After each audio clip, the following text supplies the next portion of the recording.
16. The Disney Bloodline. The Illuminati have refined the art of deception far beyond what the common man has imagined. The very life and liberty of humanity requires the unmasking of their deceptions. Is a necessary ingredient for any society to function successfully. Deception has become a national pastime, starting with our business and political leaders and cascading down to the grassroots. The deceptions of the Illuminati's mind control may be hidden, but in their wake they are leaving tidal waves of distrust that are destroying America. While the CIA pretend to have our nation's best interest at heart, anyone who has seriously studied the consequences of deception on a society will tell you that deception will seriously damage any society until it collapses. Lies seriously damage a community, because trust and honesty are essential to communication and productivity. Trust in some form is a foundation upon which humans build relationships. When trust is shattered, human institutions collapse. If a person distrusts the words of another person, he will have difficulty also trusting that the person will treat him fairly, have his best interests at heart, and refrain from harming him. With such fears, an atmosphere of death is created that will eventually work to destroy or wear down the cooperation that people need. The millions of victims of total mind control are stripped of all trust, and they quietly spread their fears and distrust on a subconscious level throughout society. One problem about lies is that one lie will call for another and then another. It's hard to keep lies single. They seem to want to breed more of their kind to protect themselves. Soon the liar becomes a victim of his own lies, trapped in a dishonest web that demands lots of energy to protect his false fronts. This is the sad fate that the intelligence agencies have painted themselves into. They must maintain groups that oversee the double agents' lies to ensure that the lies that they have disseminated don't contradict themselves. Finally, they have put out so much disinformation, they lose track of reality themselves. Far from saving this nation, the intelligence agencies have spread the cancer of deception into all walks of life, so that this cancer is contaminating and killing anything of value in the United States. The soon-to-come death of this nation's sovereignty, as well as the destruction of this nation's morals, are the results of this cancer. People who have attended high-level Illuminati meetings were instructed in how the Illuminati plan to bring in the NWO Antichrist reign by making everything appear as if it has happened naturally. The Illuminati have decided to camouflage their actions with the creation of normalcy to avert any suspicions. An example of something which appears to have happened naturally is the O.J. Simpson case, which was planned based on previous murder scenarios which had been successfully covered up. O.J. Simpson was a CIA mind-controlled slave, and the entire Simpson case was concocted as an elaborate effort to cause racial tensions. The Mishbucker, the CIA, the mob and the Illuminati have all had their dirty hands involved in the entire affair. The entire affair reeks of manipulation and planning. It is not the goal of this paragraph to go into the case, but just to drop a couple details. Joey Ippolito Jr. is both CIA and mob. Ippolito at one time lived in Hallandale, Florida, a mob housing subdivision which was protected by a police force run by the mob. He has helped run drugs and wet ops for the combination, which interconnects with the Illuminati. O.J. Simpson's friend Cowlings worked for Joey Ippolito, as well as O.J. Simpson. Simpson distributed cocaine for Joey Ippolito and the combination. Simpson's lawyer also is tied to the Illuminati, the CIA, and the mob. One of his lawyers on TV said the trial reeked of government corruption. Nicole Simpson lived next door to Carl Colby, former CIA Director Bill Colby's son.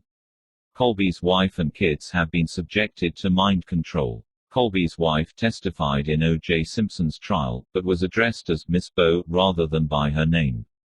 O.J. Simpson's mother worked for a California state mental hospital in San Francisco for 30 years. Many state mental hospital workers have children who have been programmed. When one of the jurors in Simpson's case, Tracy Hampton, had her mind control programming go haywire, she began staring for long periods at a blank TV and hearing voices. She had to be dismissed. During the Simpson trial, Judge Ito gave Joe McGinnis the best front row seat that a journalist could have. Joe McGinnis was the cover-up author who wrote a book covering up about the McDonald Fort Bragg drug smuggling case. The McDonald-Fort Bragg drug smuggling case involved the Illuminati drug smuggling operation within the U.S. military during the Vietnam War. On and on the stink goes. The manipulation of history by those in power has been well covered over. An example of how mind control and its role in manipulation of events has been covered up by the perpetrators is an article written in the Journal of the American Medical Association, JAMA, in the September 11, 1967, Volume 201, Number 11 issue. The article, which was submitted to the magazine from 3 CIA doctors, Mark, Sweet, and Irvin, claims that riots are caused by brain disease. While the article is correct in the point that only a small percentage of underprivileged urban dwellers participate in many of the riots, the article's thesis is obviously a slide to prevent people from catching on that the small number of deviants who create riots might be under mind control or might have some other motivation beyond simply being brain diseased. Any deception, whether it is an exaggeration or an understatement of the NWO's capabilities, is considered a useful deception for the Illuminati's double agents to spread. The German battleship the Bismarck was sunk due to a little lie sent to Germany by a double agent which underestimated the range of British radar. The Germans, thinking they were out of British radar range, made some bad decisions that cost them the battleship. Deception diminishes power. Knowledge is power, and lies diminish the knowledge of deceived dupes, and therefore diminishes the power of the deceived. Deception obscures the alternatives that people have. It also clouds up various objectives people would work toward. Some people give up certain objectives due to their misperceptions that the objective is undesirable or unattainable. Programming deceptions. In the programming, colors and directions are used. Be prepared to find out that sometimes programmers use their creative imaginations, such as using the color octarine, or the direction TURNWISE, or perhaps WIDDERSHINS. During the most fundamental programming, which is done via LSD trips in sensory deprivation tank to lay in foundations of the alpha, beta, delta, omega and theta programs, each programming memory will be given a code. Where one popular programming deception takes place that the programmer knows ahead of time to sequence his memory codes, so that instance, the fifth memory is coded as trip, and strenuous methods are used to up the memories of the first 4 trips. Victim's mind will be told to forget the 4 trips. The memory codes are deceptively designed to fool the deprogrammer and the victim alike. Part of the reason the programmer does this, is that they know that if a therapist should stumble onto these first memories, the backup programming to protect these memories is so severe that the therapist will shatter the victim's mind. Backup programs such as atom bombs and vegetable programming are locked into place to protect the fundamental programs. Be wise as serpents. The Holy Spirit moved an apostle to write, "We are not ignorant of Satan's devices." Christ warned his disciples to be wise as serpents and harmless as doves. The Israelites sent out spies before entering the Promised Land. Within the text of The Art of War by Sun Tzu, a book studied today by men in intelligence, he discusses hidden provocation agents in Book 13. Sun Tzu was born in 534 BC and lived most likely until after the year 453 BC. In 500 BC, some men were farmers, and some were agent provocateurs. Today, both occupations still exist. The modern American farmer is vastly superior to the ancient farmer of 500 BC, so how does the modern agent provocateur compare? He is vastly superior also. It appears the word of God is accurate, for it warns that God's people will be destroyed for lack of knowledge. The difficulty in obtaining honest information in today's Big Brother world is aptly described by an intelligence asset over the Internet. If you are lucky and work hard, you will find some of the truth. If you are lucky and work really hard, you might find the whole truth, as someone wants you to know it. If you are phenomenally lucky and really work your tail off, you might even go on to find the real truth. But no outsiders, and in fact, very few insiders ever learn the whole real truth. This book and our 2 previous books on mind control are the result of extremely hard work and numerous miracles of God, and what non-Christians would call lots of luck.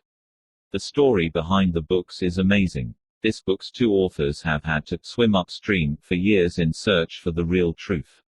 One thing is very clear to this author: during the last 7 years of exposing the NWO, almost every person who is believed to be a leader against the NWO has tried to impede the work this author has been doing. People need to be aware that the New World Order created their own opposition long before some of us began sincerely trying to expose it. This author's informed opinion is that essentially all, about 98% of the people leading the opposition to the NWO are double agents, and no less than 50% of the therapists are double agents. In this state, this author knows as a fact that 50% of the licensed therapists working with programmed DID patients are programmed DID (MPD) slaves themselves. Recently, one of the therapists in this area, who the false memory, spin-drome and the Illuminati took down, was a therapist who had also been on a local TV talk show revealing that she was a multiple and a SRA victim. Disinformation to make their double agents look good. A force was Me6's group that carried out deception. They would have their double agents pass out chicken feed, which is what they call classified information that can be thrown out to the public, to establish their double agents' credentials, bona fides, as agents against the British. Today, there are numerous anti-NWO people who are actually double agents. They are distributing chicken feed to make people think they are legitimate. By the way, it is interesting to note for those who realize how important carousels are to programming that Me6 Ho in Vauxhall Cross, Eng, with a training center at featuring Moncton, near Gosport, so Eng is nicknamed, actually its cryptonym, Carousel, by its daughter organization Mossad, officially aka Central Intelligence Collection Agency. An example of a double agent who is popular among Christians is an Illuminati witch named Gretchen Passantino, who tours around to Christian conferences belittling the idea of mind control. Dr. Larida Fox reports in The Spiritual and Clinical Dimensions of MPD that 74% of women abused by SRA come from Christian homes. The Christian churches are heavily infiltrated. Sleeper agents. In the Volume 2 book, a number of references were made to sleeper agents. The idea of placing someone somewhere in society and letting them lead a normal life for years without ever being used is designed to provide a legitimate smokescreen about what they are all about.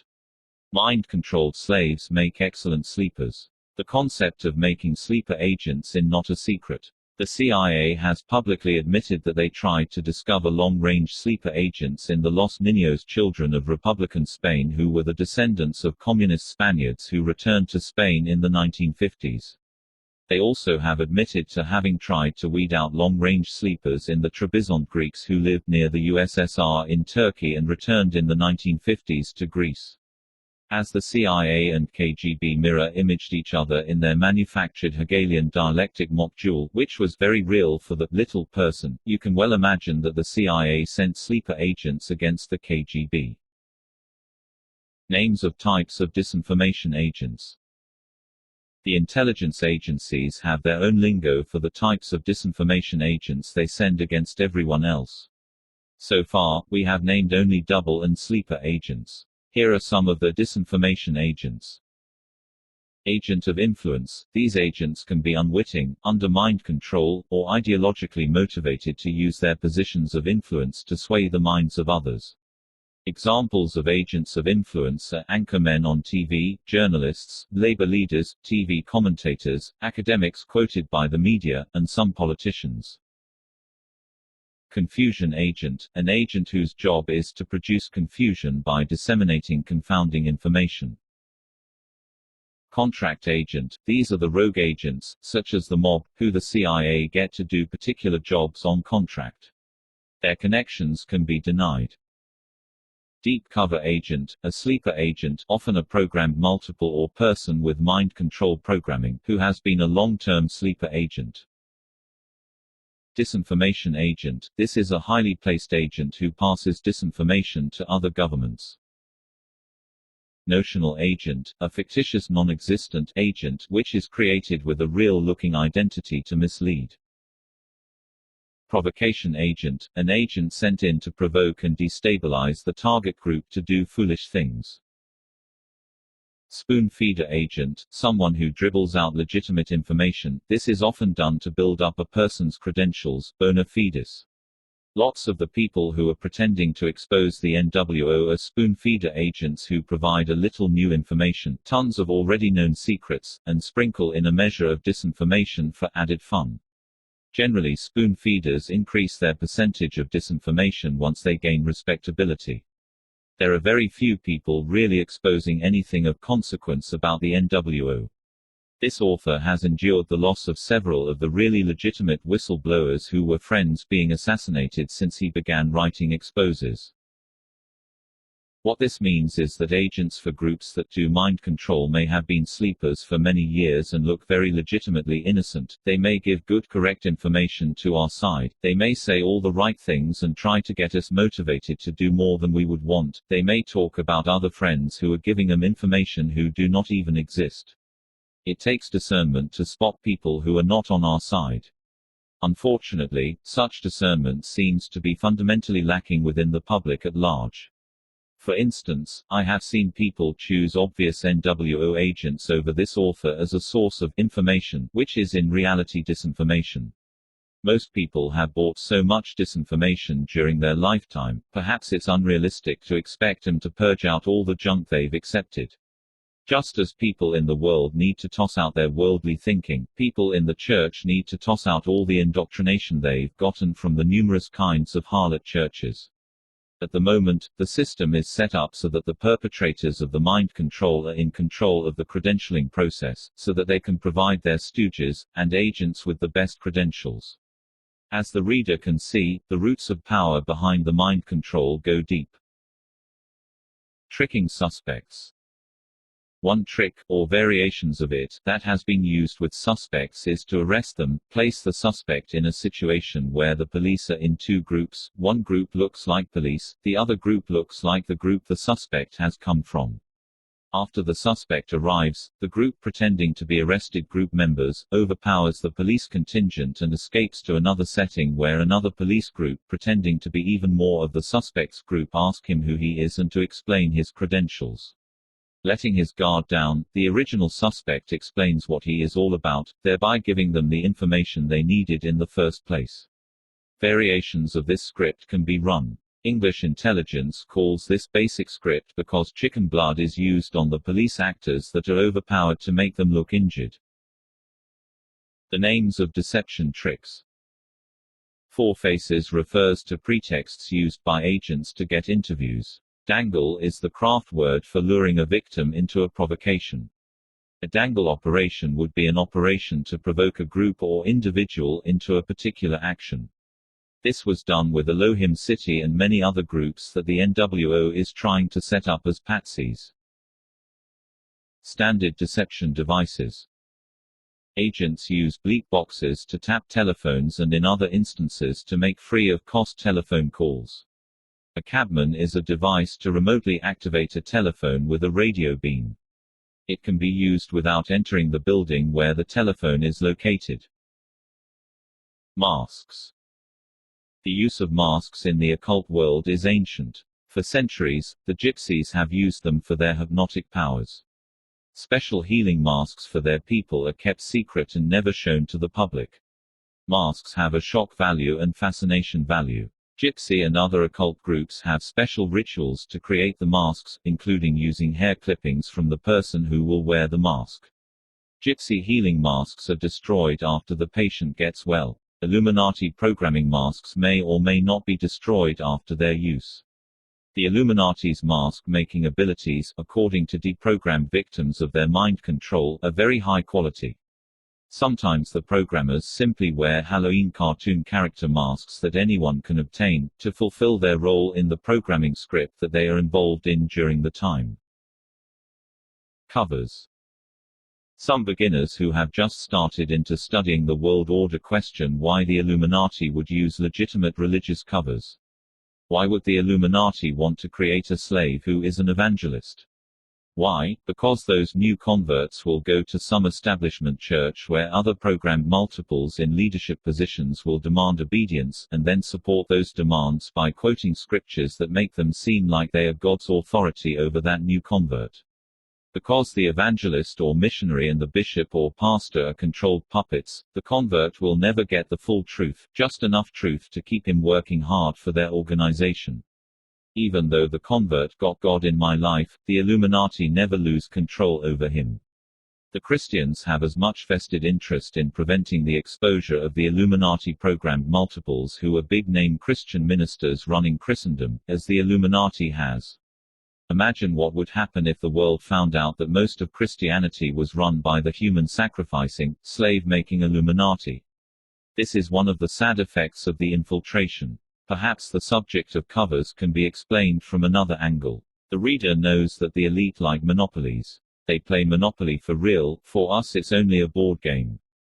To establish a monopoly, you find a good product that everyone wants or needs, and then you eliminate all the competition by either destroying them, or owning the competition yourself.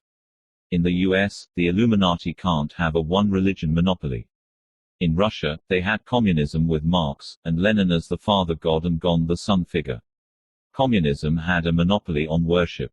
In the US, they have established a monopoly by controlling all the various religious groups.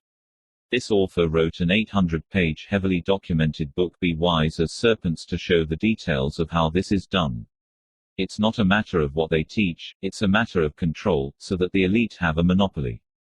And when you, as a mover and shaker in the world, control all these various religions via money, blackmail, and programmed multiples under your leadership, etc., which religion would you pick to emphasize the most? You will pick the one that sells the best, i.e. the best product. And which brand of Christianity will sell the best? The televised charismatic brand will sell the best. Covers that slaves use to explain what they do in life are almost always legitimate. A missionary, a military officer, a salesperson, etc., will usually actually do their cover job most of the time. Their cover is their occupation, their service as a mind-controlled slave is almost an unwitting avocation. Organizations are used as covers. The Illuminati use military, social, intelligence, education, banking and other organizations as covers. See my Be Wise as Serpents book for many of these. Mariah's front organizations, such as the CIA, in turn use other organizations. Here is just a sampling of CIA fronts, to show the variety of fronts used. Asia Foundation was an academic organization created by the CIA. Castle Bank and Trust Company has been a bank in the Caribbean that is a CIA front. Forum World Features has been a front created for CIA propaganda purposes and based in London, UK. Geschichte Foundation for Medical Research, as well as the Josiah Macy Foundation, was used as an intelligence front to launder money used for mind control. Air Sea Forwarders, Inc. was the legal corporation name of a CIA front in North Hollywood, CA. The company was involved in moving freight. In the last few years, this corporation sued E-Systems, the company which builds the CIA and the NWO's electronic systems such as their communications satellites. In court, the company proved that it was a CIA front, in spite of CIA denials. As this chapter provides information about some of the Illuminati intelligence connections to Hollywood, bear in mind that this CIA front was proven in court to be a CIA front in Hollywood. A feat that rarely occurs. One of the greatest deceptions of all time, Disney. Introduction. For years, I have heard many Americans say that something is terribly wrong in this country and that things are going to pot, and yet Americans can't put their finger on what exactly is wrong.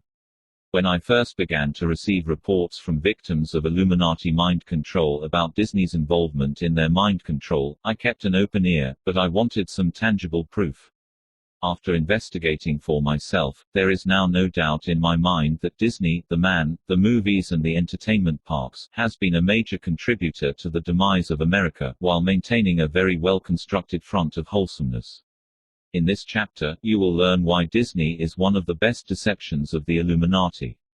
This author has read a good portion of what is available to the public concerning Disney. This exposé is undoubtedly the deepest on Disney that has ever been done. Perhaps part of my motivation is that I've tired of Christians talking and acting like Disney stands for sainthood. Christians, who should have known better, are some of the ones who have swallowed, hook, line and sinker, the enormous deception that entails Disney. They feed their children a steady diet of occultism and witchcraft because they have been programmed to think of Disney as wholesomeness and everything that is good about America. Many writers over the years have tried to expose Disney, most have been stopped before they could get their books published. The few authors who have managed have faced vicious attacks on their character and integrity, and have faced enormous struggles against public relations campaigns paid for by the Disneys. The Disneys' power, and the power behind them, has frightened most people away from challenging them. But someone needs to speak on behalf of the victims. Whether anyone listens or not, the victims will know that somebody cared enough to stand up and write the truth. Disney has not only left mind control victims in its wake, but they have harassed landowners, stolen employee ideas and left all kinds of hurting victims in their path. Disney has risen to become the unquestionable largest media entertainment conglomerate in the world, and was ranked company number 48 in the top 500 companies by Forbes 500. Observations about how the Illuminati like to hide behind perfect fronts. There are numerous Illuminati homes, restaurants, wineries and other institutions that are today carrying out the same type of strict standards upon their employees that Walt Disney Studios maintained. While Hollywood was immersed in moral filth from the start, Walt Disney Studios had strict standards. In the 1930s, Disney had a dress code that required men in ties, and women in sober-colored skirts. If a man looked lecherously at a woman at Walt Disney Studios, he risked being instantly fired. Walt was a shining example of the strictest legalism. Even during the 50s, if an employee were caught saying anything considered a cussword such as hell, they were instantly fired no matter who they were. Walt would not allow his male employees to have any facial hair, even though he himself sported a mustache. He never allowed employees to have alcohol at the studios, which might not be a noteworthy standard except that Walt himself drank heavy amounts of alcohol in his private office at work for decades. Initially, Walt was very reluctant to have his young artists, who were being trained by Don Graham, draw live nude models, but reluctantly gave approval. Again, the motive was not to serve God, but to make sure the Disney reputation remained untarnished.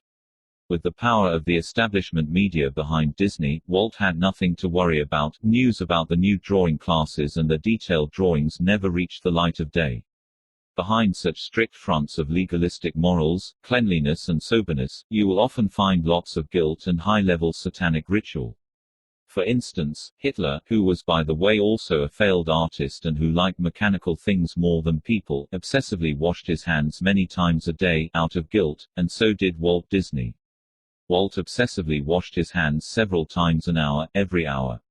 Walt liked animals and his trains more than people. This author has seen some alters who were forced to take another human's life, and when they relived the memory, the alters then tried to physically wash the blood guilt off of their hands. Another example is that over the years this author has discovered that many of the exclusive restaurants that are meticulous in every detail are tied in with the mind control and criminal activities of the elite. Dirty money is keeping the places looking sparkling clean. Walt Disney worked very hard at maintaining a great image for himself and his company. An example of this is how he exploded in rage and wrote an angry memo when a Disney character was placed in a beer ad. Memo mentioned in Thomas, Bob. Walt Disney, an American original. Hyperion, 1994, page 7. He had a personal image builder, Joe Reddy, who worked full-time to build Walt's image. Joe Reddy was a cigar-smoking Irishman who loved the Catholic college Notre Dame's football team. He also was a publicity agent for Shirley Temple. But the Disney deception entails far more than Joe Reddy's decades of image-making, and Walt's own abilities to create good images of himself. Just as with Billy Graham, see Volume 2 about Billy Graham, the entire Illuminati threw their weight behind promoting Walt Disney. Ronald Reagan and Walt Disney were good friends and both cut from the same die in many ways. Both men were high-ranking Freemasons, both came from socialist backgrounds. Ronald's mother was Eleanor Roosevelt's best friend, and Walt's dad was a socialist leader. Both were paid FBI informants, and both were involved heavily in the abuse of mind-controlled slaves. Walt always generously supported Reagan's political campaigns, and in turn Reagan did political favors for Walt as governor of California. For instance, Disney's Mineral King Mountain Resort needed an access route through the Sequoia Nat. Park at a time when there was lots of congressional pressure to preserve the last stands of redwoods. Governor Reagan got his friend Disney his road through the park. Reagan served as the MC for the opening day of Disneyland on July 17, 1990. He returned with Illuminati TV host Art Linkletter for the 35th anniversary. Ronald Reagan and Art Linkletter both pumped Disney publicly. Another slave abuser that spent time with Disney was Bob Hope, who would spend time on the golf course with Walt.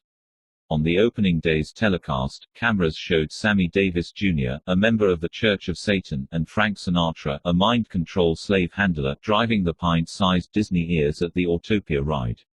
When Disney celebrated its 50-year anniversary with a 2-hour special on May 20, 1991, the program included people like occultist Bill Campbell and was named Best of Disney, 50 Years of Magic. For the silver anniversary of Disney World in October '96, the Clintons were invited to help open 15 months of celebrations. The theme of the anniversary celebrations was Remember the Magic. A Boys and Girls Club sang When You Wish Upon a Star, a popular programming song. Hillary Rodham Clinton, herself an Illuminati Grand Dame and a mind control programmer, shared with the audience that she and Bill first brought daughter Chelsea to the Magic Kingdom when she was 4. Roy E. Disney, nephew of Walt, told the public that Disney World is the story of men and women who took hold of a dream and never let go. There is a double meaning to that. Many victims of trauma-based mind control have taken hold of the illusions that were programmed into their minds secretly at Disney, and never let go. Among the visitors to Disneyland have been all the American presidents from Eisenhower to Clinton, over a dozen kings and queens, as well as Emperor Akihito of Japan, Anwar Sadat, and Robert Kennedy, who rode the Matterhorn with astronaut John Glenn. Both Denmark's and Belgium's kings who are in the Illuminati visited, as well as the dictators of Indonesia, the Shah of Iran and Ceausescu of Romania. As a side note, Roy E. Disney was forewarned by Arab leader that the Shah was to be deposed. Organizations that have been actively working for a new world order for many years gave big awards to Walt in his early years, such as the B'nai B'rith Man of the Year Award to Walt, and the Chamber of Commerce. In 1936, Walt was given the Chamber of Commerce's annual Outstanding Young Man award. The establishment's Yale and Harvard universities gave him honorary degrees. Walt Disney biographer Leonard Mosley, who researched Walt Disney for years, as well as writing books on the DuPonts, the Dulles brothers, and Hirohito, wrote in his book on Walt Disney, the studio publicity machines in the film colony had, as usual, gone out of their way to try to persuade me, as a writer for a powerfully influential British newspaper, that this was a city of lawless gods and goddesses, full of clean living, sanitized stars. It was even more of a deodorized world at the Walt Disney Studio, where the publicity men insisted their boss was faultless, never drank too much, never used a swear word, never lost his temper, never quarreled with his wife or family, never let down a friend. And woe betide anyone who tried to suggest otherwise. Members of the resident foreign and local press risked their jobs if they dared to write stories inferring that Walt Disney could be domineering, implacable, and unforgiving, as was the case, for instance, before, during, and after the 1941 studio strike. The Disney flacks were capable of exerting heavy pressure on editors and proprietors or, through the advertising pages, against anyone who inferred Walt Disney was not the epitome of well-scrubbed and benevolent perfection. Mosley, Leonard. Disney's World, New York, Stein and Day, page 10. Disney is perhaps the epitome of Illuminati abilities to create images. They have created great images for things Disney, INCL. Walt Disney, Disney movies, and Disney's amusement parks. In some cases these things have been overrated, in other instances the sinister side to them has been carefully hidden. In order to make movies that contain the typical smut of Hollywood, sex and violence, Disney did a sleight of hand and created subsidiaries which Disney runs, which has allowed them to keep their good image. They also never showed the public the hardcore porn that was made for years in secrecy for the elite. Behind Disney's good front lies hard porn, snuff films, white slavery, Illuminati mind control, and the seduction of several generations into witchcraft. Disney's involvement in these kind of things will be explained in this chapter. Nobody has sold America witchcraft as well as the Disney brothers. Movie after movie has cleverly brought the occult into the warp and woof of American thought, all under the disguise of entertainment. For instance, it was Disney that brought us cannibalism and told us that it was a triumph of the human spirit, a direct quote from Disney's Touchstone producer Robert Watts concerning Disney's movie, Alive, featuring survivors of an airplane crash who turned to cannibalism. Under the disguise of entertainment and showing us how triumphant the human spirit was, they subtly promoted cannibalism. Mickey Mouse plays a leading role in The Sorcerer's Apprentice. And yet when this author has suggested that Disney movies aren't wholesome, many Christian parents come unglued and have gotten angry with this author. The deceptive image that Disney movies are wholesome is a triumph in Illuminati deception.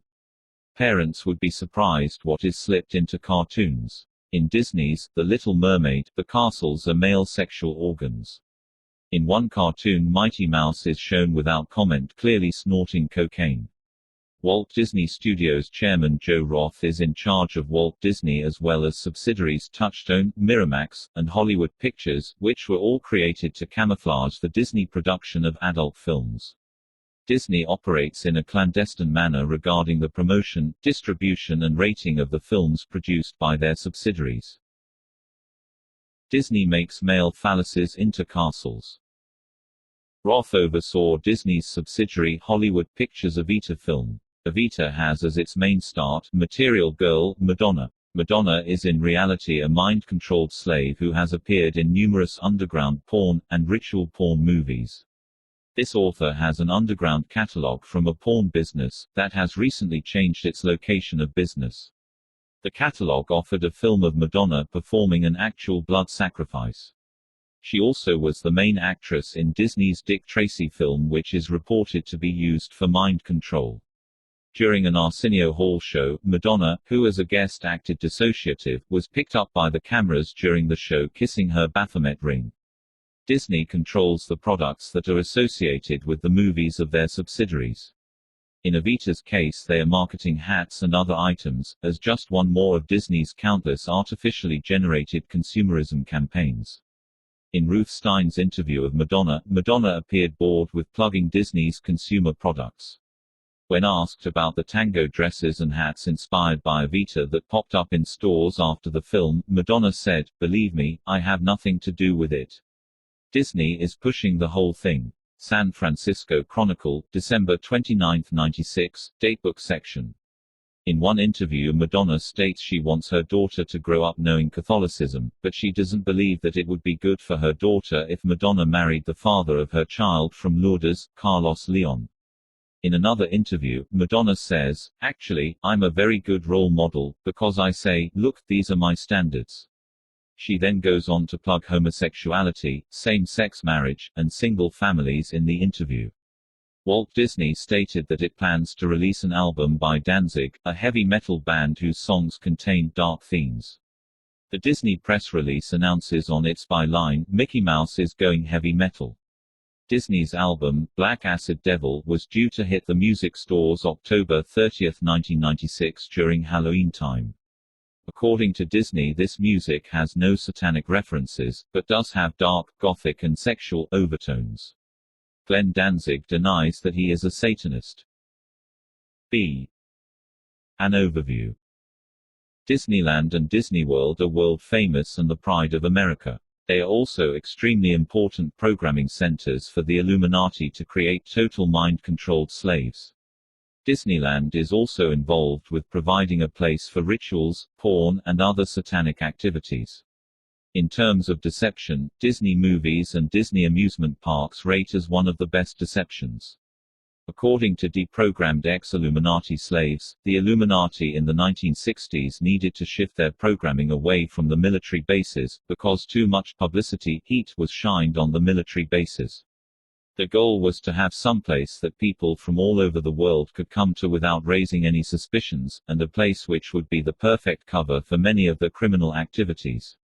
According to a witness, the Illuminati programmers got a big laugh out of using Disneyland as a major Illuminati base for criminal activity. Under the disguise of entertaining the world, they carried out money laundering, child slavery laundering, and mind control. They nicknamed Disneyland the Little Syndicate of Mind Control. When a child of 3 or 4 was kidnapped, they could torture the child and then put him on a ride such as a Ferris wheel or carousel that A. created dissociation from the pain, while also B. going along with some fairy tale programming script. An abducted child, while waiting to be picked up from one Illuminati non-parent caretaker by another, could be kept happy and distracted while waiting for the pickup. For years, Disneyland was an Illuminati center for many of their worldwide activities. Now Disney has created other sites around the world such as Euro Disneyland 20 miles east of Paris and Tokyo Disneyland.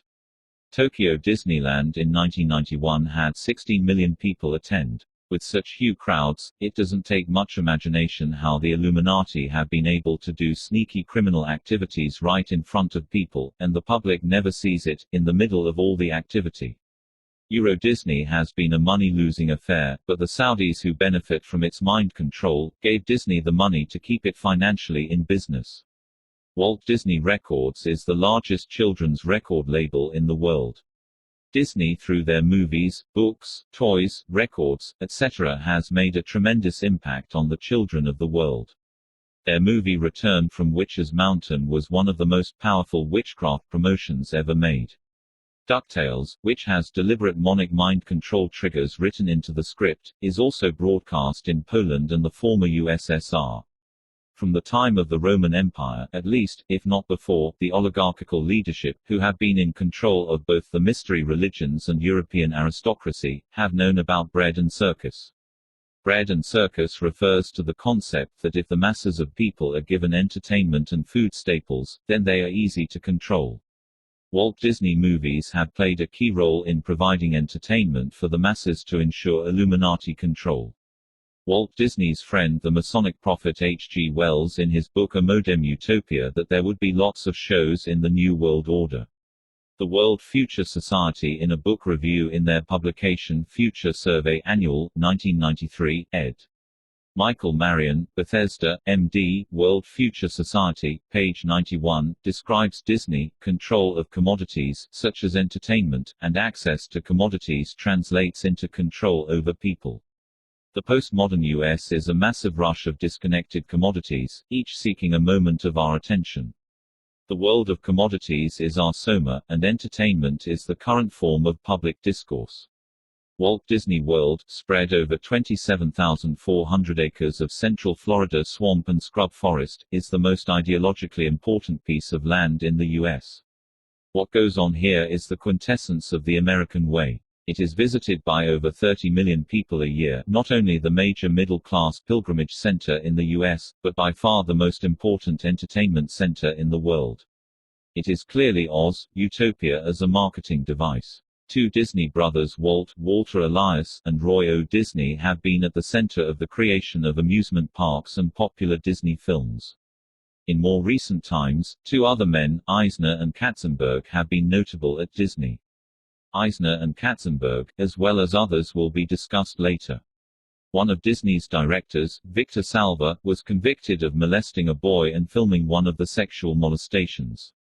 Recently Disney director Salva produced the Disney movie, Powder. Victor Salva's sexual molestation conviction was covered by newspaper articles such as Robert W. Welkos of the LA Times, in newspapers such as The Oregonian, Weds.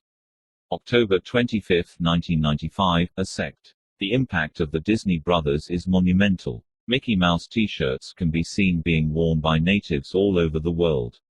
Disney World and Disneyland are the quest for a large segment of humanity, who often esteem these amusement parks as the highlight of their life.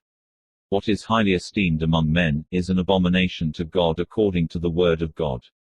The Bible arbitrarily makes this claim, but sadly, research by this author over the years proves that a close examination of Disney and mankind's esteem for Disney things does vindicate the biblical expectation. In other words, as readers of this article will find out, behind the appearance of wholesomeness of the Disney brothers and their creations lays abominations, some of the most grotesque aspects of generational occultism the world has ever seen.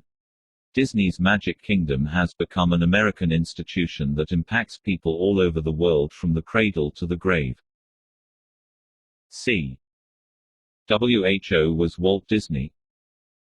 In the large book The Art of Walt Disney From Mickey Mouse to the Magic Kingdom by Christopher Finch, N.Y., Harry N. Abrams, 1975, on page 11 an interesting and revealing statement is made. By definition, public figures are known to everyone, yet, even after talking with some of Disney's closest associates, it is impossible to escape the conclusion that nobody really knew him. Always there was some aspect of his personality that was just out of reach. Those who got to know Walt too closely make complaints such as he was self-satisfied, intractable, and arrogant. He could bring his artists to tears or anger in a matter of seconds. Finch is not the only author who has tried to warn his readers that the public's image of Walt Disney was just that, only a false image.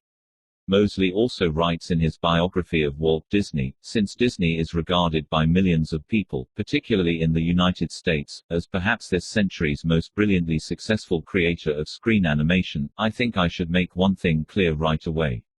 I share the general admiration of a man whose cinematic achievements were always so happily inspired and inspiriting. But, and this is where I differ from uncritical idolaters, I have to know all the facts, no matter how unpalatable, as well as the romantic myths about any great man or woman I admire. Many of the myths that have been created by his publicists about Walt Disney are unpalatable, unbelievable, and unsatisfactory because so much of the real Walt Disney has been deliberately concealed. Walt Disney had grave flaws in his character. Mosley. Disney's World, pg. 9, years ago, an Illuminati Grand Master and programmer stated, if the world only had the eyes to see the fibers which lay under the surface of Walt Disney's image, they'd tar and feather him, and drag him through the streets. If only they knew what Disney's primary goal is. Personal details. Walt had black hair with a black mustache, and bright quick eyes and was about 6 feet tall. He used his own facial features to clue artists on how to draw Mickey Mouse's features. He liked specially rolled brown cigarettes which he smoked up to 70 a day. He picked up the smoking habit in the army. He loved expensive Scotch whiskey, red sunsets, and horses. He had a vacation home in Palm Springs, CA called the Smoke Tree Ranch. He often wore the rancher's letter street emblazoned on his necktie. He played lots of golf with Bob Hope and Ed Sullivan at the St. Ranch. His main home was an estate in Holmby Hills. The Holmby Hills estate was located in a plush area where lots of rich show business families lived. It was located between Bel Air, an occult word for Satan, and Beverly Hills. Walt spent many of his nights at the Disney Studios and later he had his own private quarters at the center of Disneyland. He had reoccurring bouts of insomnia. For his nerves and insomnia he'd take alcohol and tranquilizers. He'd go weeks on end without stepping foot on the Holmby Hills estate and seeing his family. The main topic at the studio by the staff during different time periods was Walt's bizarre behavior. He would not be available until late afternoon, when he would emerge from the studio's subterranean maze of tunnels, where supposedly he was chatting with the maintenance engineers every day. The value of his estate when he died was $35 million, of which Lillian his wife inherited half. In his later years, when Disney took a vacation he went to Paris for 3 weeks, and 3 weeks at the Hotel du Cap, in Antibes, and then cruised on Fritz Loh's yacht with Ron and Diane Disney. In England, Walt spent time with the British royal family and met privately with Masonic prophet H. G. Wells. In Rome, Walt visited privately with the Pope and the dictator Mussolini. In 1966, Walt Disney died.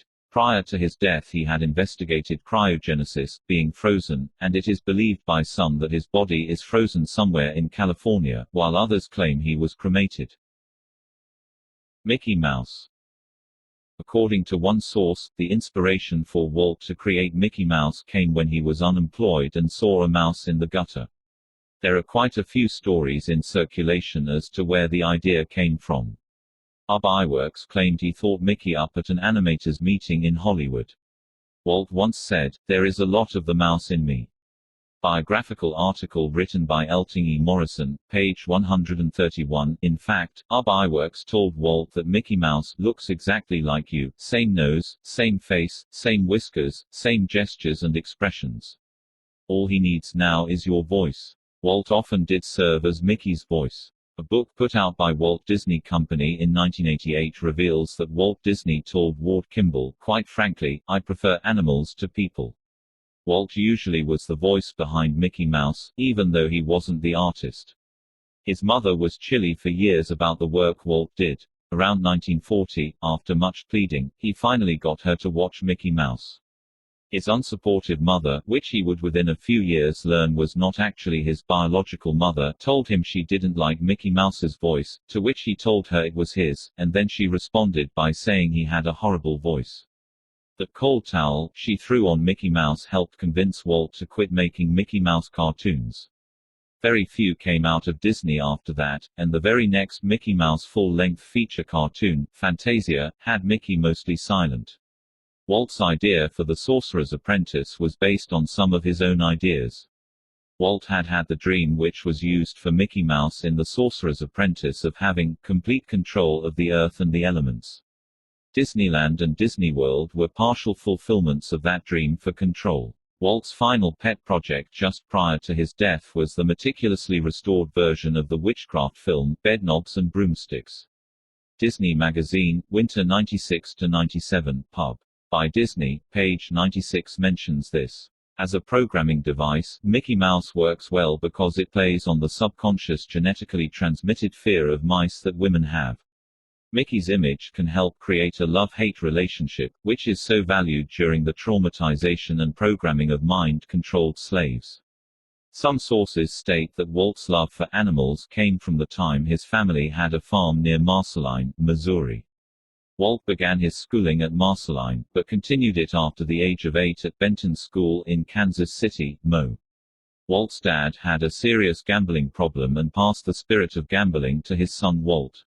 Walt never graduated from high school. He had a natural love and a flair for artwork, although contrary to his public image, he never became proficient at it. He joined the Army in WWI as an ambulance driver by lying about his age. During the war, he also chauffeured dignitaries. He also did some other things that are very revealing. He enjoyed drinking and gambling while in the service, and he ran a scam where he doctored German artifacts picked up on the battlefield to sell to people. War relics were tampered with to get them in shape to get the most money from them possible. Walt took the battle souvenirs, and dressed them up, for instance, coating the insides of helmets with grease, hair and blood and putting holes in them to make them into expensive souvenirs. This shows that Walt was willing to build illusions if it paid. He could be deceptive if he saw an advantage to it. From gleanings from things Walt said to people, it appears that as a child, he'd seen the darker side of life. For instance, his father had a habit of beating him in the basement, and had had some interest or exposure to magic as a child. Bob Thomas writes, Walt took a boyish delight in playing tricks on his parents.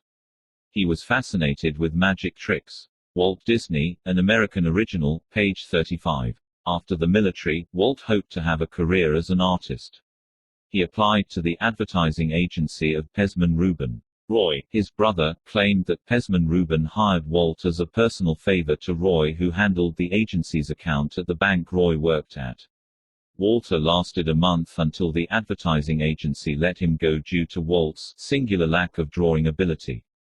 According to Current Biography 1952, in 1923, Walt and Roy had together $290. They borrowed $500 from another Disney, one of their uncles named Robert Disney, and began to try to make cartoons. Robert Disney had retired in the LA area in Edendale, CA after a successful mining career. Robert had always been close to Walt's father Elias, and helped Walt and Roy out when they came to California. Walt loved to study Charlie Chaplin, a member of the Collins family. He scrawled notes about his body language, facial features, and his gag methods. He also read everything he could about animation and cartooning. They worked out of their uncle's garage in Hollywood, CA. They were finally able to make a good cartoon, Steamboat Willie, in 1928, which became an instant hit. As with many things in life, the cartoon was not only good, but Walt finally had the right connections. On November 18, 28, Steamboat Willie was shown in a small, independent theater without any advance promotion or advertising. But amazingly, the New York Times, Variety, and Exhibitors Herald all ran rave reviews of the cartoon the next day. Was this an accident? Did journalists from all these prestigious periodicals just happen to go to this tiny independent theater? No, it was connections. The reason the elite decided to promote Walt Disney after Steamboat Willie came out as Hollywood's newest boy wonder was to deflect enormous bitterness that had been generated by the stock market collapse toward Jewish financiers. Hollywood, even in its first 2 decades, was known as Babylon and Sin City. The movie industry was well known to be run by Jews, and many people blamed the stock market crash on the moral degradation that Hollywood had introduced to this nation. There were calls for government regulatory groups to stop the smutty Hollywood films.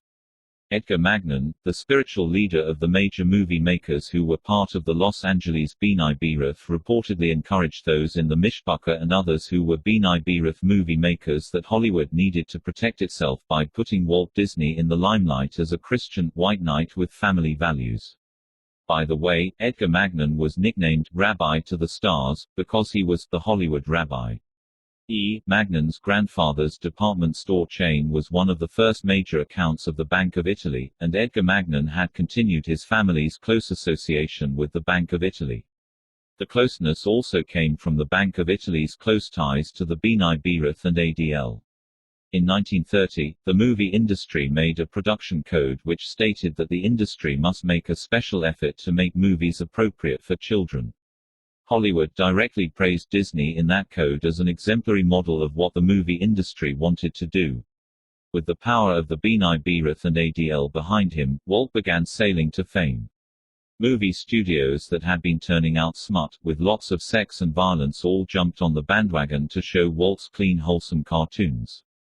Walt was the facelift Hollywood needed after the Depression caused Americans to think about America's morals. Many of the regular movie makers were so corrupt they were out of touch with moral issues, but Walt Disney knew black from white. The Jewish movie makers pushed the man, Walt, they considered their best hope to the front of the pack, who was billed as a fundamentalist Christian, albeit a Masonic Christian, who rarely stepped foot in a church. Quote from Walt Disney Hollywood's Prince of Darkness, page 50. Strangely, the biographies indicate that Walt quit doing the actual drawing in 1927, and Walt devoted himself entirely to the development of the cartoon business, such as raising money. In other words, the image of Walt Disney being the artist who has created the Disney cartoons is inaccurate.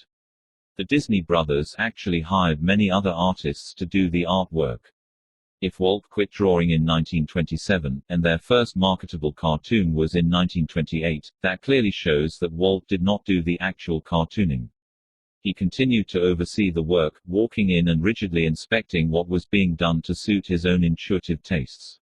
Actually, the genius cartoon artist, animator, who made Walt Disney a success was Ub Iwerks, about whom Walt on a number of occasions said was the best animator in the world. Without Ub Iwerks to take Walt's ideas and turn them into reality, Walt would never have become famous. Ub was an incredible genius who had a sense of line, a sense of humor, patience, organization, and a great sense of what Walt wanted. Walt treated him cruelly at times, interrupting him, playing tricks on him, and not being totally honest with paying him, but he stayed with Walt over the years and made Walt the success Walt became. The books Disney's World and Disney Animation, The Illusion of Life have information on the unheralded genius Ub Iwerks.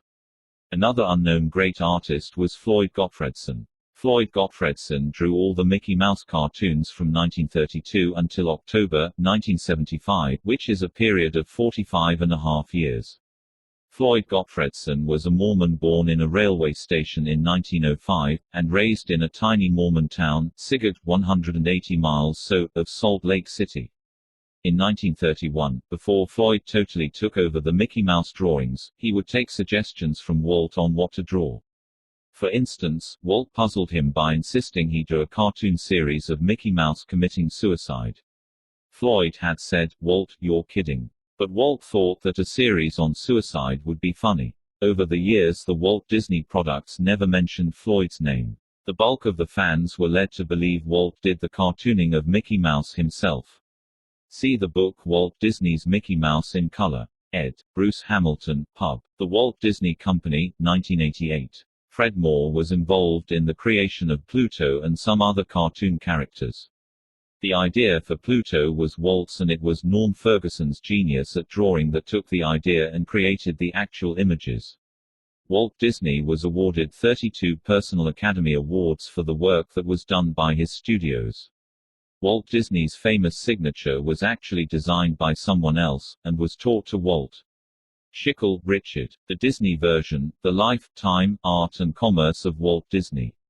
NY, 1968, page 34. Walt could only make a crude Disney signature, so he delegated the writing of the signature to several artists including Bob Moore, Disney's publicity artist.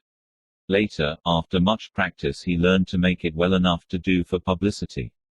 Many people who wrote letters asking for his actual signature, and who actually did his signature, thought that they had received forgeries by his staff, because the famous Disney signature was so crude.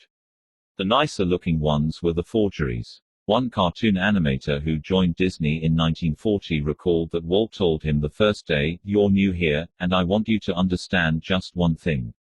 What we're selling here is the name Walt Disney. If you can swallow that and always remember it, you'll be happy here. But if you've got any ideas about seeing the name Ken Anderson, his name, up there, it's best for you to leave right away." Occult porn king. Walt grew up fascinated with the occult and in an abusive home situation. He was fascinated with cartoons, nature and children. He had an intuitive sense for quality cartoons that would appeal to children. At some point, the syndicate got him indebted to them. At that point he was their man. He owed them a debt that they held over him. In secret, Walt became a porn king. A victim remembers that he was sadistic and enjoyed snuff porn films. His interest in children was far from altruistic. The Habsburgs of the 13th Illuminati bloodline had a sex salon in Vienna, where a porn photographer named Felix Salten worked. Felix Salten wrote a book Bambi, which was then translated into English by the infamous communist Whittaker Chambers. The elite were just beginning to form the roots for today's environmental movement. The book appealed to Disney, because Disney liked animals better than people. In the book, tame animals view humans as gods, while the wild and free animals see humans as demons who they simply called him. The book begins with both free and tame animal viewing humans as rightly having dominion over them. In the end, the animals view all humans as simply being on the same level as animals, a vicious animal only fit to be killed. Disney instructed his animators to make the animals to be human. I want people to forget they are watching animals. Bambi was to receive a Christ-like manger birth, with the animals hailing him as a prince. Due to his sexual problems, Walt at one point permitted himself to be subjected to the packing of his genitals in ice for hours at a time. Elliot, Walt Disney Hollywood's Dark Prince, page 83. Children were instructed to call Walt Uncle Walt. An example of this were the Mouseketeers. For those who know how mind control programmers have traditionally liked to be called uncle by their child victims, the insistence by Walt to be known as uncle is distasteful. From what this author has learned from some sources about Walt's non-public life as a hidden sadistic porn king, it raises questions about other parts of his life. For instance, Kenneth Anger in his book Hollywood Babylon 2, page 192, some animators stated that the boss, Walt Disney, seemed to have fallen in love with the boy. There may be some truth in this. The boy, who Walt fell in love with, was a small young attractive boy actor named Bobby Driscoll who signed up in 1946 with Disney. He acted in Song of the South, Treasure Island, and Bobby's voice was used in Peter Pan.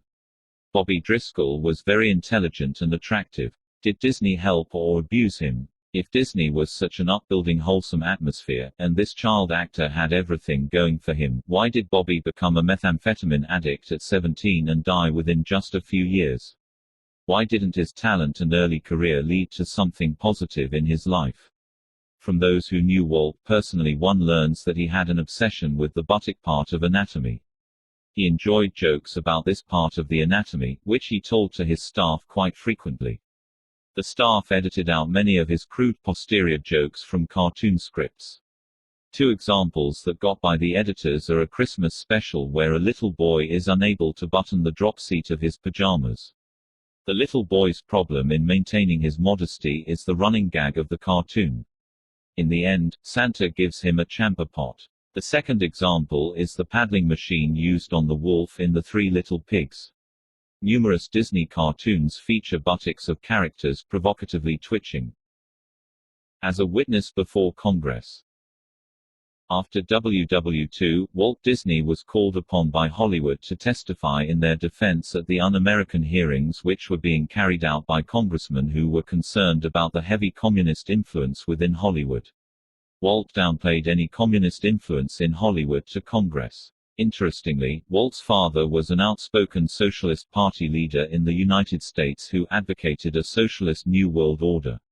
He regularly voted for socialist presidential candidate Eugene Debs. One of the first drawings Walt did as a boy was to duplicate the socialist political cartoons he found in a socialist periodical Appeal to Reason that his father subscribed to.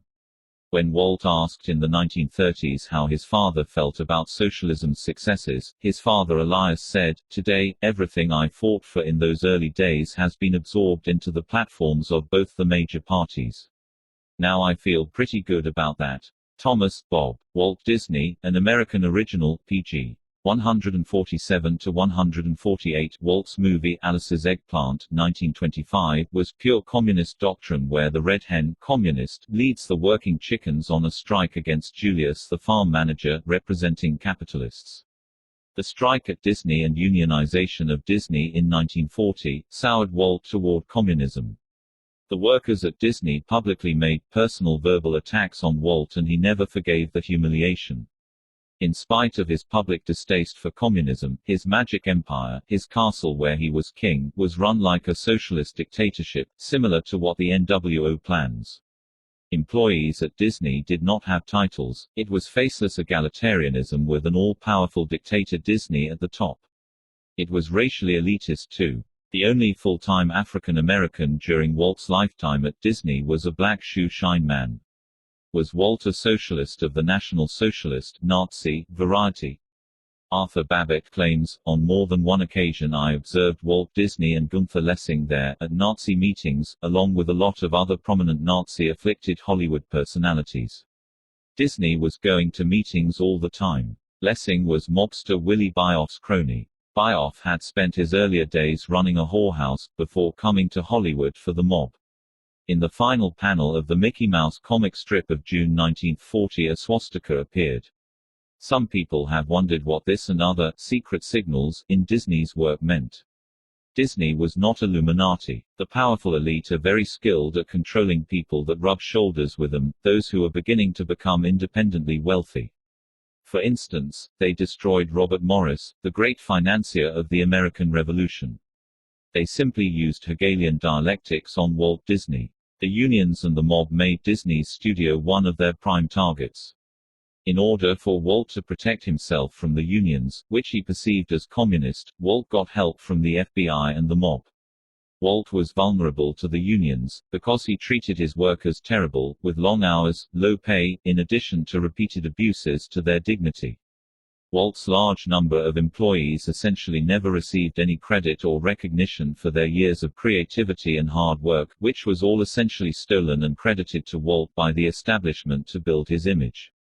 I write, essentially, because someone might find some obscure exception, but across the board, Walt got all the credit for what his creative workers produced. Perhaps Walt needed the ego boost from all the purloined public praise which he stole from his staff to be seen as a great animator, because he had wanted to be an artist, cartoonist and failed. The praise helped soothe the wounds. One worker recalls that Walt had no knowledge of draftsmanship, no knowledge of music, no knowledge of literature, no knowledge of anything really, except he was a great editor. This may not be much of an exaggeration, because Walt was a high school dropout, who grew up in poverty on a Missouri farm. Walt's first official attempt to direct a film, and last, was the film The Golden Touch in 1935. The film was an embarrassment. Walt had to pull it from distribution. If Walt lacked abilities to animate and direct, what was Walt's talent? Walt was the driving force, the spirit so to speak behind Disney. He was the dictator who was feared enough to demand more from his workers than they knew they could give, and he could get it. He was the driving force that took a mob of artists, and gag creators, etc., and shaped them into a powerful force to make cartoons and later movies. He was the hard-driving genius who knew what he wanted and got others to create it for him. He was the driving force that kept an army of costumed sanitation men meticulously cleaning Disneyland. In normal year, Walt would have 800,000 plants replaced at Disneyland, and Walt refused to put up signs asking the guests, visitors, not to trample them.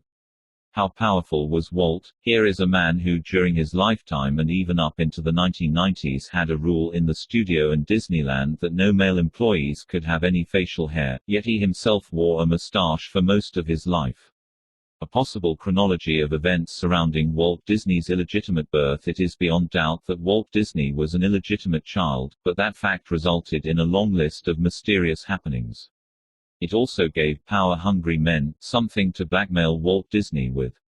Because this Chapter 5 on deception is focusing on Disney, and the big boys used blackmail to keep Disney in line, this information is pertinent. The following chronology of events is what this author believes most likely happened. Without any genetic tests, it is difficult to determine beyond a shadow of a doubt who Walt's biological parents were, and what the actual history of Walt Disney was. Several people have spent many years investigating the real facts surrounding his birth. Many interesting and tantalizing clues have been found. This author believes that the following chronology is suggested by the evidence. This author's chronology is offered without hundreds of pages of evidence, because the mysteries around Walt Disney's birth are here to stay, no matter what excuses people come up with, and this author doesn't want to stray from the intended purpose of the chapter. This is to show that Walt Disney had a secret bastard birth which gave J. Edgar Hoover, and his superiors, blackmail leverage over Walt Disney. Walt may also have had gambling debts and an abnormal sexual appetite which also helped entrap him. For those who want more evidence and facts, the following are recommended: Almendros, Mojacar, Corner of Enchantment, page 83, Interview Magazine, number 242, Walt Disney was from Almeria, and last but not least Elliot, Mark. Walt Disney, Hollywood's Dark Prince, Chapter 11. 1890, an attractive Spanish woman Isabel Zamora Asensio of Mojacar leaves Spain and travels to California to a Franciscan monastery. In the same year, but later on in 1890, Walt's future father Elias, who fancies himself a ladies' man, leaves his family to seek his fortune in the gold fields. In California, he meets another newcomer to the state, Isabella Asensio, and the two newcomers in California have much in common, have a sexual affair and fall in love. 1891, Elias fails to make a fortune and returns to Chicago, but he doesn't forget Isabel. 1893, Isabel and Elias have a son, and Elias convinces his wife to accept the baby as theirs rather than have the family's reputation, their marriage, and their family ruined. The son doesn't look like the first two boys at all. 1901, Isabel and Elias have another bastard son, who Elias brings home and names Walter after the minister of the church he attends. The two bastard sons do not look like the older sons of Elias, and they never have much to do with them, but cling to each other as brothers. 1903, the minister of the church Elias attends finds out about the bastard children and Elias quickly moves out of state so that the scandal will remain secret. Elias has also run up gambling debts. 1905, after moving to Marceline, Missouri, Isabel is hired as the Disney's maid, so that she has an excuse to move in with them without creating suspicions. She probably does much of the raising and care of the two boys. 1918, J. Edgar Hoover is busy involved with the prosecution of draft dodgers in WWI, and it crosses his desk about the case of Walt Disney committing the crime of forging his parents' signature to join the Army. Cases like Walt's were watched because people who could be blackmailed could be resources in the future for Hoover.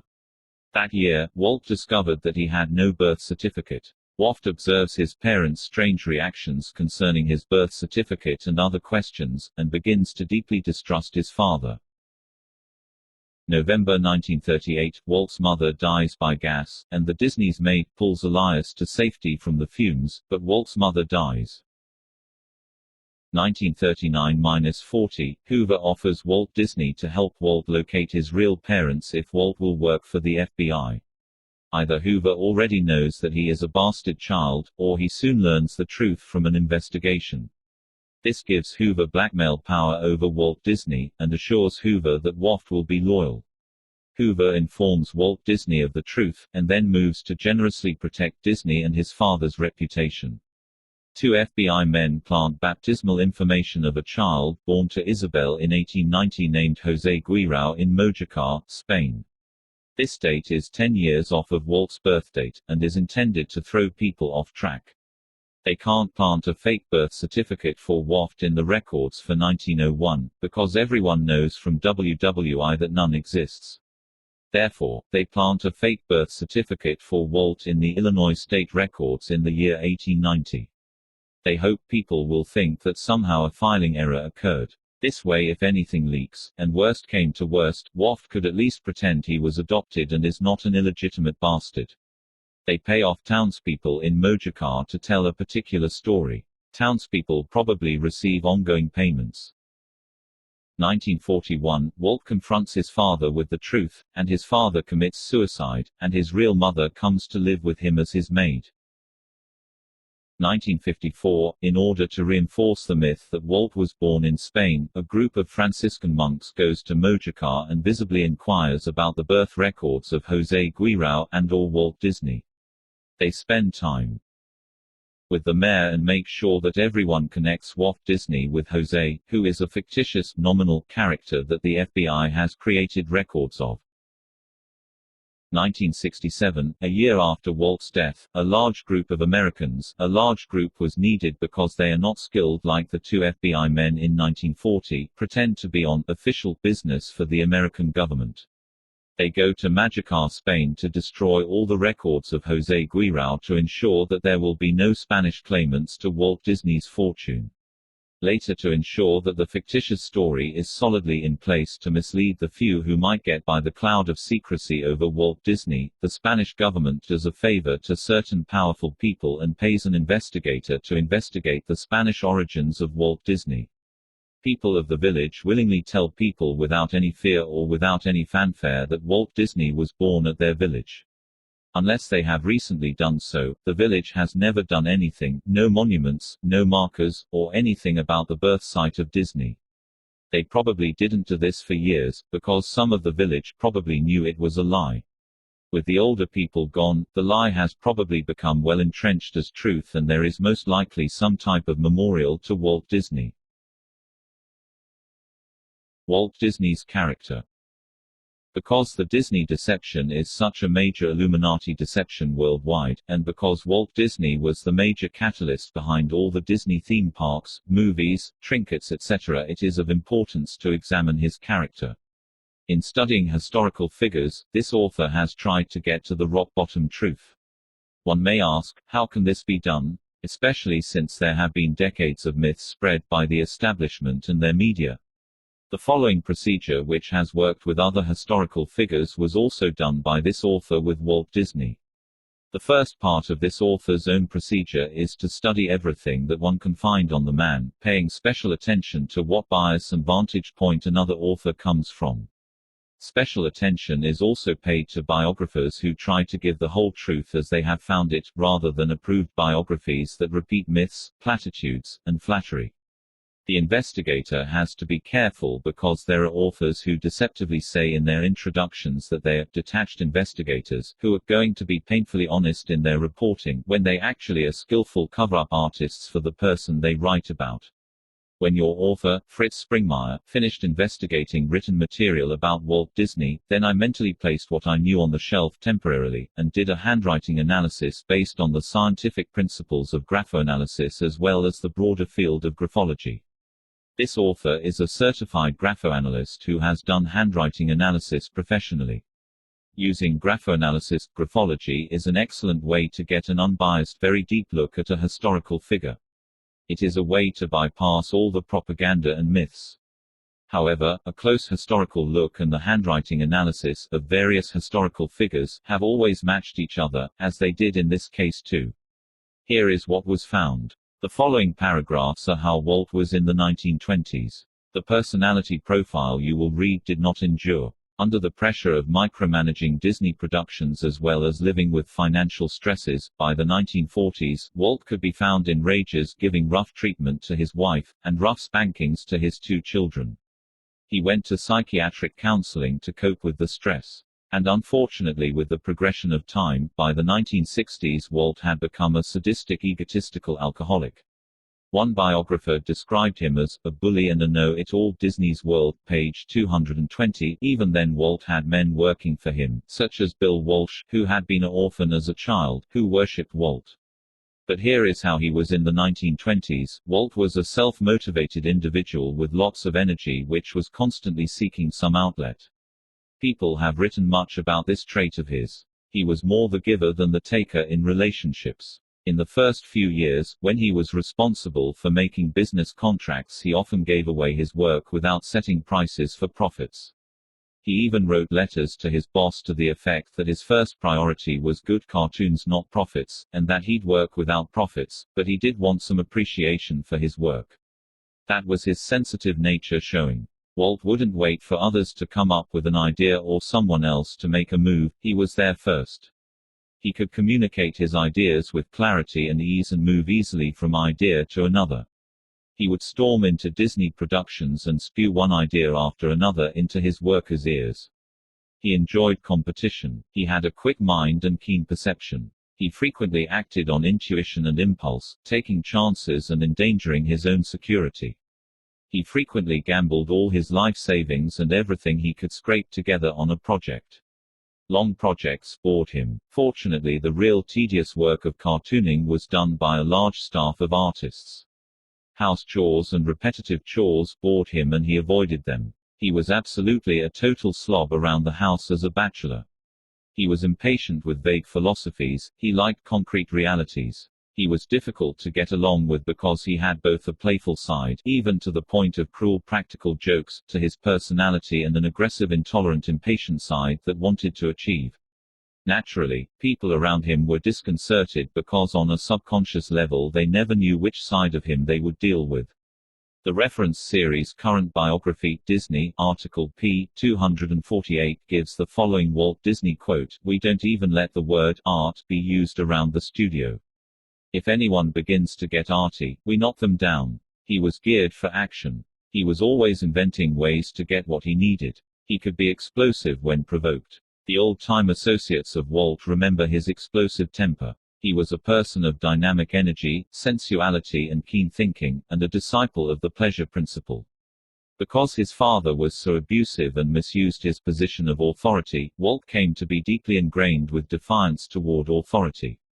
The themes of his films repeatedly sympathize with those who rebel against authority, and the police and other authority figures are consistently shown as absurd. One way he expressed irresponsibility was with lively dance scenes, which has been a hallmark of teenage rebellion during the 20th century. Comic anarchy reaches its fullest expression in Alice Rattled by Rats, which shows what the rats do when the cats goes away. He felt that rules were for others to follow. That is one reason he would step outside of the law and commit illegal acts. This is one trait that may be responsible for some of the criminal activities Walt ended up participating in. Walt also didn't like to be closely supervised. He wanted to manage his Disney Magic Kingdom as if it were his own kingdom. He wanted to be an authority figure, and indeed became the dictator of his Magic Kingdom. When his workers differed with his own views, he felt that they were infringing upon his own inalienable rights as an individual. He was somewhat of a melancholic temperament, that type of perfectionist who still enjoys life. He felt a need to protect himself against intimacy with others. He was most home in a setting which he made for himself. Walt had the traits of an executive. He was slow to reveal his innermost feelings, and definitely set his own goals. Walt was one of those persons that when the going got tough, he hung in there. Likewise, he would cling to his ideas, plans, and possessions. His stubborn refusal to allow his brother Roy to stop the creation of Disneyland led to events that split the brothers. His determination to succeed was taken advantage of by the crime syndicates to blackmail him with some debt. In order to get his dreams, he was willing to give them what they wanted. A clue to Walt's macabre sense of humor, at times almost a graveyard sense of humor, and his high tolerance of seeing pain in others, is that Walt was seriously thinking of volunteering again as a medic after the WWI fighting in France was over, when volunteers were needed for the Balkan fighting. Walt loved animals more than people. The only human being that he had rapport with while growing up on the farm was his Uncle Ed, who he called Uncle Elf, who looked like a cross between a leprechaun and a prune. Uncle Elf could make animals' sounds and bird whistles to Walt's delight. Walt loved the charm of the farm and nature, and he loved royalty, pageantry, and a strict social hierarchy such as Freemasonry provides. He often wove a combination of the barnyard in with royal parades and other trappings of royalty. For instance, in Alice the Piper, the King Hamlin is a farmer who sleeps in a farmhouse. In Puss in Boots, the local king lives in an authentic palace incongruously placed in a village. His early film Alice's Day at Sea includes both the features of a royal court and an American circus. In typical Disney disdain for authority, he pokes fun at criminal fraternal groups with their rituals and passwords in Alice and the Dog Catcher, Alice Foils the Pirates, and Alice's Mysterious Mystery. And while he was a secret FBI agent, he went against Hoover's wishes and poked fun at the FBI's authority. Walt was loyal to what he believed and could be loyal to those individuals who he deemed worthy of his loyalty, but he didn't want anyone to have authority over him. Walt was a 320 Freemason and an occultist. He was loyal to that philosophy and loyal in his early years to his older brother Roy O. Disney, who was a father figure to him. If anyone at the studios agreed with him when he was angry at his brother Roy, he or she risked losing their job. Both brothers were protective of each other, and felt they were the only ones who could criticize the other one. WHO was Roy O. Disney. Roy O. Disney was born in 1893, and his brother Walt in 1901. They had three other brothers, but Roy and Walt (1901–1966) were only close to each other and not to their other brothers, who didn't resemble them. Walt was named Walter Elias, his middle name derived from his father's first name. The Disney family had immigrated from Ireland to Canada and then to the U.S. The father of the brothers, as stated, was Elias, and their mother of Scottish descent, who may not have been the biological mother, had the maiden name Flora Call. Roy died in 1971, shortly after the opening ceremonies for Walt Disney World. He kept his promises to his brother to build Walt Disney World. He reneged on his promises concerning the city of Epcot, which was derailed into becoming Epcot. Roy O. during the 1930s lived in North Hollywood. Roy's family later located in Napa Valley, CA, and was associated with the Illuminati kingpins in the area. Napa Valley has been nicknamed the Valley of Kings. This Valley of Kings plays a major role in the dirty activities revealed in this chapter. Roy Zero. Disney played a bigger role at Disney Studios than people realize. For example, it was Roy O. who made the decision to cut 45 minutes out of Fantasia, so that Walt's pet project could be distributed to movie theaters. Roy O., considered by some insiders as the more evil of the two brothers, kept the financial books for the Disneys down through the years. It is known that Disney kept two books during the 1950s, so it is hard to believe anything except that Roy Zero was fully aware of how Disney brought in their money. The big boys always kept the financial screws to Walt and Roy. The big boys often figured out scams to take their money. When the Disney brothers had an arrangement with Columbia Studio, run by Harry Cohn, they were advanced $7,500 for each cartoon, which cost them an unprofitable $13,500 to make. Further, Cohn liked to cheat them by not sending them their money, and taking a ridiculous amount of time to pay them what he owed them. The cash flow problems of the Disney brothers also came from Walt's desire to keep improving and upgrading the technology they used. When Walt went to color over Roy's objections, Disney's profit margin was damaged and the studio was left with shortages of cash. In 1937, Walt's repeated gambles with cartoon production ideas caused Roy O. to say, "We've bought the whole damn sweepstakes." From 1940 through 1946, Disney lost money every year. In '46, he lost $23,000. Finally in 1947, things turned around and the Disney studio made a profit of $265,000. Cartoons and movies were not really big moneymakers for the Disney brothers, until it was realized that old films could be replayed on television. Overall, from the 20s through the 50s, the Disneys may have broke even with animation. This is why Disney Studios at Christmas, 1931 was unable to pay its payroll. Pinocchio cost $2.6 million to make in the late 30s, an amount hard to retrieve at that time from the box office, and Fantasia's original release in the 40s was a dismal financial failure. When Sleeping Beauty was released in 1960, it was a loser, moviegoers were apathetic towards it. The real money made by the Disney brothers in the 1930s-1950s came from the merchandising of Disney products, the production of underground hard porn, and the kickbacks from various groups which used Disney for mind control programming, and money laundering. When Walt died, his shares in Disney were worth $18 million. His family all in all held 34% of the stock in Walt Disney Productions. Roy O., Disney's daughter Dorothy Disney Pudder and husband Episcopalian Reverend Glenn Pudder purchased property at 1677 Sage Canyon Road, Napa Valley east of Rutherford. This is close to the Rothschilds' Opus 1 temple mentioned in Volume 1. O.J. Simpson's lawyer Johnny Cochran Jr. was in the Rothschilds' hard-to-enter Opus 1 when the jury arrived at a decision in O.J. Simpson's case. It is very typical for mafia families in South Boston to have one family member in the clergy and one full-time in organized crime. See authors Be Wise as Serpents for an expose on the Episcopalian Church, which is simply a branch of Freemasonry. All kinds of interesting mafia figures, Illuminati, and Bohemian Grovers live up the Sage Canyon Road. This is an area that has a large well-kept cemetery for pets. Frank Wells' sister and Rich Frank, who will all be discussed later in this chapter, also live on Sage Canyon Road. Was Roy B. Disney? Roy Edward Disney, nephew of Walt, is the son of Roy Oliver Disney, brother of Walt. Sometimes he has been called Jr. The 9th of May 94 Newsweek story on Disney's Magic Kingdom called him Keeper of the Flame.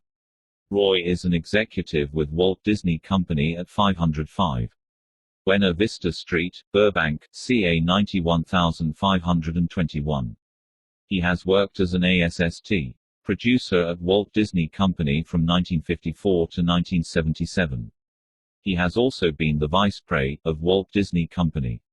He is president of Roy E. Disney Productions. In Burbank, he is chairman of the board for Shamrock Broadcasting Company. As if that weren't enough, he is on the board of directors for St. Joseph Med. Center, fellow UK. Recipient of the Academy Award nomination for Mysteries of the Deep. He is a director of the Guild American West, the Writers Guild, which is important. He belongs to the 100 Club, the Confrérie des Chevaliers du Tastavan, and St. Francis Yacht Club.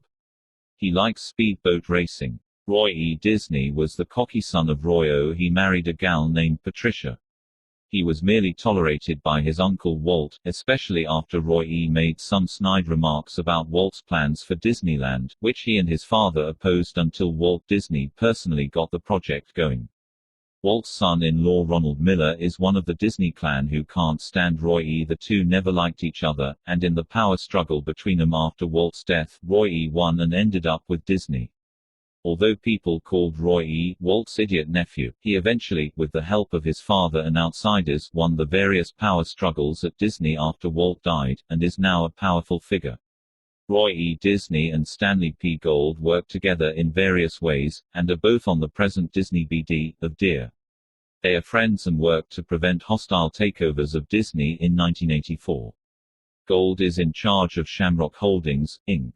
The battle between the two Disney factions in 1953, the two brothers and their respective sides of the family split when Walt created RETHAW Corporation. The two sides have fought ever since. When Walt Disney created Retlaw, his name Walter spelled backwards, this alienated his brother Roy O. and Roy's side of the family. Without going into all the details, what Retlaw did was cut Roy O's side out of the money that was to be made. But Roy's side didn't stand by and idly let their share of the pie be lost. They fought back and held their own. Their big break came when Michael Milken and his band of junk bond artists carried out a greenmail on the Disney Corp. Only a few insiders know how greenmail works. It is a legal form of blackmail. Milken would work with his friends Saul Steinberg, Sir James Goldsmith, and Carl Icahn. Milken would provide them the financial clout, to make them look financially capable of financially purchasing a corporation that they had selected as a target. According to insiders, Milken got 40% of the upside of any greenmail that went right. The targeted corporation would learn that someone like Saul Steinberg was going to buy them out. In order to prevent the buyout, and to keep their jobs, the officers of the targeted corporation would get frantic, and either do suicidal refinancings, or buy the stock of the potential acquirer for much greater prices than the Milken Group paid for them. The greenmail artists would then take their loot and go on their way.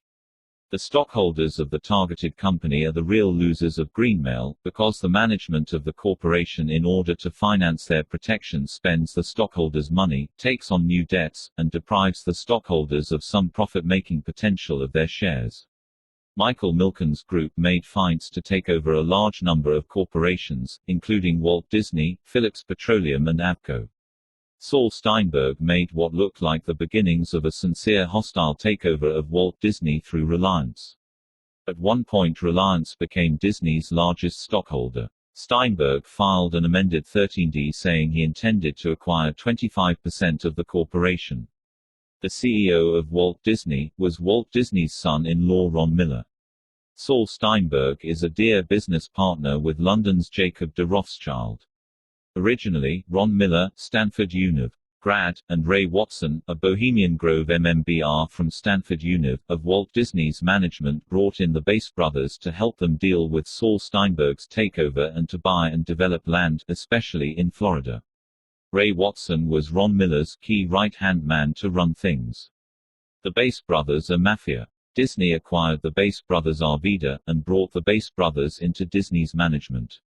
The Basses sold their stake in Texaco back to the oil company, and then used this money to bolster Disney. Sid Bass and Chuck Cobb, chief exec. Arvida worked out a deal with Disney. Arvida, sold to Disney for $200 mil, would profit from developing Disneyland in Florida, and Disney would profit from the new financial strength that getting Arvida would provide. Arvida owned oil fields, theme parks, and had helped create planned communities. For Ron Miller, on the one side was the Illuminati and the other side of things was the mafia. He didn't trust either, but Steinberg's takeover could eliminate Disney's management, and both he and Roy E. Disney wanted to save Disney from a takeover by Steinberg. At first, Roy E. wrote a letter to Ron Miller and the other board members stating his concerns about the acquisition of Arvida for Disney management. At least the Bass brothers would let Walt Disney continue to make their family movies. After the Bass brothers joined the Disney management, and became one of Disney's major stockholders, they soon joined sides with Roy E. in a management fallout over whether Disney should buy Gibson Greeting Card Company. With enough votes on the board, they sent Ron Miller packing. With Ron Miller, and those management men aligned with Walt's side of the family gone, then CEO Michael Eisner, Frank Wells, Rich Frank, and Jeffrey Katzenberg and some others made the modern Walt Disney Corporation. Disney's Touchstone Studio, which was mentioned above in connection to the movie Alive, was created in 1984 by Walt Disney's son-in-law Ronald L. Miller. Ron Miller's management style was lackluster. The new management has really gone gangbusters. Although Walt's side of the family is out of the management end of Disney, they still receive financial rewards from various Disney enterprises. The Bass brothers acquired more land for Disney in Florida. But under their tutelage, Disney now has a management team that is skilled in land-grabbing techniques. The Bass fortune began with Perry Bass, who created a company called Bass Enterprises. In 1969, Perry retired and turned things over to his eldest son, Sid Richardson Bass. Sid has three younger brothers, Ed, Robert and Lee. The Basses owned 27% in Prime Computer, as well as sizable real estate and oil holdings. The Bass brothers founded a local prep school in featuring Worth, TX. Their HQs in Fort Worth is full of modern art. The Bass brothers were very clever in their deal with Disney. In exchange for their $14 investment in Arvida, they had gotten, over a period of time, $950 million worth of Disney stock. In 1985, they liquidated Bass Brothers Enterprises and divided the assets between the four brothers. Sid Bass was able to shift his interests from finances to culture and high society. One of the Bass brothers is involved with wineries in Napa Valley. The Bass brothers' financial strategist was Alfred Kecke, now of Beverly Hills, who has been a supporter of Mishpucha member Senator Dianne Feinstein, D. Califf. Roy is involved in criminal activities, and several people investigating him have been bluntly warned that if they continue, they will see their children murdered. Napa Valley's Illuminati activity also connects in with CIA activities as well. The Napa Valley Illuminati families all have CIA connections. For instance, British millionaire Kenneth Armitage, who had to flee from England to avoid arrest on numerous charges of theft, deception and false accounting, had some of his good friends in the Napa Valley, such as Dr. John Duff, Johnny Beck, and others. Armitage has since mysteriously died in prison in England. Armitage had intelligence connections which tie in with Twilight world of the criminal activities of the numerous intelligence acronym monsters. Also, his company was authorized to provide people with Central American government documents. There is more, much more to sordid affairs which swirl around Roy Disney. Napa Valley, where many members of the Disney family live, has the Illuminati's Opus One temple owned by Rothschilds, as well as two roads lined with meticulously kept wineries owned by Illuminati kingpins and connected via secret underground tunnels. To top off this incredible collection of Illuminati wineries, Rothschilds, Mondavis, Rutherfords, Christian Brothers, Satwis etc., on the north end of a series of wineries on Highway 29 lays the CIA's medieval-looking Culinary Institute of America Greystone, at 2555 Main Street, St. Helena, CA 94574, where numerous people have suffered torture. The Greystone Culinary Institute of America recently had the person who runs their campus store mentioned in House and Garden, Sept. 96. F. What do we know about the Disney family in general? Several members of the Disney family came to England with William the Conqueror. They were not known as Disney then, but because they came from the French Norman town of Isigny, they took the name d'Isigny, and anglicized it into Disney. Walt had two daughters, Diane Marie (BN. December 1833, and Sharon May. Diane made some revealing comments when she said, "He didn't spoil us. Like a lot of adolescent girls, I was crazy about horses, and I got quite good at riding. I yearned for my own horse, but Dad wouldn't buy one.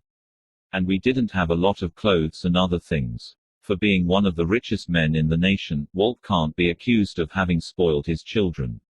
He was also famous for his 10-cent tips at restaurants, which became the talk of the town. Sharon May was adopted and arrived at the Disney home December 31, 36. She died in 93. The adoption was kept very secret. The newspapers around the country announced that Lillian had given birth to Sharon, and the Disney family kept up this lie for years. The reason given for Sharon's adoption was that Diane needed a playmate. For years, Walt Disney didn't care much for Sharon and seldom acted like he even knew her name. Walt had wanted a son, but his wife wanted to adopt a girl, so it was a beautiful girl that Lillian picked out to be a companion for her first daughter. When Sharon was kindergarten age, Walt would take her to the carousels in Griffith Park on Sunday afternoons. Sharon was sent to private schools. She went to Westlake School for Girls, and later was shipped off to Switzerland to a girls' boarding school. She had soft blonde locks and was attractive. In June of 1948, Walt took Sharon, who was then an attractive 12 years old, to Alaska with him for about 2 months. For most of this trip Walt and Sharon were alone together. For a father, who had ignored Sharon for years, now Walt was totally obsessed with Sharon. He bathed Sharon every night, combed her hair, washed her underwear, and carefully dressed her each night from head to toe before taking her to nice restaurants. He even followed her when she sleepwalked. Why was Sharon a dissociative person? That summer in Alaska, Walt and his personal pilot took a trip in August to Mount McKinley, AK. Both were drinking Scotch whiskey and they barely missed hitting a mountain, and almost ran out of fuel before finding a runway. Sharon first married a Presbyterian Robert Borgfeldt Brown. Later, Sharon went on to marry William Lund. Years later, Walt's wife Lily even prevented a biographer from revealing that Sharon was adopted. Sharon died relatively young. It is important to look at the Disney family rather than just Walt Disney in trying to understand the Disney phenomena.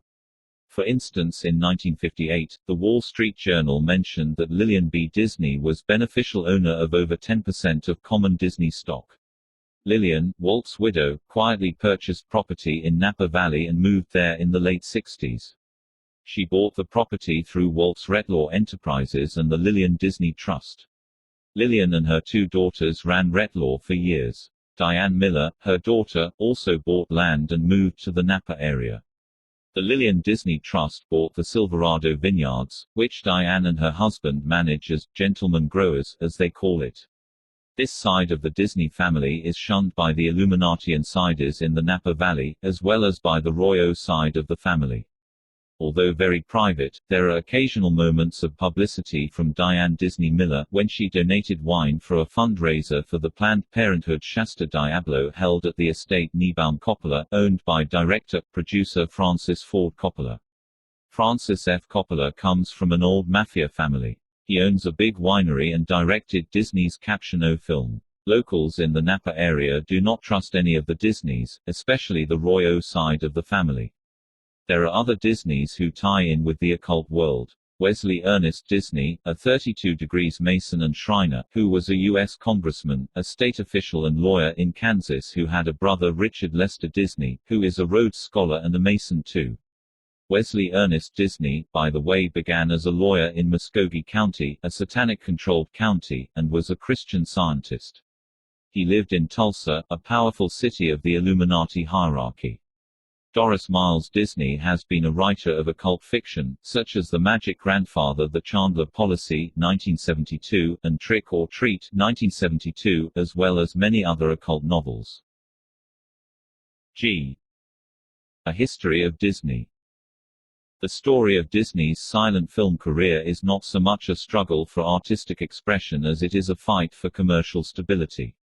During the 1920s, Walt stayed safely within the confines of comic animation as defined by others, such as the producers of Felix the Cat, Coco the Clown, and Crazy Cat.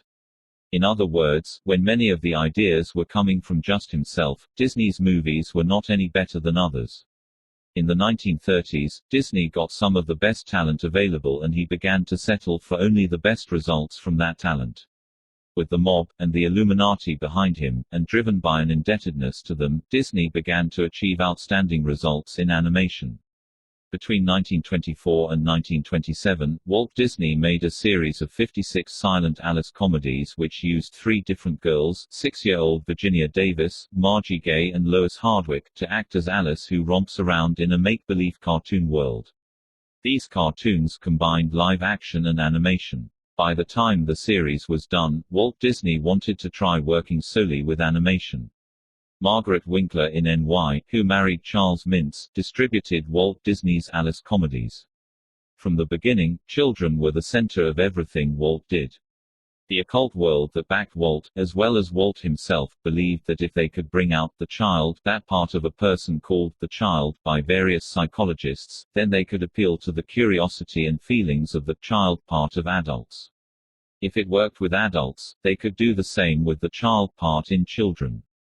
They knew even in the 20s and 30s what had to be accomplished in the secret Great Plan for a New World Order.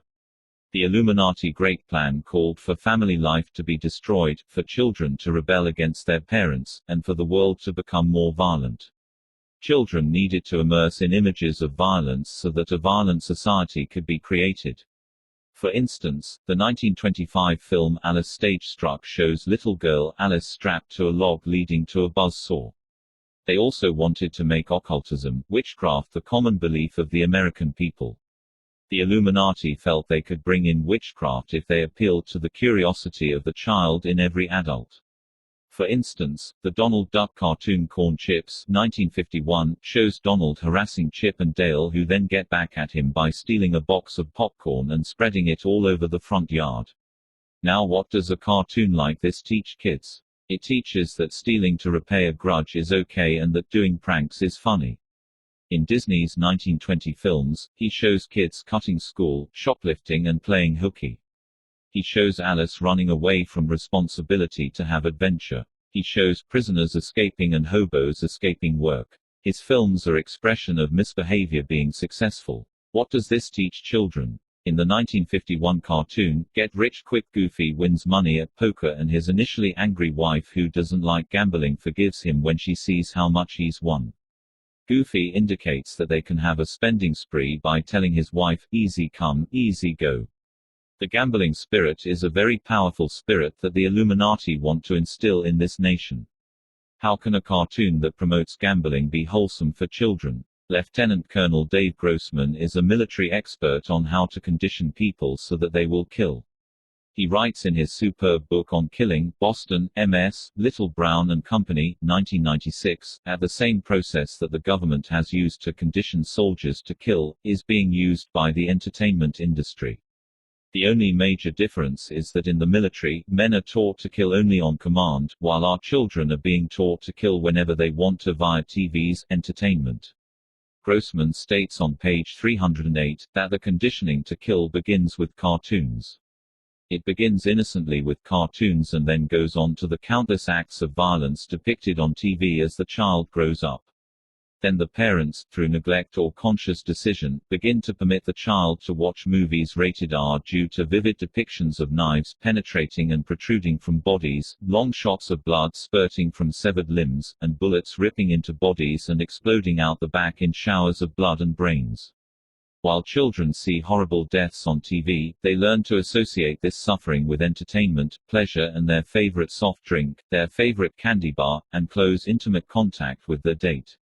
See on Killing, page 302, Disney has the appearance of wholesomeness. This appearance is quite deceptive. A close study of Disney cartoons will reveal lots of violence that could not be depicted if the violence was actually real life and not animation. It's the wholesome front which is one of the deceptions that makes Disney cartoons and films so dangerous.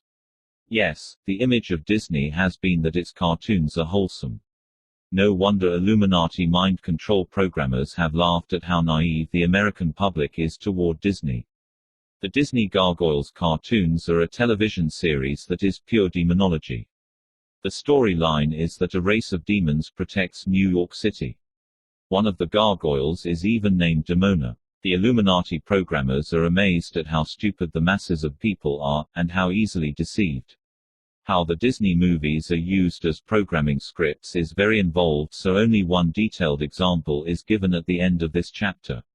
The Illuminati and Mafia knew that Walt had the ability to get the job done that the great plans called for. Source: confidential interview. They knew they had the carrots and the sticks to get him to cooperate. There is no doubt that Walt was a hard worker who in turn expected high standards from his employees.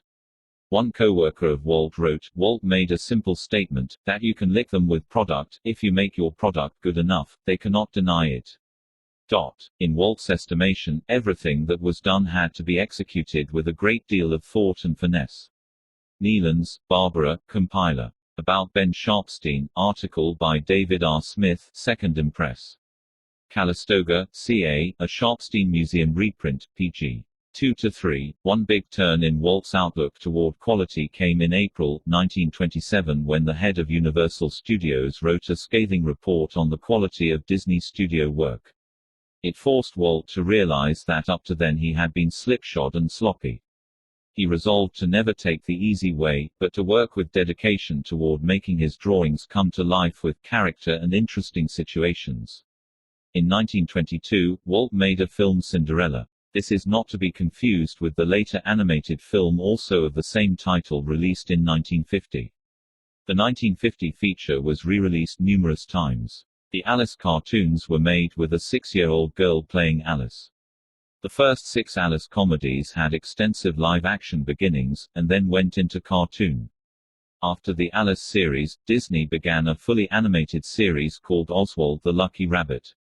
Here we see the occult concept of luck, who hasn't heard of a lucky rabbit's foot, being subtly promoted. Disney cartoon may entertain, but they also indoctrinate while they entertain.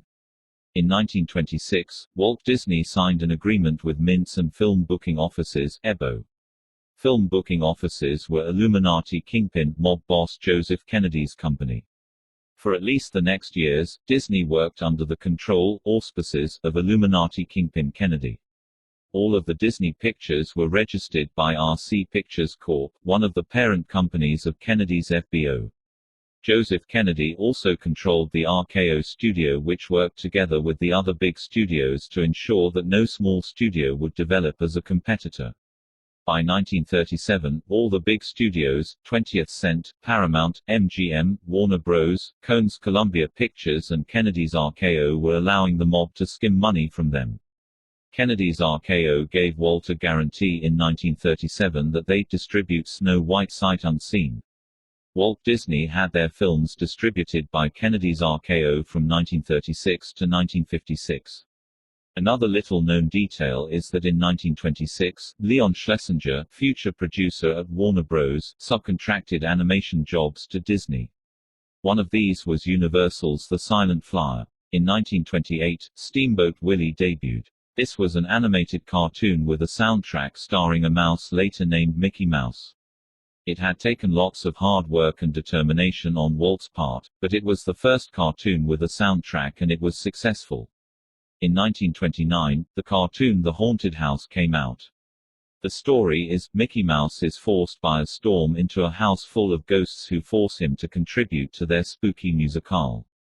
In 1930, Harry Cohn, one of the most ruthless and unsavory characters controlling a studio, bailed Walt Disney out of Walt's trouble with con artist Pat Powers, who was stealing Disney's money. Harry Cohn was a former NY pool hustler and gambler who was brought in by Chicago investors to front their investments in Columbia Pictures, and run their studio. He wore a sapphire ring that the Chicago mafiaman Johnny Roselli gave him. Roselli later became a rogue asset of the CIA, and testified before Congress, the Church Committee on Assassinations in '74, about a CIA contract which was handed him. Roselli worked for the Mafia Council of Nine, which INCL. Anthony Accardo and Sam Giancana. Harry Cohn was said by some to be the most hated man in Hollywood.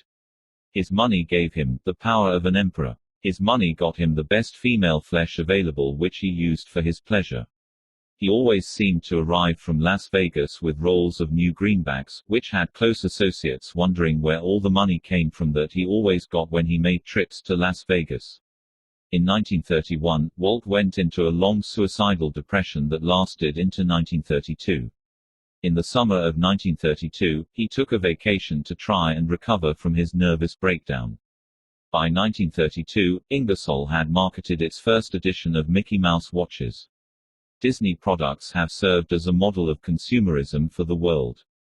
Disney watches have been made continuously since 1932 or 33. In 1932, 80 major U.S. corporations, such as General Foods, RCA and National Dairy, began to market Disney products.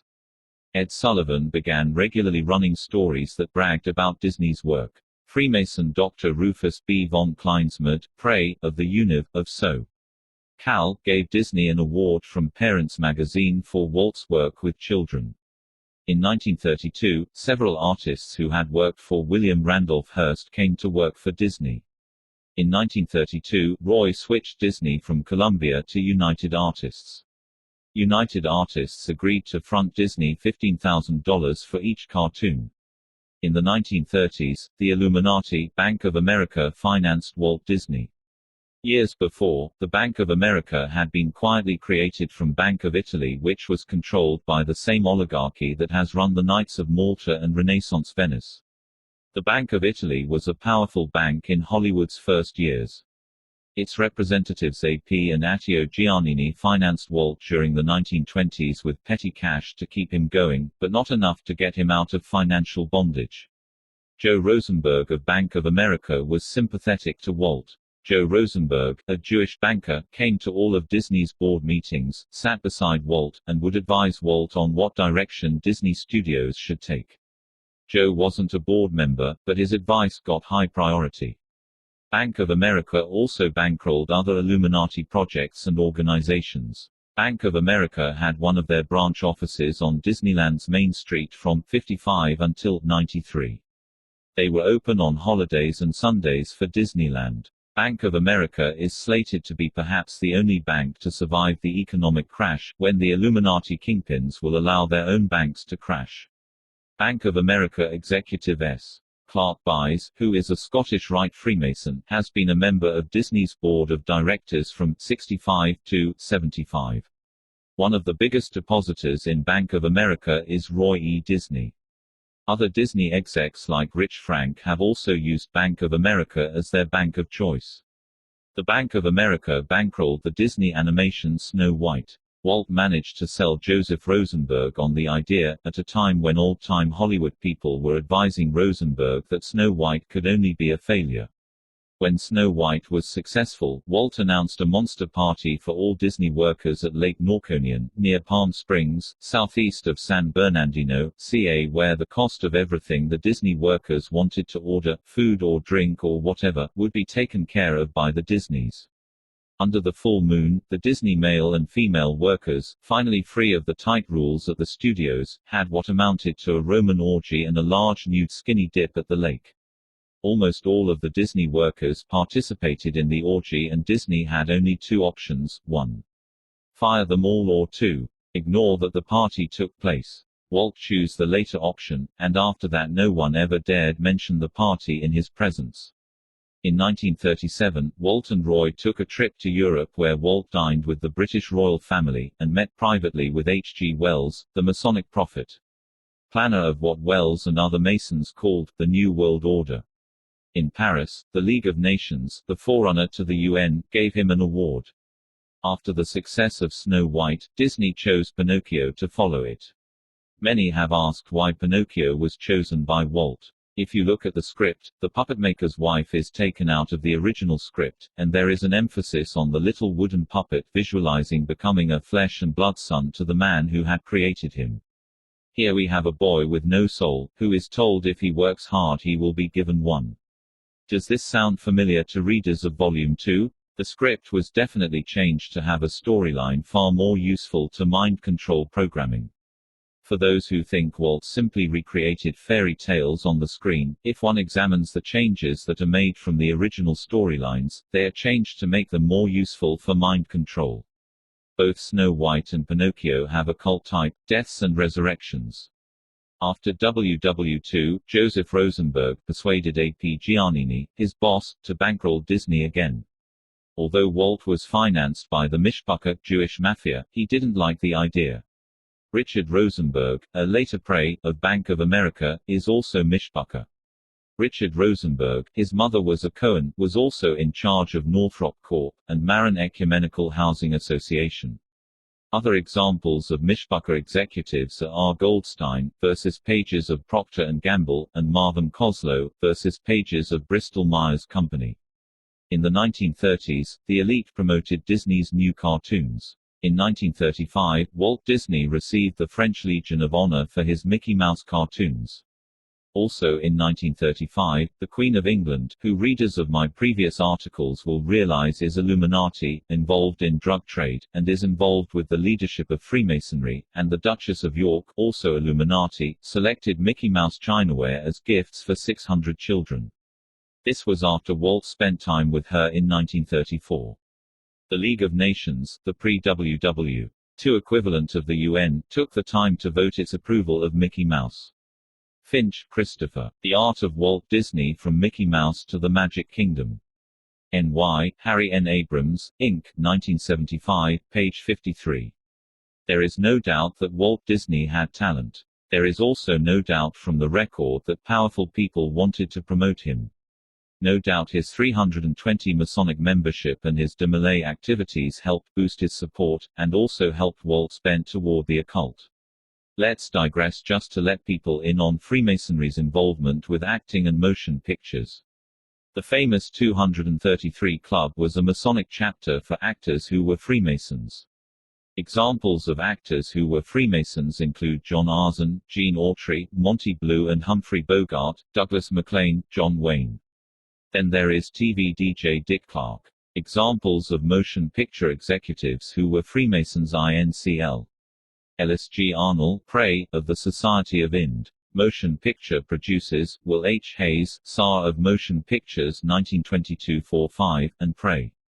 Motion picture producers and distributors of AIMA. Inc., Benj, B. Kahane vs. Page and Deer. Association of Motion Picture Producers, Inc., Carl Lamley, Prey. Univ. Pictures Corp. Till, 36, Frank E. Mullen, Man. Department of Info, RCA, VP NBC, 39, 46, Exec. VP NBC, 46, 48, David Sarnoff, CHRM, of BD. Radio Corp. of AIMA, and Father of American Television, Jack M. Warner vs. Pages of Warner Bros., and the President and Deer, of Universal Pictures since 1952. The Freemasons have made much of Walt Disney's membership in their membership sales pitches. Because the two Disney brothers' chief contributions to the production of Disney films were the finances and occasionally the ideas used in a film, it is rather misrepresentative of things that Walt Disney got all the credit for the success and quality of the Disney cartoons. He was showered with 700 awards and honors from important people, including 30 Oscars, and the Presidential Medal of Freedom, in '64. Walt Disney's great animators never got the credit they deserved, but no one should forget that Walt was the driving force that inspired and guided his workers. In 1934, Walt Disney made a cartoon about a goddess of the mystery religions named Persephone. In the cartoon entitled The Goddess of Spring, the goddess Persephone is captured by Satan as his bride and sent to the underworld, with the agreement she could return to Earth 6 months of each year. The Illuminati have rituals around Persephone. On December 21, 1937, Disney premiered the first full-length color cartoon movie, Snow White and the Seven Dwarfs. This cartoon had taken $1.40 in Depression-time money and 3 years to make. Over 750 artists worked on the film. Walt Disney had gotten the idea from a silent movie of Snow White which he saw as a boy in 1917. The movie has an important occult theme to it, and has been used for occult mind control programming. When the 1940s got started, Disney was in financial difficulties. At this point, Nelson Rockefeller hired his cartoon capabilities to make cartoons for South America, with the idea that South Americans would remain loyal to the American capitalist hegemony, rather than shift to rising ideologies of fascism, Nazism, if they saw Walt Disney cartoons. In Rio de Janeiro, Brazil on August 24, 42, Disney did its world premiere of Saludo Amigos, a 42-minute feature about Latin America. Goofy becomes a gaucho, a parrot teaches Donald Duck to dance the samba, as well as Disney art showing various landscapes of Brazil in the film. However, the film The Three Caballeros, if it was meant to encourage South American loyalty to American capitalism, completely failed. The Three Caballeros showed a sexually lecherous Donald Duck who in bad taste tries to make it with Latin women. The mysticism was also seen as bogus. Although the Latin Americans hated the film, the establishment media's Look magazine praised it. Another reason that Rockefeller sent Walt to South America was to get him out of the way so that the government could settle the strike by Disney workers. Nelson Rockefeller was the government's coordinator of inter-American affairs, a good position considering how much of South America the Rockefellers controlled. Rockefeller told Disney that Disney couldn't beat the strikers, but that while Walt was in South America, FDR would see to it that the strike got settled. When Disney returned, he submitted to the powers that were, and accepted the unions and the mafia's control. Another change for Walt Disney was that in 1940, he and Roy turned Disney into a public corporation, and initially sold 755,000 shares of common stock. The Illuminati Boston firm of Kidder, Peabody and Company were the underwriters of the studio's public stock offerings. By 1940, the Disney studio at Burbank had become a miniature city with 1,000 men and women employees and 20 buildings on a 51-acre tract of land. After the U.S. joined WW2, Disney productions were made a part of the American military establishment. The very next day after Pearl Harbor, the military moved on to the Disney studio, which leads this author to suspect that Disney was already part of the power establishment prior to the war breaking out. Disney made military movies, cartoons that taught the different branches of the military many things. They made propaganda movies for the Allies. One series of films was Why We Fight. Disney made movies for the IRS to get people to pay their taxes. Some of the Disney films were top secret, and concerned secret military weapons or secret psychological tactics of the Americans.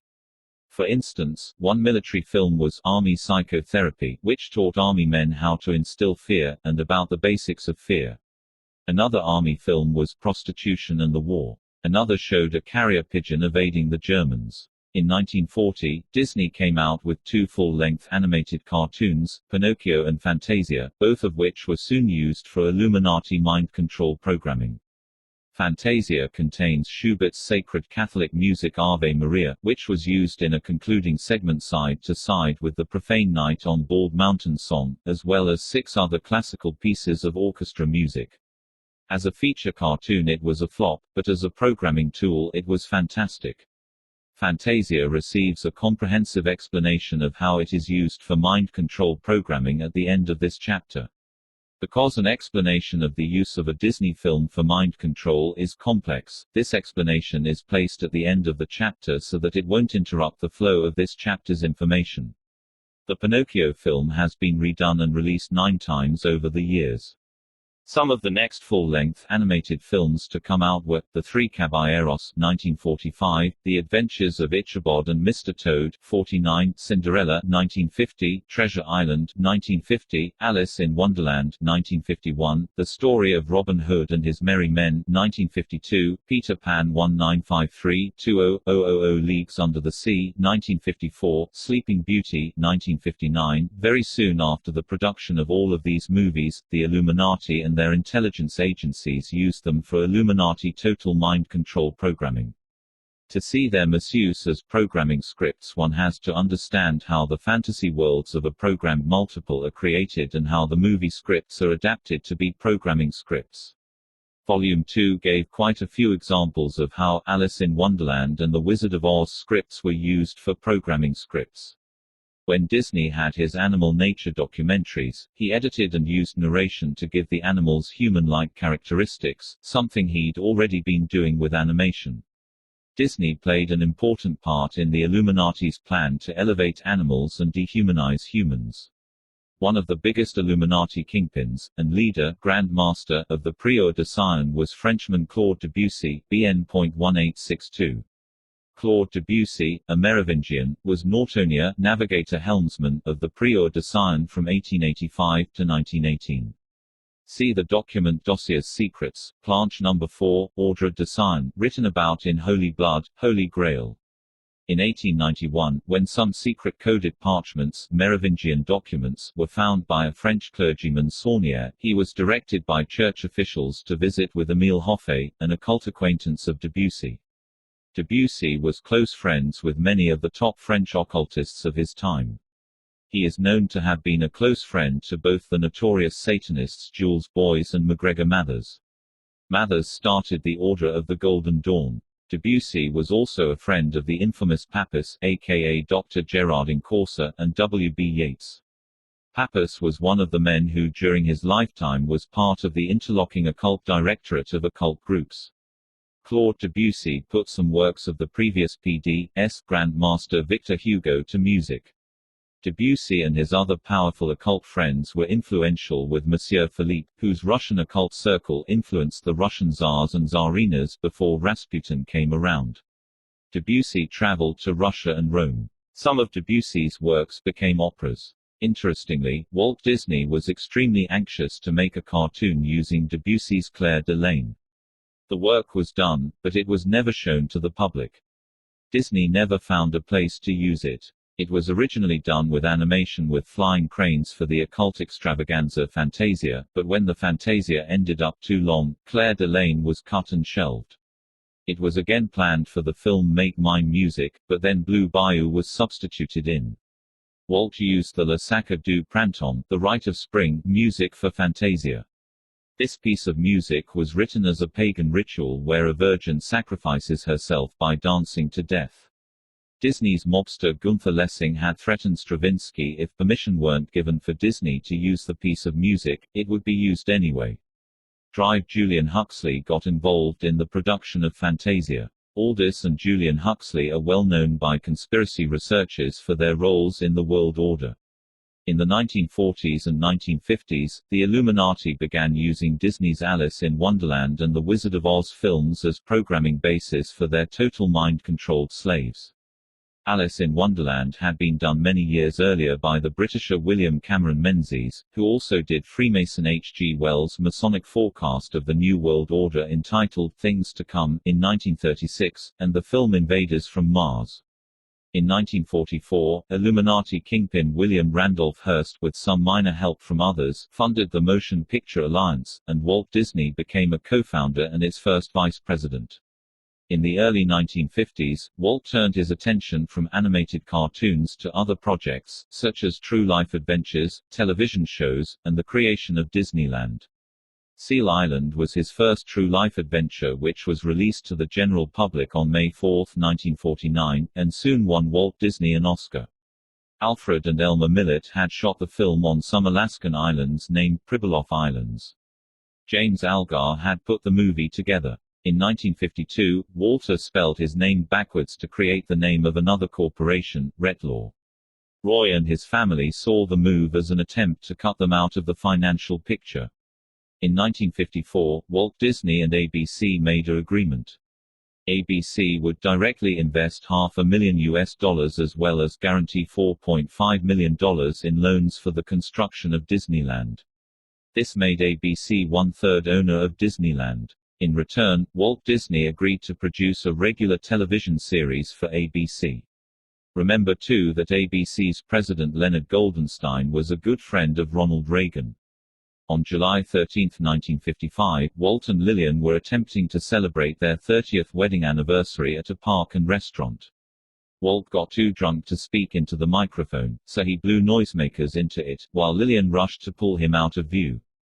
In 1961, Disney bought out the ABC investment, also labeled Paramount, for $7.5 million with cash and notes, and to bring this all up to date, later on July 31, 1995, Disney merged with Capital Cities, ABC, with Disney in nominal control.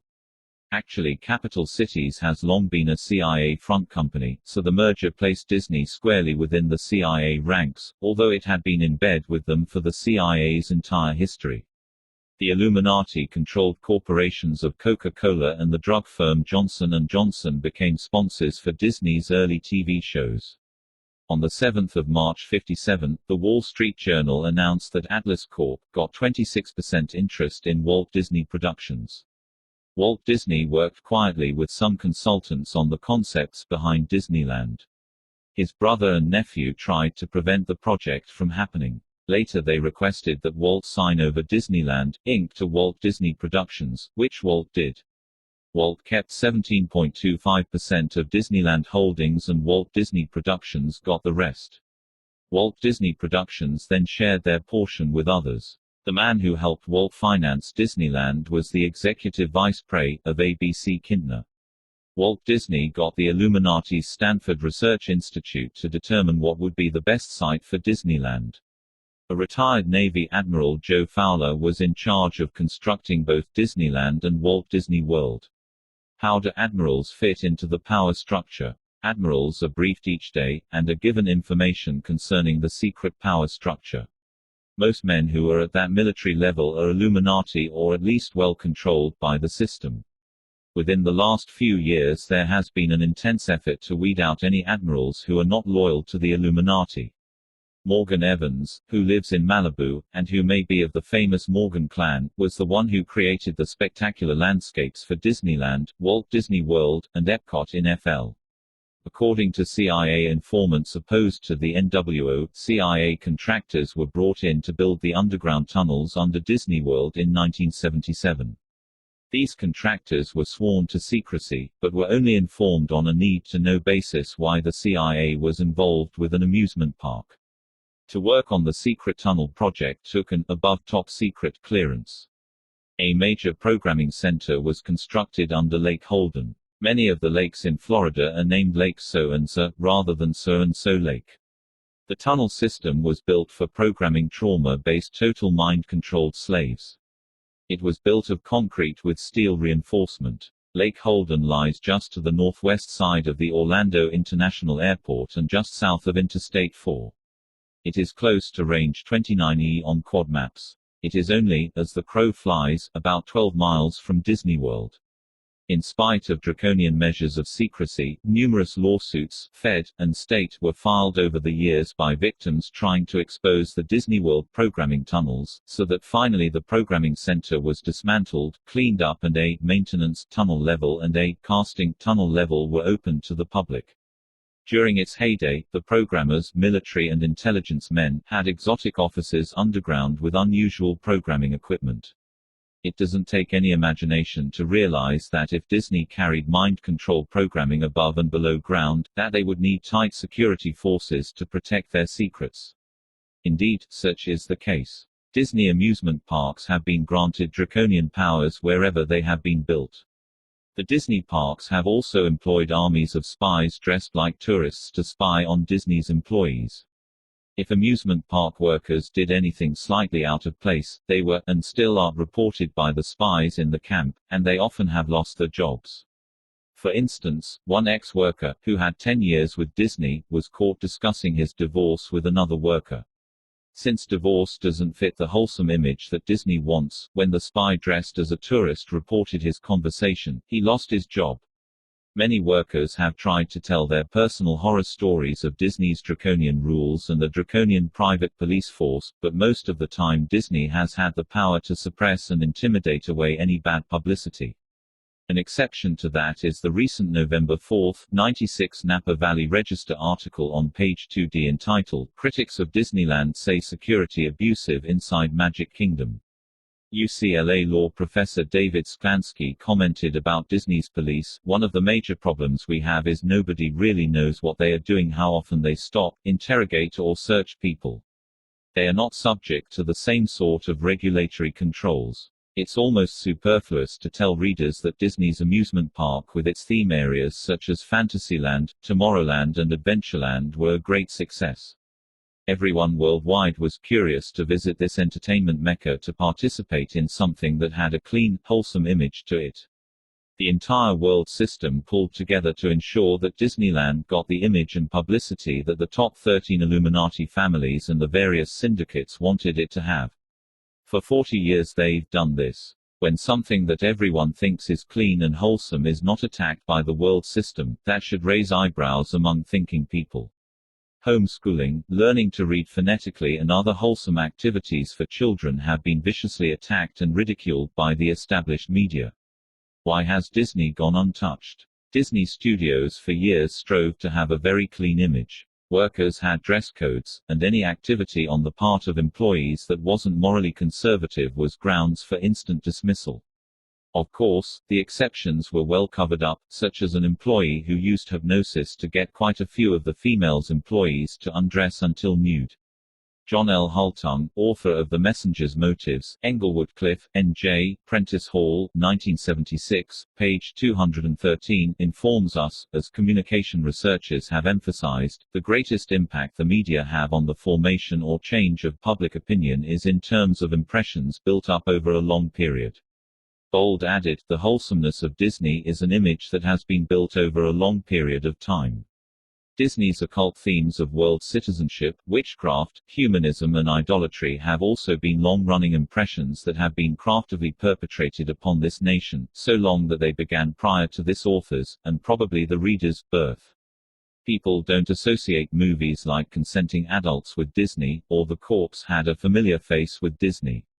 In fact, as previously mentioned, when Disney wanted to put out more adult films, they did a sleight of hand and created the label Touchstone Films so that people wouldn't associate movies like Splash, which showed what looked like bared breasts, with Disney productions. Another label, Hollywood Pictures, was created by Disney to help distribute Touchstone films. At first the personnel of these companies was simply Disney's staff, but as time went on, they got their own production personnel. On October 27, 1954, Walt Disney's Wonderful World of Color debuted on television. The TV show celebrated Disney's movie triumphs. The words Wonderful World of Color are not ill-chosen. According to an Illuminati mind control programmer, when Disney worked on his cartoons and amusement parks, colors, special colors and color combinations, were specifically chosen for mind control programming purposes. Wonderful World of Color under various names such as Disneyland aired for 22 years over the television networks.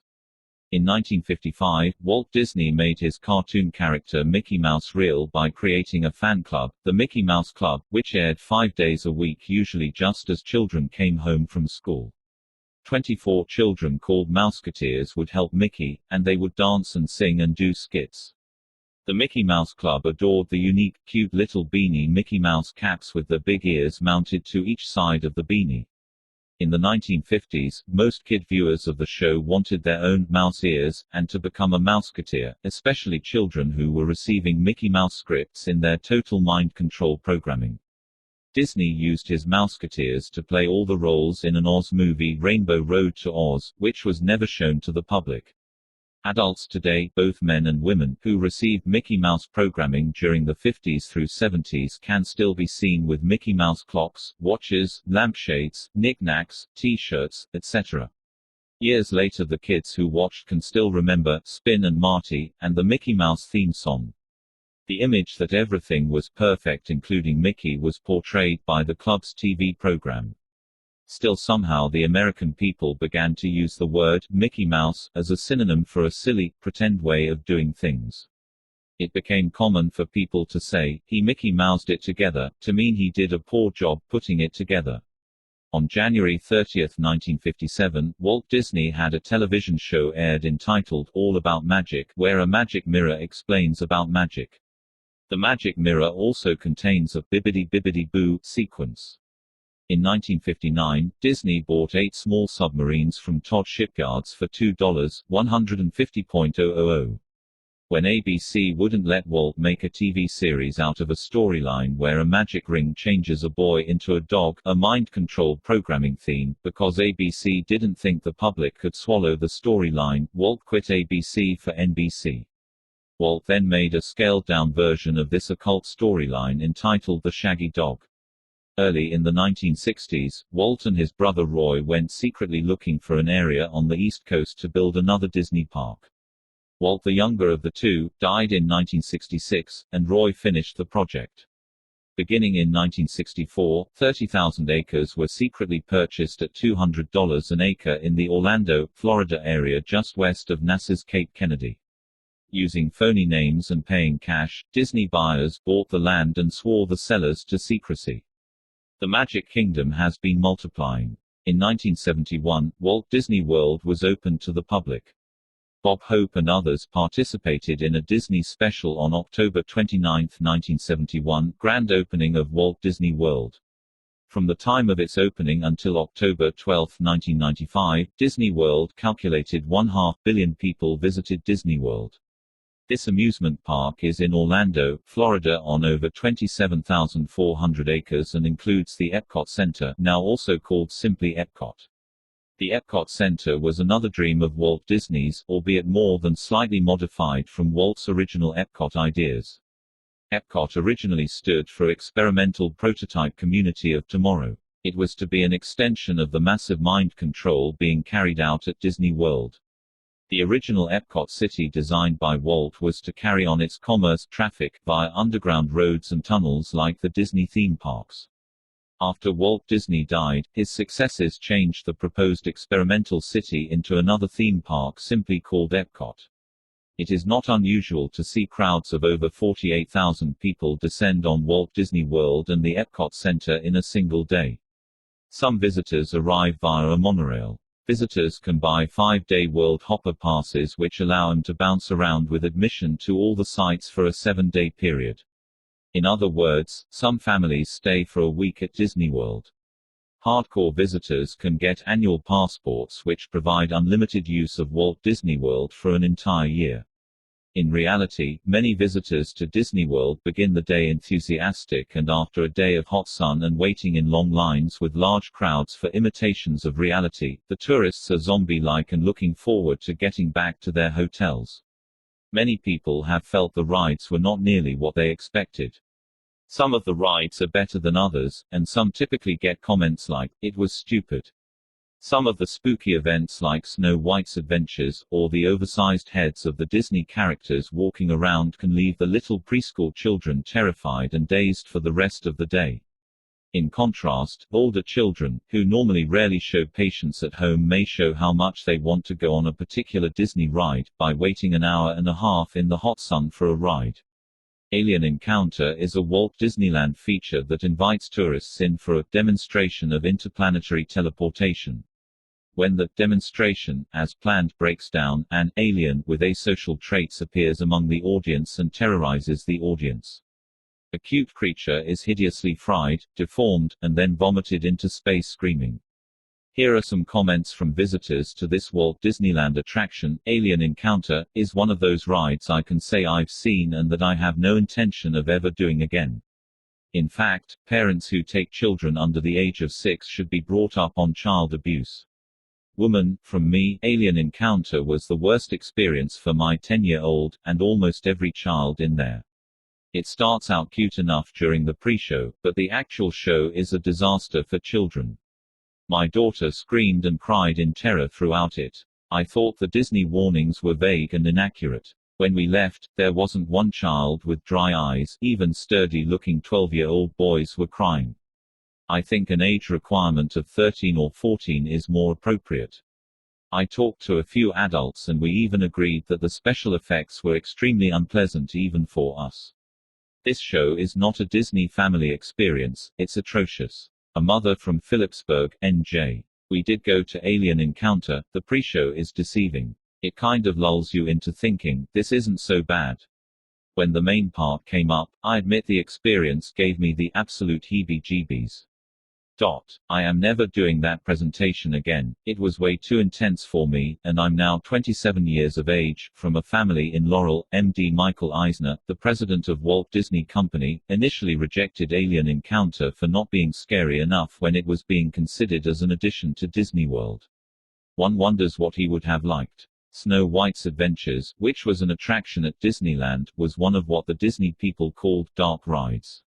After a while a sign appeared with a witch warning people that the attraction was scary. Later in 1983, they renamed it Snow White's Scary Adventures. It might be interesting to point out that when the original Snow White and Seven Dwarfs film came out, that England forbid the film to be seen by any child under 16 unless accompanied by an adult because of the scary content of the movie. How far we have come since then. Schools in the Florida and California areas also make field trips to the Magic Kingdom that are arranged with Disney. Epcot receives tens of thousands of children this way during March, September and October. High schools use the Magic Kingdom for proms or senior nights, and some couples use the facilities of the Magic Kingdom for weddings. Modem Bride ranked Orlando as the #1 honeymoon destination in the world. Group discussions of people who took honeymoons to Disney World have had a consensus that the hype is not as great as the reality. Some weddings are done with cartoon characters. Disney offers fairy tale wedding packages. A great deal for two mind-controlled slaves. They can reinforce their programming while getting married. The Disney fairy tale wedding typically has its ceremony on a pavilion on an island in the Seven Seas Lagoon with the Cinderella Castle as a backdrop. The fairy tale wedding can then be followed with a fantasy reception with a choice of themes such as Beauty and the Beast or Aladdin. The fantasy programming can continue as the bride is delivered to a Cinderella's ball by an actual glass carriage drawn by 6 white Disney ponies. A costumed fairy godmother and stepsisters are also at the ball. Dessert is served in a white chocolate slipper. One of the after-dark shows is Illuminations, which consists of music, fireworks, erupting fountains, special lighting, and laser technology done at the World Showcase Lagoon. Epcot has a show Cranium Command at the Wonders of Life in the Future World section where guests sit in a theater that functions as a command control room for a boy's brain. In 1980, Disney came out with the box office flop The Devil and Max Devlin. In 1984, Roy E. Disney brought in Michael Milken, of Junk Bond fame, to help Disney out financially. In 1985, Disney bought MGM's rights to Leo the Lion logo and began using the MGM Wizard of Oz material. Later a remake of Alice in Wonderland came out in the modern motif of Honey, I Shrank the Kids. In the 1990s, Illuminati-controlled companies continued their promotion of Disney. For instance, the Nestlé family's Nestlé Company promotes Disney movies on their chocolate bars. The Nestlé family is exposed in this author's booklet Illuminati Control Over Foods and Grains, page 4 as one of the elite black nobility families. In 1996, Walt Disney World created an actual residential town named Celebration on its property. This self-contained community has 20,000 and a school, a theater, a fiber-optic information network linking business, as well as other features. Some Disney people of interest. Over the years, the close associates of the Disneys is very revealing. The public can get a feel for Disney's attitude toward Illuminati bloodlines in the Disney movie The Happiest Millionaire, which is about Anthony J. Drexel Biddle and Angie Duke. Readers of this author's previous writings will recognize the Biddle and Duke names. In fact, the movie was based loosely on a book written by Cordelia Drexel Biddle about the Biddles. Ex Atencio. His first name was Xavier, but was nicknamed and called X. He worked on the Haunted Mansion of Disneyland with WED Enterprises. He joined Disney in 1938, and was an assistant animator of Fantasia. Warren Beatty. B. 1937 in VA. This actor is from the Illuminati Beatty family and starred in Disney's Dick Tracy. The Dick Tracy film uses color in a special way, and this ties in with the color programming of the mind control. Some total mind-controlled slaves have programming based on Disney's Dick Tracy movie for them to track down and kill targets, people. Warren's sister is the famous, or infamous, Shirley MacLaine. Shirley MacLaine is not what she appears. Her father was a professor who was a CIA asset. She was used by the CIA as a sex slave. She became popular with the studios because she went to bed with the correct people. Her talents were used to get her as an intelligence slave into places that an obvious intelligence agent couldn't go. She was married to a man in the NSA for nearly 20 years. Her adopted name McLean, reportedly her mother's maiden name, is a pun on McLean, VA, where the CIA programmed her. She was used by the CIA in an operation in Australia, where the CIA used her as a sex slave to compromise Andrew Peacock, an Australian MP, so that they could establish the Nugan Hand Bank for the dirty money laundering etc. She is friends with Satanist Stephen Nance, who has provided her with some of her teachings. Lowell McGovern writes her material. The CIA has programmed many of their New Age slaves to adore Shirley MacLaine. An example of this is Krista Tilton, one of their mind-controlled slaves, who revealed in an interview how she considered herself a born-again Christian who had spent most of her life in Oklahoma, but had mysteriously been drawn to Shirley MacLaine. During her life she has gotten repeated psychic urgings, that is strong urges to do things and go places, which she doesn't understand where these urgings came from. After hypnosis, Krista drew pictures of the doctor who programmed her. Krista has had a federal agent monitor her constantly. Her husband has seen this agent, who has shown up on her doorstep and made calls to her. She names the agent John Wallace, most likely a cover name. This agent has a complete knowledge of her life, and government agents have taken photos of her during her supposedly alien abduction experiences. Krista is just one of hundreds of victims who have been programmed to adore Shirley MacLaine. Krista is mentioned here because she is one case that this author is familiar with. Warren Beatty, who peppers his speech with four-letter words, was a student at the Stella Adler Theatre Studio in NYC. Black, Shirley Temple. Shirley Temple Black sat on the Disney Board of Directors, 74 to 75. Her films were used for some of the early 40s and 50s programming and teaching slaves, body movements, dance. She married someone in an elite network family from San Francisco named Charles A. Black. Charles A. Black was a lieutenant col in the Pentagon who lived at Bethesda, MD. Was Shirley an early example of brainstem scarring to get geniuses? Shirley's brother appears to have developed multiple sclerosis from brainstem scarring.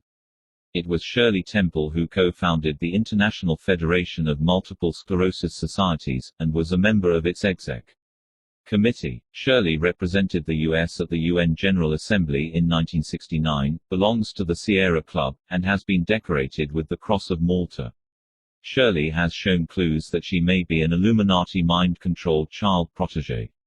Stephen Bollenbach. Bollenbach was part of Walt Disney management, and was a key figure who helped engineer Disney's $19 billion buyout of the CIA's Capital Cities, ABC, as well as sell the idea to Eisner. He is the CEO of the network's Hilton Hotels Corp. He recently has been involved with trying to buy ITT, in order to put together the world's largest hotel-casino combination.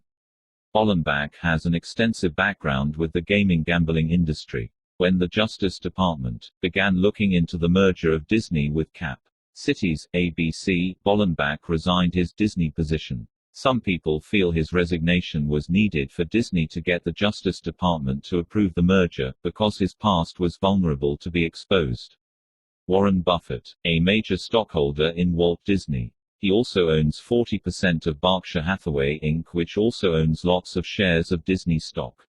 According to SF Examiner, Buffett himself owns 24 million shares of Disney. Warren Buffett is part of the Aksar Ben fraternity and monarch slave abusers who were exposed in the Nebraska saving and loan scandal. He is perhaps the second richest man in the nation, and too powerful for anyone to touch. In the Kingpin versus Kingpin battles, some people close to the inside see Buffett as a good guy. Readers need to study the Lincoln savings and loan scandal and the scandal's connection to programmed child slaves at Boys Town to get more information on this Disney stockholder. Robert G. Hagstrom, Jr., who is the portfolio manager of the mutual fund Focus Trust, which has shares in Walt Disney, wrote the book The Warren Buffett Way. Hagstrom has a chapter on Disney in his The Warren Buffett Way.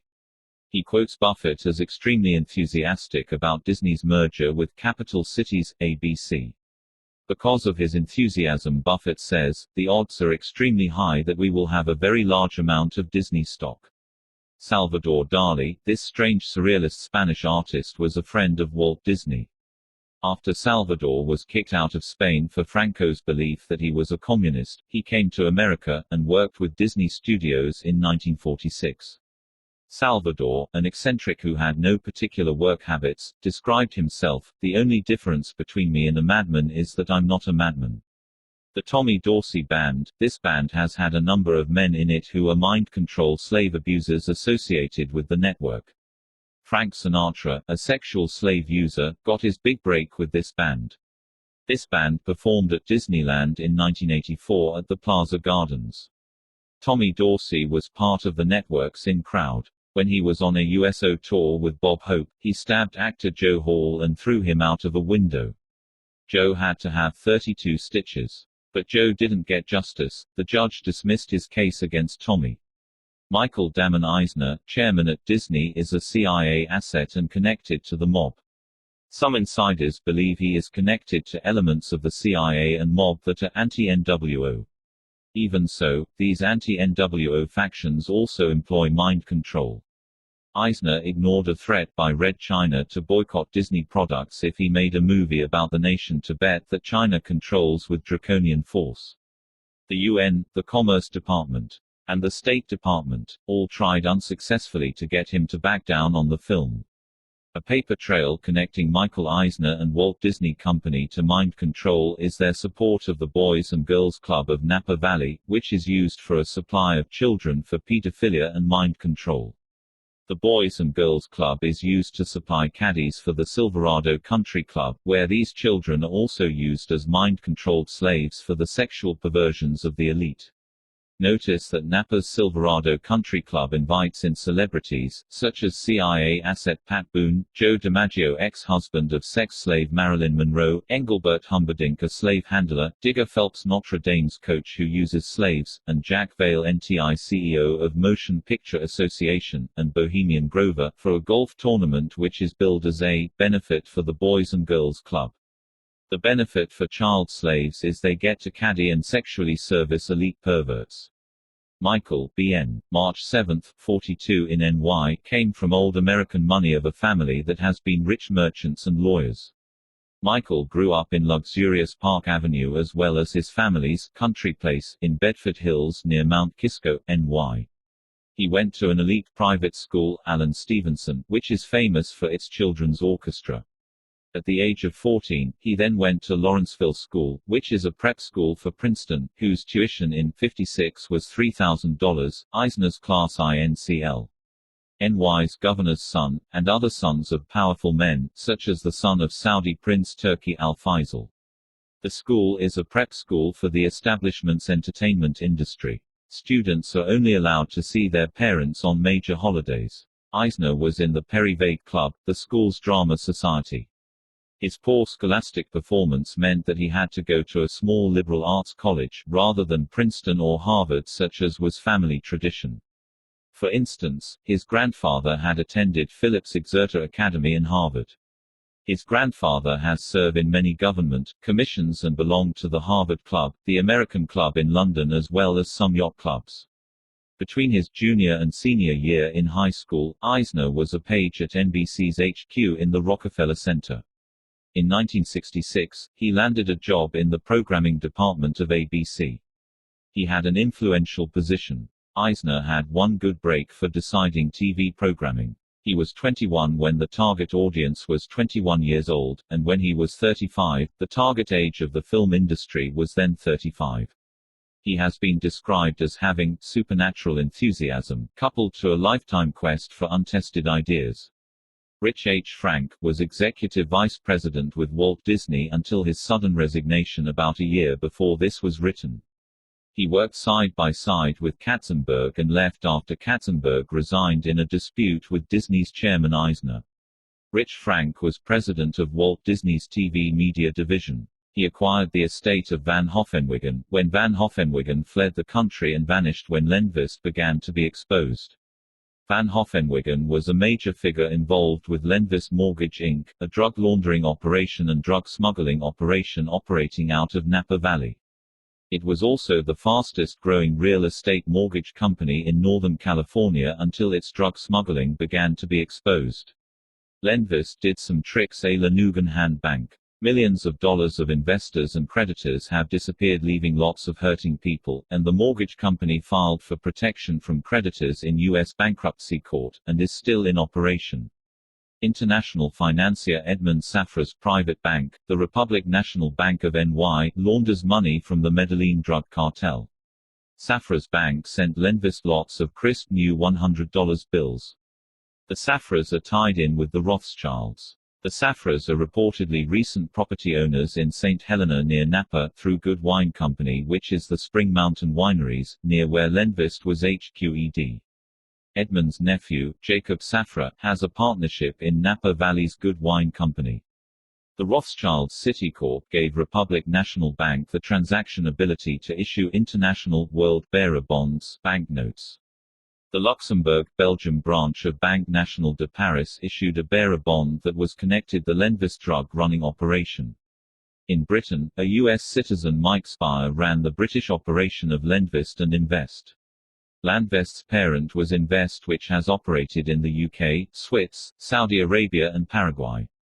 Long story made short, Lenvist has been an international CIA mafia drug running operation, with Illuminati overtones and connections to it. With all this in mind, it is strange that Walt Disney's president of its TV media division, Rich Frank, bought the palatial mansion of John Zero. Van Hoffenwiggen. After Van Hoffenwiggen disappeared from the country when indictments and arrests began to be made of people connected to Lenvist. According to insiders, Rich Frank is also one of a number of Napa Valley people involved in illegal labeling of wines. Rich Frank was a key figure in Disney's programming venture with three regional Bell telephone companies, Ameritech, Bell South, and SBC Commune, coming together. Bell Telephone wanted to get into cable TV. Michael Ovitz formed a rival group of three other Bell Telephone Company-s. Calvin Robinson, who tied in with Land Vest, worked with Boyce, who in turn worked for TRW Company, in Redondo Beach, CA. Boyce was sentenced to 40 years for selling U.S. surveillance secrets to the Soviets. Daniel Hillis, the co-founder of a supercomputer producer Thinking Machines from MIT, is in charge of the Walt Disney Imagineering Unit. Hillis helped Disney develop a virtual reality ride at Disneyland based on the Aladdin cartoon. Jeffrey Katzenberg, has been the chairman of Disney's movie studio, is an aggressive worker, a model type of person. Ask 50 people to describe Jeffrey Katzenberg, and most will say tenacious. If Jeffrey were any more aggressive, he'd be in jail, says the producer Dan Melnick. Harmers, Aljon, who makes Disney run, NY Times. February 7, 88, page 29. Katzenberg is the father of twins, which people joke was typical of his efficiency. Katzenberg supervised the production of Star Trek. Most of his movies have been box office successes. In the 70s, Katzenberg worked for NY Mayor John Lindsay. Sanford Martin Litvak. Sanford is the executive vice president of Disney and in charge of human resources for the corporation. He is a Jewish lawyer who was educated at the Jesuits Georgetown Univer. He is on the BD of Deer, of Bet Tzedek. Vincent Price. Price has been one of the major influential occultists who has provided the world with many occult horror books and scripts. He worked for Disney some, and was the voice for Ratigan in The Great Mouse Detective. Vincent Price's good friend John Hay Whitney is an Illuminati kingpin and vice president of the Pilgrim Society and was raised into the Illuminati through the Yale Scroll and Key Fraternity. His friend Whitney likes horror movies. The Osmond brothers, Merrill Osmond's boys, were discovered at Disneyland when they were visiting the site in 1962. The Disney people on Main Street just happened to recognize the talent of the five boys and signed them up soon for their first professional singing contract. The Osmond boys did some television appearances for Disneyland such as Meet Me at Disneyland, and Disneyland After Dark. Considering the mind control programming done to these Osmond children, these TV shows were a cruel joke. Of the singing Osmond kids, Donnie is the next to the youngest, and his sister Marie is the youngest. Both Donnie and his sister Marie are programmed multiples who are slaves, who have been subjected to a lot of abuse. They have good front altars. Their father has made millions from drugs, porn and white slavery and is part of the Mormon Illuminati front. The Mormon front of the Illuminati has gotten a lot of good publicity off of the Osmonds. They sang for Andy Williams, whose French wife was once arraigned on murder charges.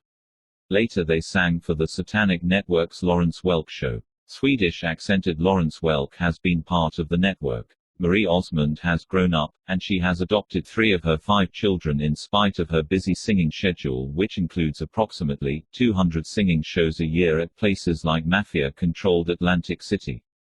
In terms of occult families, adopted children are often programmed children, so this is a clue that her children have been programmed too. Michael Ovitz. Ovitz was the No. 2 man at Walt Disney for a while until near the end of '96.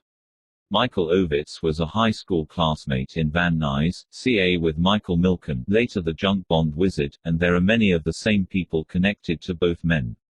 When Michael Ovitz's National Mercantile Bancorp, a saving and loan, began getting into the quicksand of several lawsuits and scandals, attorney Robert Strauss represented him. Illuminati member Robert Strauss has been a lawyer connected with drug running and the mafia.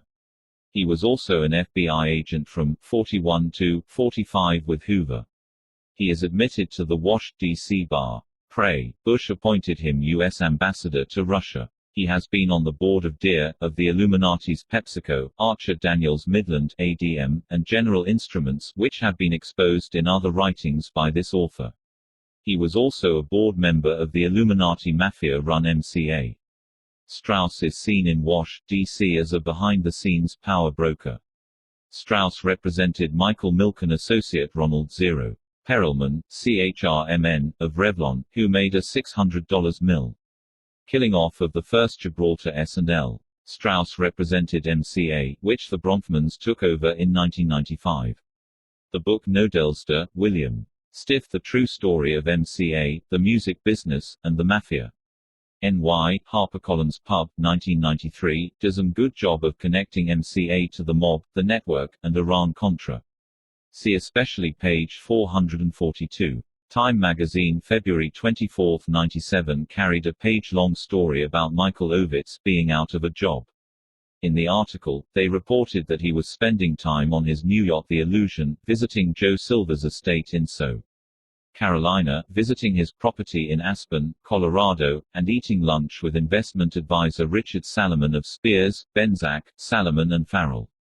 Gordon Crawford of the Capital Group is quoted in the article praising Ovitz, and saying he would invest in an Ovitz venture. Ovitz is believed to be mafia by people in A Place to Know. He has also been known to threaten people using mafia terms, for instance, Vanity Fair 12/96, page 272 reports Ovitz threatening Bernie Brillstein, a producer, with his foot soldiers. The San Francisco Chronicle, Fry, 1/26/96, p. d20, quotes the latest issue of Columbia Journalism Review about an incident where a reporter Anita Bush who was investigating Ovitz got violently sick from the MSG in her food as she interviewed him. To top it all, Ovitz followed up her story which questioned his actions, by sending her a gift-wrapped package of MSG with a one-word note, "Enjoy." Michael Ovitz has had the clout to deal with Illuminati kingpin Edgar Bronfman head-to-head. He requested and got Bronfman to keep his dad employed, which was dutifully done. Edgar Bronfman Jr. had seriously considered having Ovitz head Seagram's MCA, Universal Conglomerate. Frank G. Wells. Frank was the president and the chief operating officer of the Walt Disney Company. Wells was also on Disney's board of directors. He was a Rhodes Scholar, and a lawyer in 1955. Those who have read previous books, such as Volume 1, by this author know how the Rhodes Scholars fit into things and are part of the Illuminati. He worked closely with Eisner and Katzenberg. Frank died in a helicopter crash in the spring of 1994 while heli-skiing in Nevada. His surviving sister is Molly Wells Chapelet, who runs around in Illuminati circles. Molly Wells Chapelet has been featured several times in Betty Knight Scripps magazine Appellation. Betty Knight Scripp was married to a Bohemian Grove member. Betty has been good friends with the late Pamela Harriman, who was a recent U.S. ambassador to France and connected to the Rothschilds, as well as good friends with Her Imperial Highness the Grand Duchess of Vladimir of Russia, who owns the Chateau Margaux in Bordeaux.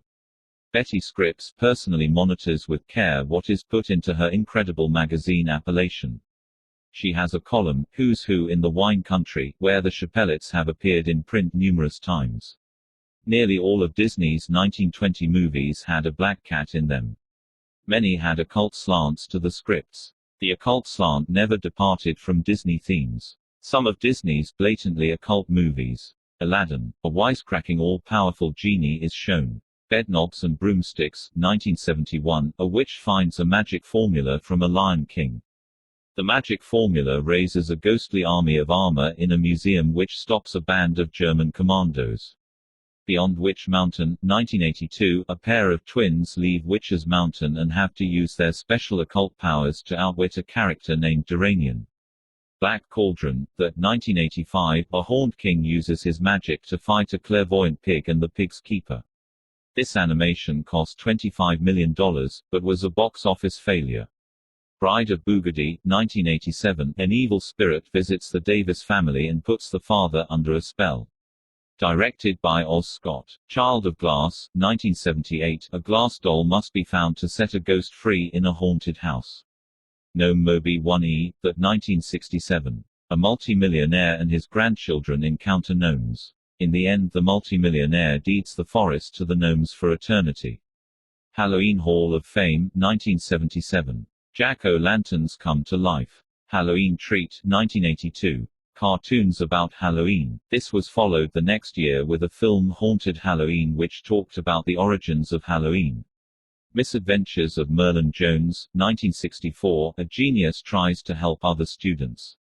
He tries to also use hypnotism and ESP which backfire on him.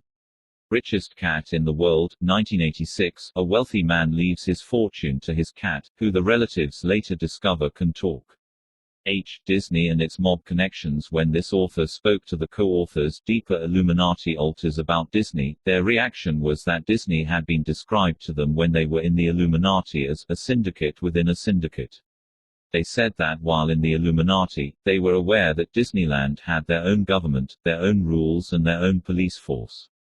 They were a crime syndicate within a syndicate. What these Illuminati alters casually mentioned, was verified by this author the hard way through research. One Disneyland security supervisor said, "There is no constitution at Disneyland. We have our own laws." Once, when Walt Disney got miffed at a Hollywood policeman, Walt said, "I'll have your badge." If Disney guards decide to, they will get very rough physically with people, and assault them in any fashion they see fit. The people they detain are often thrown into tiny cells at Disneyland where they are kept without benefit of a phone call, without benefit of a toilet or water.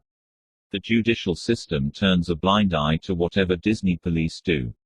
Many people pay Disney to get their children out of a Disney cell, and never get due process of any law. This type of treatment has gone on for decades, and is almost a daily occurrence at Disneyland. The Anaheim police force is very chummy with the Disney private police force. Also at one point, the Burbank chief of police was the brother-in-law to Disney's chief of security. Recently, when a couple filed a wrongful death suit against the Magic Kingdom of Disney in Florida, the state of Florida surprisingly has appeared to have backed off from the traditional behavior of protecting Disney's sovereignty. An article on the suit said, "There is evidence of some nervousness with Disney's relative autonomy." San Francisco Chronicle, article, Mickey's Dark Side, October 1, 96, p.c. 6. An attorney in the case said, "Disney World's security people aren't just cops, they are bad ones. I don't think there is any corporation that has ever had the perceived power that Disney has." Richard Fogelsong, a professor of politics at Rollins College in Winter Park stated, "Because Disney World controls so much of its corporate and municipal universe, it can't help but act in a heavy-handed manner in order to ferociously protect its self-interest. They have immunity from state and local land use law. They can build a nuclear plant, distribute alcohol. They have powers local communities don't have. Do they abuse it? In my opinion, yes. In line with Disney's previous dictatorial policies on their properties, Disney's new city called Celebration will not have any elected government. Since the city is unincorporated, a neat Disney trick, the mayor is appointed by Disney. Several Disney quasi-government bodies control citizens of the city. For instance, the Celebration Residential Owners Association, which participates in binding all residents to a Declaration of Covenants, a legal binder of rules that residents must live by. Of course, the Declaration of Covenants was written by Disney. These rules include such nitpicky things as, no more than 2 people can sleep in the same bedroom, no pickup trucks can be parked in front of homes, and if Disney officials don't like your cat or dog they can forcibly remove the animal from your home. Disney Corp. Has perpetrated numerous deceptions on the residents, INCL. Shoddy work on their homes, and operating the public school with Disney cronies. Still, the residents that have moved into Celebration are glowing with praise for the town in spite of the fact that the city is totally run by Big Brother Disney Corp. Of course those who don't love it, soon leave. So much for the American tradition of self-government. Some mob history. Traditionally, the mob crime bosses have had a yearly summit. In 1928, they had their yearly conclave at Cleveland. In 1929, they had their secret yearly conclave at Atlantic City. In 1931, they held their secret annual conclave at Wappingers Falls, NY. At the Wappingers Falls meeting, attended by about 300 overlords and soldiers, the heads of the family clans discussed their crime family agendas. They decided where the first National Mafia Convention was to be held. Once the Mafia was able to hold their yearly private national meetings, they were able to coordinate their activities, as well as decide such things as a. The direction of national and internal operations, and long-range plans. b. The promotion of new bosses. c. Decisions on turf and rank, commodities and cash. d. Hashing out alliances or disputes with the Mishpucha, Triads, FBI, Illuminati, etc. and working with others in a concerted manner. The Mafia clans would then leave the annual summit meetings and follow through in their area of operations, until they would meet the next year, review their successes and failures, get new assignments, and decide upon new short- and long-term goals. In 1927, the Mishpucha worked with Mafia to hijack a bootleg shipment of whiskey traveling from Ireland to Boston for the Kennedy Illuminati family. Most of Kennedy's guards were killed in the shootout, and J.P. Kennedy had the widows of the guards besieging him for financial assistance. Billy Graham's good friend Mafia chief Joseph Bonanno was one of the chiefs who attended the yearly conclaves. He also met with J.F. Kennedy in the winter of 1959. John Kennedy was known to have said that mobster Sam Giancana worked for his Kennedy family. The mob, Illuminati alliances and infighting are too complex to deal with in this book, but both groups had to put plans into action to deal with the repeal of Prohibition, which would end their lucrative bootlegging. The short-term plan for the Mafia was to control the film industry in Hollywood, and to penetrate the unions better. The long-term plans called for sending their next few generations of children off to the top schools and getting them into legitimate respectable corporate positions. By learning the ins and outs of honest, legal operations, they could then mix in the illegal operations with their legal ones and look legal. They planned to extend their power base into politics, the Harvard-Stanford business schools, as well as the finest corporate boardrooms. They intended, and have succeeded, in getting some of their offspring to produce, direct TV, films. They would have an increasing presence within the Bohemian Grove membership, as well as some of the other great social and business clubs. Their plan to take over the film industry hinged on their union control over unions and theaters. The Chicago mob controlled the International Alliance of Theatrical Stage Employees Union. The mob controlled the Projectionists Union, and if the filmmakers had the theaters where their movies were shown shut down, what good would it be to make movies? The filmmakers and the Mafia both had power and money. Rather than fight a protracted war, they made a deal. The major studios would give about $50,000 a year to the Mafia, and the small ones $25,000, to be allowed to function. Other agreements were also reached. Mob henchmen Willie Bioff and George E. Brown were mob lieutenants who orchestrated the mob's Hollywood takeover.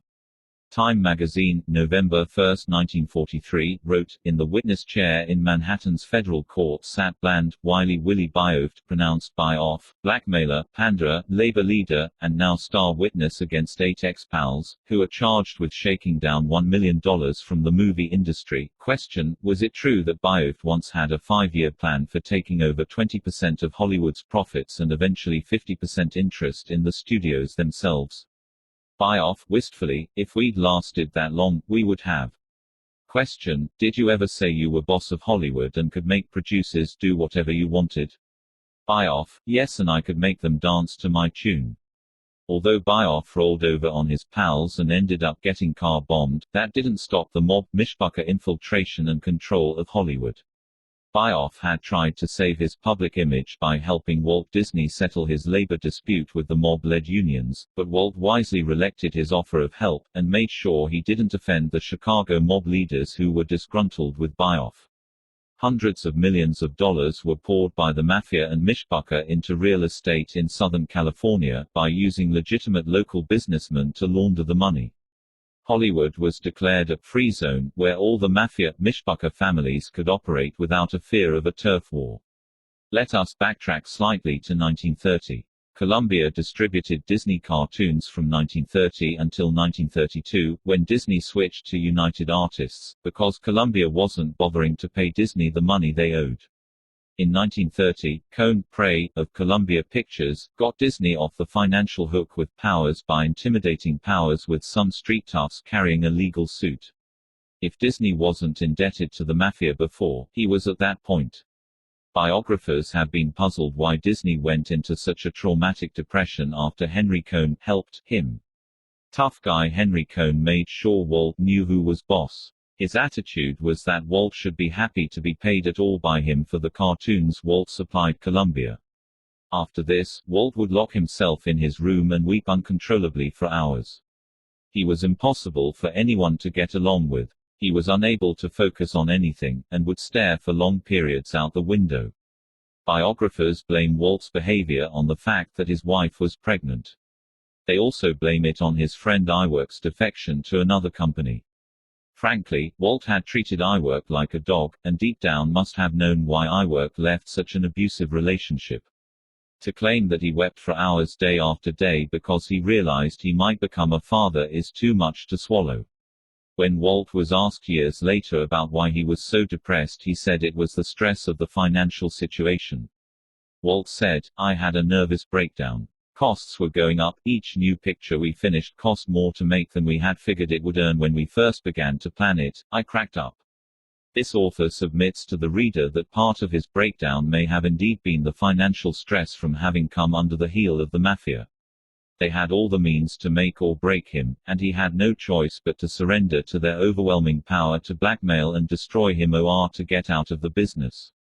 What this did was place Walt in a position where his two strongest traits had to clash: his overwhelming obsession to be his own boss, and his creative obsession to create animation, which was wrapped up with his ego and his deep phobias and psychological needs. His mind couldn't give up its independence nor its creativity without great mental anguish, and therefore Walt was very saddened, knowing that he would have to admit defeat, and buckle under the heels of the big boys. Just when he needed emotional support, his wife was going to have a child, and his best animator left. Walt had abandoned Iwerk's years before, and Walt's wife had wanted a child for some time. Iwerk's departure and his arriving child do not in themselves account for the long intense nervous breakdown that Walt experienced. Biographers point out that Walt was very reluctant to have children, and that he was impotent with women, including his wife, much of the time. His impotency to carry out normal sex may help explain his secret sexual habits. Walt's Masonic brother Carl Laemmle offered Walt a good deal to help him recover from Henry Cohn's abusive control of Walt, but Carl wanted the copyright to Mickey Mouse in return for the help, and Walt wouldn't part with Mickey Mouse. Instead, Walt signed a contract offered by Joseph Schenck of United Artists, who was one of the mafia's illegal drug kingpins. In 1935, the mob's illegal drug dealer Joseph Schenck went on to found 20th Century, Inc., which later merged with Fox in '38 to form 20th Century Fox, whose board of directors would include two Illuminati kingpins, William Randolph Hearst and Malcolm McIntyre. Joseph Schenck's brother Nicholas Schenck and Marcus Lowe merged Metro Pictures and Goldwyn Pictures and named Louis B. Mayer as its head.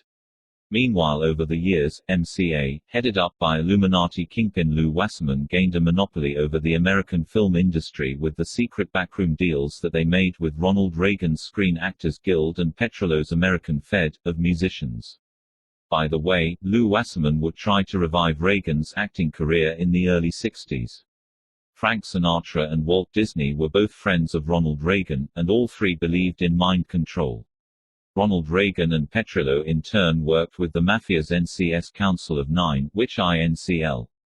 Anthony Accardo and Sam Giancana, which at one point divided the U.S. into 24 mob territories.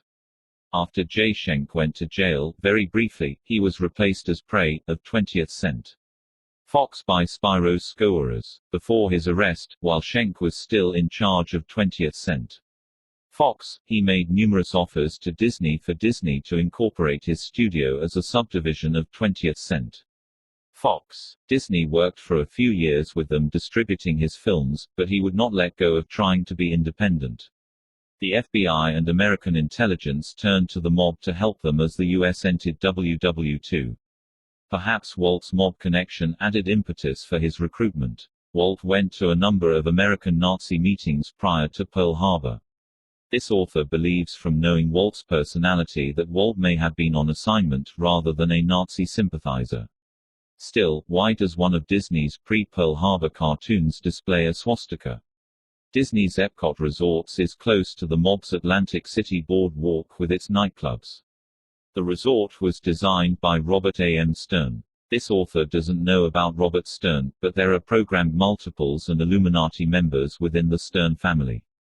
At Walt Disney World, the nightclub there was named Cage, and then later 8 Tracks.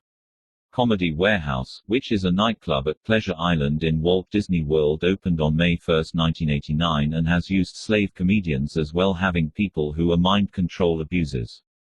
On February 11, 1987, Walt Disney Company was reincorporated in Delaware. Delaware is the only state that allows total corporate secrecy. No one can find out who really is running a Delaware corporation, and many other secrets can be hidden under Delaware's corporation laws. Capital Group has considerable shares in Disney, as well as 29% of the shares of the Robert Mondavi Winery at 7801 St. Helena Hoy, Oakville, CA. Wellington Group and Mellon Bank also have shares. Behind Capital Group are mob-controlled groups like DeBartolo Reality Corp. and La Quinta Inns, a bass bro. Operation. Sam Bronfman operates Sterling and Monterey Vineyards. There are countless people walking around that have felt the ruthless, impersonal, controlling, money-grabbing side of the Disney Corp. Also, there are a number of journalists who have experienced firsthand the secrecy and paranoia that the Disney Corporation has. Most journalists are not used to the secrecy that pervades Disney. Because Disney has shaped the myths of America for several generations, the public takes more concern over who is running Disney than they would other institutions. Because most of America believe in the image that the Illuminati have built for Disney, they are rooting for it to succeed. How the Disney executives have figured out how to steal land all across the U.S. over the years. Walt Disney has developed several very sneaky, reliable techniques to acquire land. They acquire land through their executives and large stockholders and family members of the execs and stockholders. After all the deals are made in an area, and when everything is in place over a period of time, these people then turn their land over to Disney. Disney works with government officials and local bankers to line up special deals so they can succeed in their plans. After everything is lined up, the corporation announces their plans and goes forward. This methodology has been used repeatedly, for instance the American History theme park in the Manassas Civil War battlefield area of Virginia, for which Disney has acquired 1,800 acres and has access to at least 1,200 more. In November '94, after a new Virginia governor was elected, the Virginia, Disney's America project was announced, and Virginia voted almost instantly for the money for transportation and infrastructure improvements to the area so that Disney's theme park would be viable. Disney set up 3 banks in Napa, CA. Their banks made loans to old families in the valley. The trusts and the wills for these families were made up by Stanford Univ. Grads. These people sit on the boards of these banks or connect with the boards of these banks. They charge large fees, and know every trick in the book to rob people of their estates and their living trusts. The Stanford grads, who connect in with intelligence agencies and the mob, use certain code words when they set up their businesses, such as Resource, Evergreen and Pacific. There are a number of scared landholders who are being intimidated to sell their land in the Napa Valley region. Disney and the government. Just prior to WW2, the FBI recruited Walt Disney. His job was to spy on Hollywood or anything else that looked suspicious. Documents obtained from the Freedom of Information Act, in spite of heavy censoring, clearly show that Walt Disney became a paid special correspondent asset of the FBI. He reported to FBI agent E. Conroy. In 1954, Walt was promoted to Special Agent in Charge (SAC), which means others reported to him. After leaving the CIA, ex-DCI ex-head of the CIA William Hedgecock Webster became a lawyer for the Wash, D.C.-based firm of Milbank, Tweed, Hadley and McCloy. In 1993, when news broke about Walt Disney's FBI membership, ex-CIA head Webster worked with the Disney family to cover up to the public that Walt Disney was an FBI agent. Webster went on TV and had interviews to spread the fabrication that Walt was not connected to the FBI. Why? One of the countless items that Disney was involved in was the investigation into the disappearance, rape of a 6-year-old child Rosemary Riddle on 1 December '61. According to documents gotten from the Freedom of Information Act, W.G. Simon was the FBI agent who met with SAC Walt Disney in L.A. about the case. W.G. Simon has been one of those people who has been publicly lying by claiming that Walt Disney never was an FBI agent. The paper trail proves otherwise. Why is it so important to the FBI and CIA to cover up that Walt was an FBI agent? Walt also worked for the CIA, even though documentation of that is not available.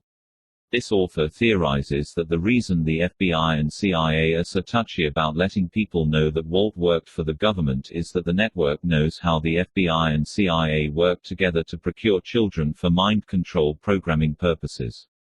Because Disney and Disneyland played such an enormous role in mind control, Disney's connection to them, although on the surface a seemingly minor fact, is in reality a minor fact setting on top of an enormous ghastly secret. When WW2 started, the government incorporated the Disney Studios into the war machine. The military paid Disney $80,000 for 20 training cartoons, which cost Disney $72,000 to make. Disney Studios also made some secret films for the military. Mickey Mouse and Goofy cartoons were slanted to have war themes, for instance, the Goofy cartoon of 1941, The Art of Self-Defense, and How to Be a Sailor, in 1944. Perhaps in honor of the contribution Disney had made to the war effort, Mickey Mouse was the password of the Allies for millions of men on the Big D-Day invasion on June 6, 1944. Walt Disney produced a cartoon showing Donald Duck paying his taxes faithfully. The film was entitled The New Spirit. It was very successful in getting Americans to comply with the IRS. In 1946, Disney made a film for the public schools for sex education entitled The Story of Menstruation.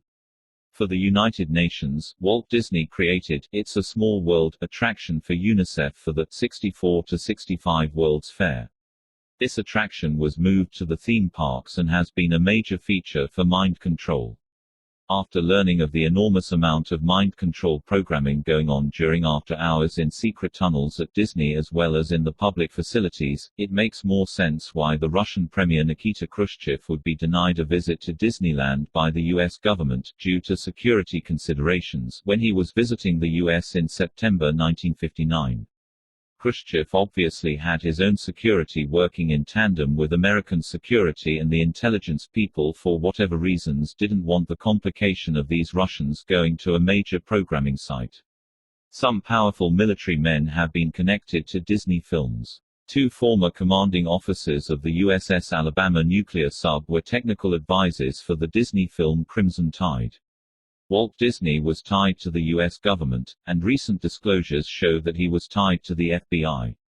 Walt used his FBI connection to destroy the life of Art Babbitt, who had led the strike against Disney in 1940.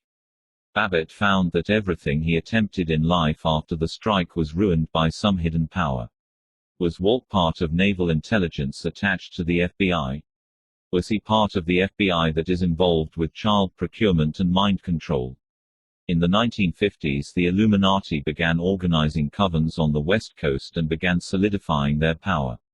This comes from several independent sources. Likewise, it's clear that Disney didn't have the clout in 1953 with local governments that it does today. Walt Disney was unsuccessful when he tried to get permission from the city of Los Angeles and the Burbank City Council for the construction of Disneyland, called Disneylandia at that time, in the Burbank area. One Burbank councilman told Walt, "We don't want the carny atmosphere in Burbank." Inconsistently, within a few years they gave permission to Universal to build an amusement park in Burbank, which opened in 1964. Disney then asked the Stanford Research Institute to locate a spot for Disneylandia, Disneyland, which they found at Anaheim. In recent years, Disney decided they wanted to build another amusement park called California Adventure across from Disneyland. In order to do so, the interstate highway will have to have changes, and the Anaheim City Council needed to approve the large 55-acre expansion. In contrast to the Burbank City Council in 1953, Anaheim's City Council was enthusiastic about the expansion in spite of lots of local opposition. The locals complained at council meetings to the city council that the city had no business going hundreds of millions of dollars into debt to help a corporate giant. Anaheim will issue $400 million in bonds. Locals also raised concerns that the public school system in Anaheim is stressed to the breaking point where they are considering going to half-days, and that Disney Corporation should give as much consideration for the school children of Anaheim as they do to their amusement park. Disneyland's prey. Paul Pressler bragged about Disney's new California Adventure amusement park. Disney's California Adventure is really a celebration of the fun, the beauty, the people and the accomplishments of this magical state. We really have set out to try to capture a bit of what the California dream is all about. Sounds like the dream is to be wealthy and control people. The elite would rather give us bread and circus than an education. The Dragnet films were done in part at the Disney Studios. In an office memo from the 66 Mueller SAC FBI agent to Hoover, December 16, 54, which was obtained via the Freedom of Information Act, the type memo states, Mr. Disney has volunteered representatives of this office complete access to the facilities of Disneyland for use in connection with official matters. Historically, we now know that Disney's use for official matters included mind control. Disney and mind control. Once the reader is familiar with the programming scripts, the reader merely needs to watch the Disney Adventures in Wonderland that come on TV in the morning to see Disney mind control at work. Within a few minutes one morning, this author had seen a white rabbit create a world in your mind. The quote is what the show said. With a ring, watched Alice go through the mirrors, watched a white rabbit, the programmer read a book to a little girl, and the TV listener be told by the show, the white rabbit is our only hope. The deeper alters of Illuminati slaves who are programmed for espionage, for spying and blackmail, and seduction and assassination, are given programming to live in a fantasy world. They never touch base with reality. Much of this type of programming has gone on at Disneyland. Disneyland visitors are taken in a boat where dolls sing an around-the-world theme song, It's a Small, Small World. These doll world parts of the amusement parks are used for programming assassination and espionage alters. The song and dolls play important roles in these alters' mind control programming. Some slaves at around age 19 have this type of programming tested to make sure it is solidly in place. The song, It's a Small World, was composed by the Sherman Brothers for Disney originally as a theme song for a ride at the 65 NY World's Fair. The Sherman Brothers were talent that Disney discovered. They were born in NYC, and both graduated from Beverly Hills High School. They wrote Disney songs for at least 29 films. Mind-controlled slaves, who repeatedly bump into each other, but don't know why, will be found saying, It's a small, small world. Both rituals and programming go on at Disney amusement parks during both the day and night. Stephen Rockefeller and Walt Disney traveled and spent time together with Dr. Hadley Cantrell, an establishment expert on human behavior. See There Was Once a Time of Islands, Illusions and Rockefellers. N.Y., Harcourt Brace Yovanovich, 1975. When Walt Disney began Walt Disney World, he sent Card Walker to the Florida Capitol to request quid pro quo, and the governor gave it to Disney. What that meant is that Disney's property in Florida was totally controlled under Disney's jurisdiction. They had their own laws, their own police force, their own hospitals, and their own tax rate. No outside authority would interfere with Disney's jurisdiction. Disney World's finances would be untouchable and out of sight by the state of Florida. Never had so much power been given away. Disney World became its own crime syndicate within the syndicate. Disney amusement parks are like a city within a city. They have their own security forces, and the local police allow the Disney security forces to take care of their turf. Disney has their own policies, laws. Some of the security forces can be identified in plain clothes with clean-cut hairstyles and have communication devices. The security forces have a headquarters room where TV monitors display the exit points at Disney as well as other locations. America's Most Wanted has a fairly large file on children who have been kidnapped at Disney amusement parks. One mother, who got separated from her child when getting off a train, frantically told a guard her child was missing. The guard took her to the monitor room, where they saw the kidnapper carrying the child out of the park with the boy slumped over his shoulder. In that short of a time, the kidnapper had drugged the child, cut his hair different, and put a different shirt on him. This anecdote was mentioned in Inside the Mouse, pg. 52, as written before. White slavery is part of what Disney is all about. This mother was one of the fortunate few who did manage to find their kidnapped children. An insider states that the Disney police are definitely part of those moving and abusing innocent children brought in for occult rituals. In addition, the Disney security forces spy on their own employees. Employees do not enter the theme parks like the visitors, nor do they move around like the visitors. They have underground tunnels and underground entrances and facilities for that. One victim of total mind control mentioned that a tunnel entrance was at the Matterhorn mountain at Disneyland. The Matterhorn was opened by Walt and his good friend Richard Nixon, who rode in the first car down the mountain. The Disney Productions has given the Illuminati the cover to bring together illusionists, magicians, and special effects artists without anyone being suspicious. Some of these men were able to apply their talents toward programming children. As an example of their talents, Disney special effects artists were able to create 16 realistic-looking cadavers for the 1989 film Gross Anatomy. Walt Disney, Inc., has teamed up with Los Alamos and Sandia Labs, two other groups which are heavily involved in mind control and people control, to develop body scans, branding and access codes for the visitors to Disney's theme parks. Each of the Disney theme parks, such as Disneyland, Disney World, Euro Disney etc., have vast underground facilities. These underground facilities allow many of the workers to get to the ride areas via underground passages. Each theme facility also has a vast infrastructure underground in order to maintain it. The underground areas contain wardrobe design and repair units, fitting rooms, restrooms, cafeterias, security units, computers, freight ramps, utility encasements, and large connecting tunnels. The underground areas also have programming rooms. They have their own power plants and water systems and their own police force. Disney Company employs 71,000 people at several locations. Tone recent TV show used the figure 40,000 Disney employees. People are coming and going 24 hours at the Disney theme parks. 3 shifts keep up the 24-hour business. The night crews maintain and repair the parks for the thousands of people that will soon arrive in the morning. Disneyland makes a natural prop for carrying out mind control. The items they sell are also natural props, such as the Goofy Watch $19.95, which has hands that move backward to confuse a slave as to what time it is.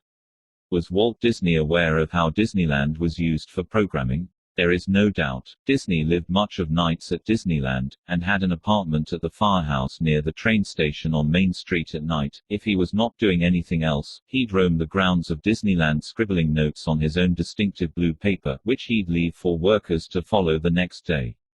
The notes would say such things as, "Replace these flowers," or "Move that bench." Prince of the Magic Kingdom, page 25. Walt Disney knew everything that went on in his Magic Kingdom. The Epcot Center and the Disney amusement parks market all kinds of occult triggers, including crystals, rainbows, wizards etc. that reinforce the programming. The Epcot Center has 2 glass pyramids along with its journey into imagination. Disney World has the island of Atlantis on its subtour. Fantasyland is one of the most used tours of Disneyland for mind control purposes.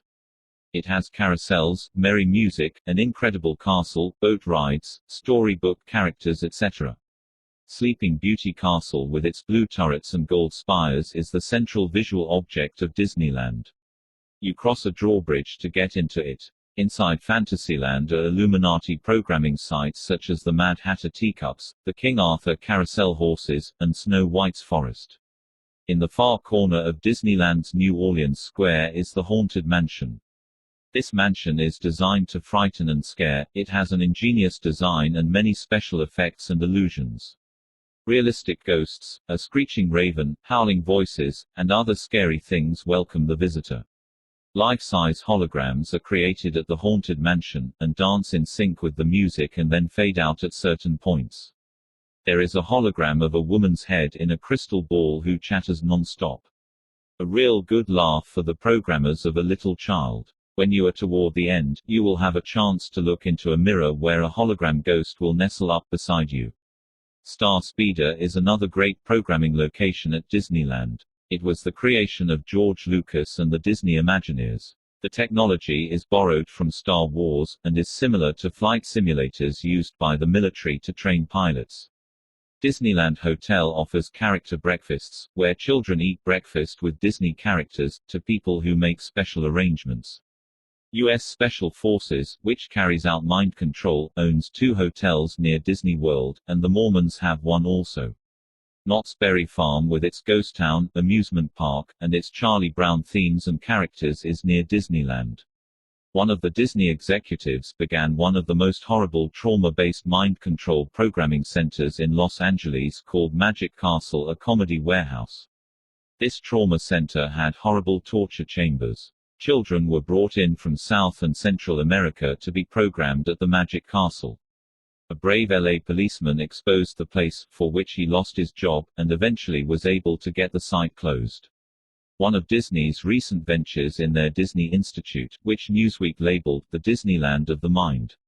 Newsweek, March 4, 1996, page 61, a private club called Club 33 at Disneyland located upstairs in the New Orleans Square is believed to be involved in mind control. Cub's Den supervises children's activities at the Wilderness Lodge Resort at Walt Disney World. At Disney MGM Studios, the major attraction is the Twilight Zone Tower of Terror. Guests take a strange, scary trip through the hotel, where guests are finally sent into an elevator that drops out of control 13 stories. The ride has been advertised on TV. Disneyland now has a temple to the Forbidden Eye, which is simply a temple to the all-seeing eye, the Illuminati symbol. Visitors, who have the patience to wait in line, can strap themselves in for a ride that is like a jackhammer that jars the rider through a temple filled with snakes, rats, and mummies. One aerobics teacher couldn't walk for 3 days after the jarring ride, which comes across as hokey. The experience is more traumatizing than fun, but then maybe that is what was intended. Disney Vacations for the Elite. Years ago, this author's newsletters exposed Hilton Head Island, SC, as a watering hole of the powerful elite INCL. Retired generals and admirals, and the site for the elite's Renaissance weekend meat market. Remember, that at one time Hilton Head Island was private, with imported alligators in the water around it. A person was only allowed on the island by going through security gates with a clearance. In a later newsletter, Disney's Hilton Head Island Resort was mentioned. This resort, built by Disney Vacation Development, Inc., is located on a 15-acre private island linked to Hilton Head Island by a narrow bridge.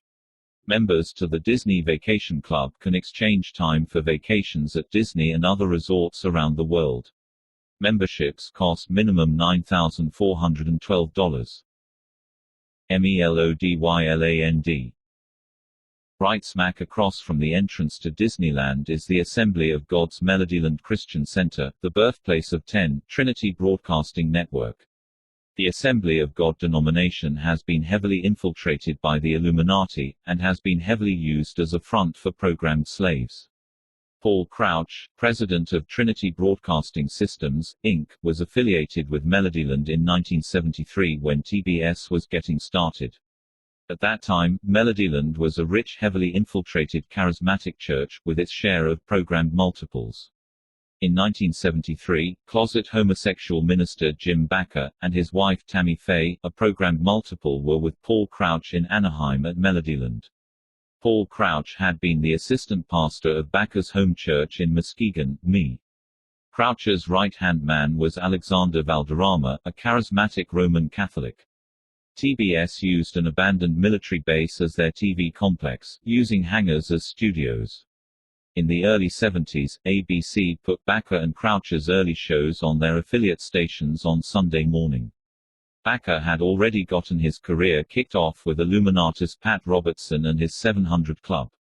Jim Bakker split and went to the East Coast. To help Bakker with his money, Bill Perkins, who had been a financial analyst for the World Order's mind control research at Sandia National Labs in Livermore, came to help Bakker run his ministry's finances. Later, televangelist Bakker began building Heritage USA, which was to be a big money resort. Bakker hired people who had worked for Disney to construct Heritage USA. Bakker studied Disneyland, Disney World, and other Disney places as a model for Heritage USA. After Disney World opened in Florida, Jim Bakker was a regular visitor to it. Heritage Uses featuring Heritage was modeled after Disney's featuring Wilderness, Main Street was modeled after the Magic Kingdom's Main Street, and Disney's wrought iron fencing was also copied. Most people are aware of Jim Bakker's $265,000 payoff to Jessica Hahn to keep her sexual services to him a secret, his longtime homosexual relationship with his right-hand man David Taggart, and his prison sentence. James Orson, named after Orson Welles, Bakker was from Muskegon, the same place that Kathy O'Brien, a freed mind-controlled slave, came from. He was born premature, and had some interesting family situations that make his family suspect. While Kathy O'Brien got programmed via the Catholics, Jim was part of another denomination which also was into programming, the Charismatic Assemblies of God. His grandfather, who lived next door to Jim, and where Jim spent much childhood time with, was popularly known in town as a huckster, and nicknamed Kingfish after the manipulative character on Amos and Andy. Tammy, his wife, grew up in International Falls, MN, in poverty in the home of her stepfather and mother. Besides having a shopping demon, she has had her share of phobias and mental problems, as can be expected from someone who has had to suffer through programming. It would be worth pointing out who has come to Jim Bakker's rescue when he was under attack. For instance, on Thursday, October 4, 1984, when Jim was under attack, Jim Bakker's show had 6 people give endorsements and praise of Jim Bakker. Those were Ronald Reagan, Dale Evans, Robert Schuller, Oral Roberts, Billy Graham and Rex Hubbard. Of those, this author knows for sure that all are Masons, except for Rex, who may or may not be. Robert Schuller, Billy Graham and Oral Roberts are Christian ministers, who participate in using and handling mind-control slaves. These 3 ministers all participate in secret satanic rituals. The last few paragraphs have given only a sketchy picture of the intimate relationship between Disney mind control and the charismatic movement and its use of trauma-based total mind control. DISNEYANA for the programmed and obsessed. For people who have been programmed with Disney programming and who are obsessed with Mickey Mouse and everything else about Disney, and for other people who just have the collecting spirit for Disney memorabilia, there is a group called Disneyana. Disneyana was organized in the 1980s, and consists of people who are cult-like in their devotion to anything true Disney. Some of them, to express their devotion, outwardly tattoo their bodies with Disney characters. This group holds their annual convention at the Contemporary Resort in FL. One Disneyana at the annual convention said, "We collect to keep the good feeling inside." Another, when interviewed, said, "This is why it's all about love." The author knows as a fact some of the men who are obsessed with Mickey Mouse and Disney items are programmed multiples. One of Kenneth Anger's occult friends has had the world's largest Mickey Mouse collection. Who is Kenneth Anger? Kenneth Anger, a member of Lavi's Magic Circle and later his Church of Satan, is an occultist and an underground filmmaker. Kenneth Anger, he chose the last name Anger, was raised on the Wizard of Oz books. His biographer Bill Landis writes that the Oz books laid the groundwork for Ken's attraction to Crowley, the occultist who would rework Rosicrucian thought into his own magical system. Ken was obsessed with Crowley's life and magic. As a child, Ken had danced with Shirley Temple in competition after she became a child star. Ken Anger loved the OTO's solar phallic religion, and was also obsessed with Mickey Mouse. He spent part of his time studying his friend's Mickey Mouse collection. Ken Anger did his casting for his film, Lucifer Rising, by telling occult friends and acquaintances that they could live out the goddess or god power trip fantasies by acting for him. The British government's National Film Finance Corp. Fronted £15,000 for Lucifer Rising's production. Famous occult musician Jimmy Page did the soundtrack gratis. Ken Anger acted as the film's Magus and made his Magus role resemble Mickey Mouse in the film Fantasia. The role Fantasia plays in mind control programming will follow as the last part of this chapter. Lucifer Rising also starts with Fantasia-type volcanoes. Another of his well-known films was Invocation of My Demon Brother. The elements within Disney movies that are intentionally put in for mind control would take volumes to describe. A detailed description of how just one Disney movie is used as a programming script soon follows. Fantasia was selected as the example. A random sampling of features in Disney movies for mind control programming could include Cogworth, the enchanted mantle clock in Beauty and the Beast, The character Doorknob, which is a doorknob portrayed as a person in the Disney cartoon Alice in Wonderland, is useful for programming doorknob alters. The Blue Yonder is a Disney movie on time travel of a young boy. Time travel movies are used for programming to mess up the victim's sense of time. Disney film, animated alphabet, has letters which come alive, which is useful for programming. And what about the 82 Disney movie Computers Are People, too?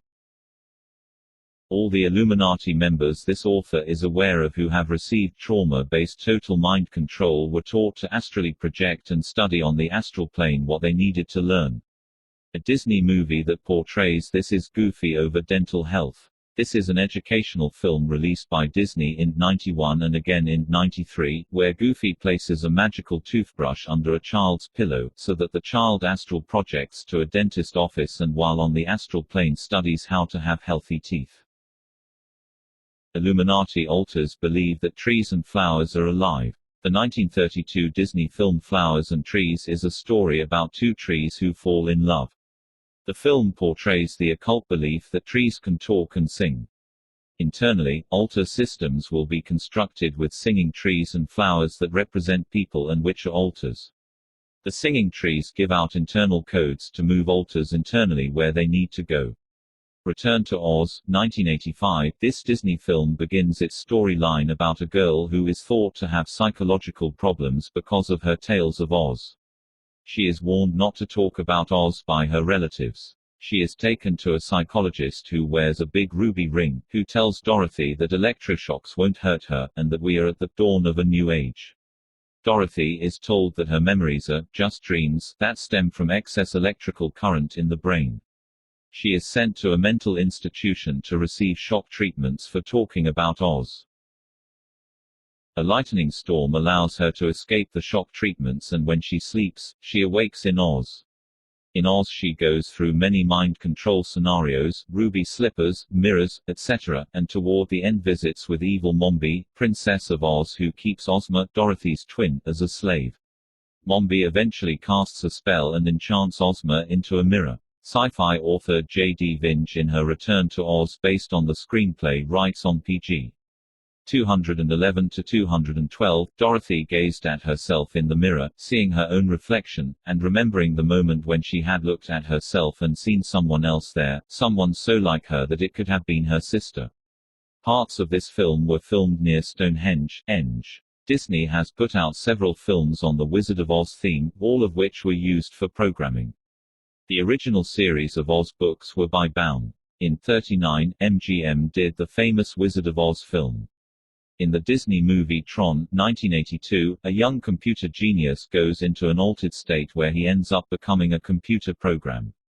After defeating the MCP, he returns to the real world. This is simply a programming script. A special effects team created a 3D world, showing how talented Disney special effects people can be in making something seem real. This movie should show people their mind control capabilities. Mathematical Applications Group, Inc. Maggie were one of the groups that created the graphics. Disney came out with 3 videos of New Adventures in Wonderland which are mind control programming. In the mornings here 9 to 9:30, on Channel 21, Disney has a Wonderland show every morning which is mind control programming for children. Within a few minutes, this author had seen a girl walk through a mirror, the 3 lives of Thomasina mentioned, and a little ditty, I'm a Little Teapot, where a person becomes a teapot. They also had an Under the Umbrella scene. This was all pure programming, right on TV. Of course, they show the White Rabbit as a central figure.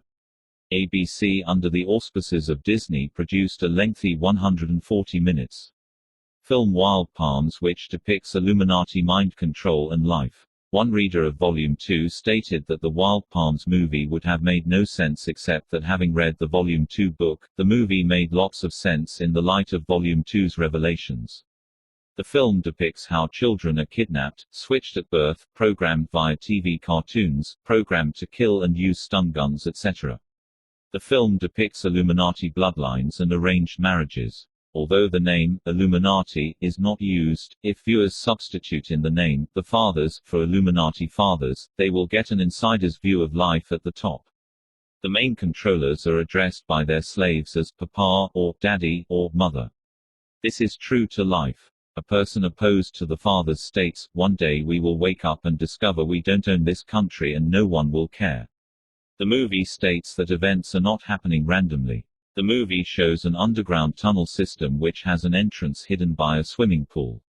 Quite a few actual programming codes were said during the film, for instance, down, down, down through the pool of tears, and we're going to go down the yellow brick road now. The movie was created by Bruce Wagner, who obviously is an insider concerning trauma-based total mind control.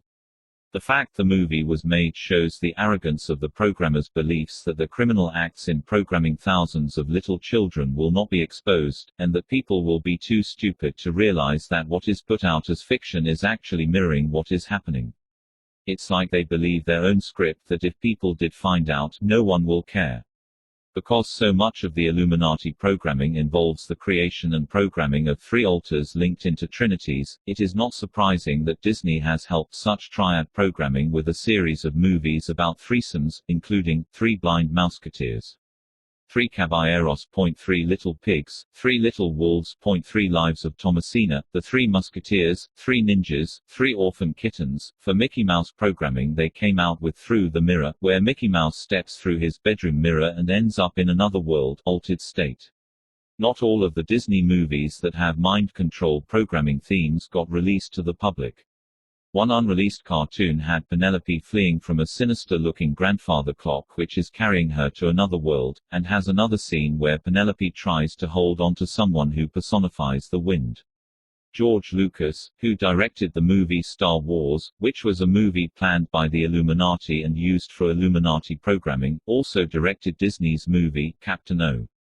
Captain O, who looks like a demonic entity, goes to rescue the Queen, who looks like the harlot describes as Mystery Babylon in the Bible. The Queen is in captivity simply because she and her people believe in black and white, which represent good and evil. When they renounce such a belief, they are saved by Michael Jackson, in actual life a mind-controlled slave playing Captain O. It's a New Age witchcraft film through and through. By the way, Michael Jackson has gone to Disney amusement parks many times, sometimes in disguise. It is public knowledge that his Jehovah's Witness family has been very abusive mentally and physically to their children. Disney has put out several movies on how the mind works, such as the educational film The Brain and Nervous System in 1990. Their film Runaway Brain is a cartoon where Dr. Frankenolly transplants Mickey's brain into a monster's body and vice versa. A 1994 film, Puppet Masters, shows the government's secret office of scientific intelligence trying to save the U.S. from aliens who live in human bodies. In recent years, Bette Midler has been Disney's main actress. In the Volume 2, it was exposed that she is possibly a monic mind-controlled slave. She is famous for her mood swings, switches in personality, and she had a mental breakdown in 1985. Her eyes and body gestures are those of a programmed multiple. She has gone out on tour for Disney without making money, and she is best of friends with Jeffrey Katzenberg, second in command at Disney. Jeffrey Katzenberg, by the way, is extremely disliked by his counterpart Sid Sheinberg. Bette Midler plays Stella in the movie Stella. Stella is an occult name. In the movie, the script seems tailored for Bette Midler and for someone who is a programmed slave, rather than the actress fitting the role. At the movie's end, Stella, Bette Midler, attends her own daughter's marriage by peeking in a window and watching from the outside. This is the script they give so many of the parts of a slave, so that they feel unworthy and feel like they are always on the outside looking in at life. Many parts, personalities, of slaves find it hard to connect with real life, because they feel they are on the outside looking in. And then in true Disney fashion, Disney had Bette Midler play the role of the lead witch in Hocus Pocus. The movie Hocus Pocus does some hocus pocus of its own. While pretending to make fun of witchcraft, they actually teach witchcraft. They do make the three witches look comical. By the way, the three witches stand for the maiden, mother, crone combo that the Illuminati reverence. Disney subtly works in deep occult things, such as the all-seeing eye on the cover of the book, the little girl promising the cat, who is a familiar spirit, that her descendants would always care for it, true, because the cat was a generational spirit. The cat is killed in the movie but can't die. And Bette Midler as lead witch in her costume, which has some Mother of Darkness symbology on it, states as she gets ready to take the life force from an innocent girl, "We want to live forever, so we take children's lives." This is wholesome entertainment for children. The Disney capacity for deception extends to its own workers. PR men recruit young people for its Disney College program. They tell the young people what a great stepping stone it will be for their careers. They have been known to make it sound like the greatest thing in your life. Kids come from all over the country due to the slick recruiting tactics to work for Disney. They are then housed in Disney housing, given menial jobs, and paid low wages. Most people in the college program leave disillusioned. If the worker happens to think of a great idea, Disney officials have been known to steal the idea, and because the worker was working for Disney, the worker will find that they are unable to get any credit or money for the idea that Disney steals and makes millions off of. One unaccredited creator of a Disney sale item said, "Literally, they're using everybody for everything." Inside the Mouse, page 239. Greater than next, will be the script for how the Disney film Fantasia has been used as a standard programming tool since the 1940s by the Illuminati. Detailed script on how the Disney film Fantasia is used for programming trauma-based mind-controlled slaves. During the 1950s, 60s, and 70s, at least 90% of the Illuminati's trauma-based mind-controlled slaves were subjected to watching Disney's Fantasia film in order for them to build the foundational imagery of the mind control. Child mind control victims had their eyes taped open, and then sat one-on-one with the primary programmers so that the programmers could give the scripts as the child watched Disney's Fantasia over and over. What made Fantasia unique as a programming tool is that it had almost everything the programmers needed to create the foundational imagery for their trauma-based mind control. To build a dependable altar system means that the worlds need a solid foundation. Fantasia has provided the means to get a solid foundation for the internal worlds that the Illuminati slaves build in their mind. It is also a masterpiece in coordinating color and music. The Disney film Fantasia, which premiered on November 13, 1940, at Broadway Theatre in NYC, was a financial disaster as a movie, but was an Illuminati programming masterpiece.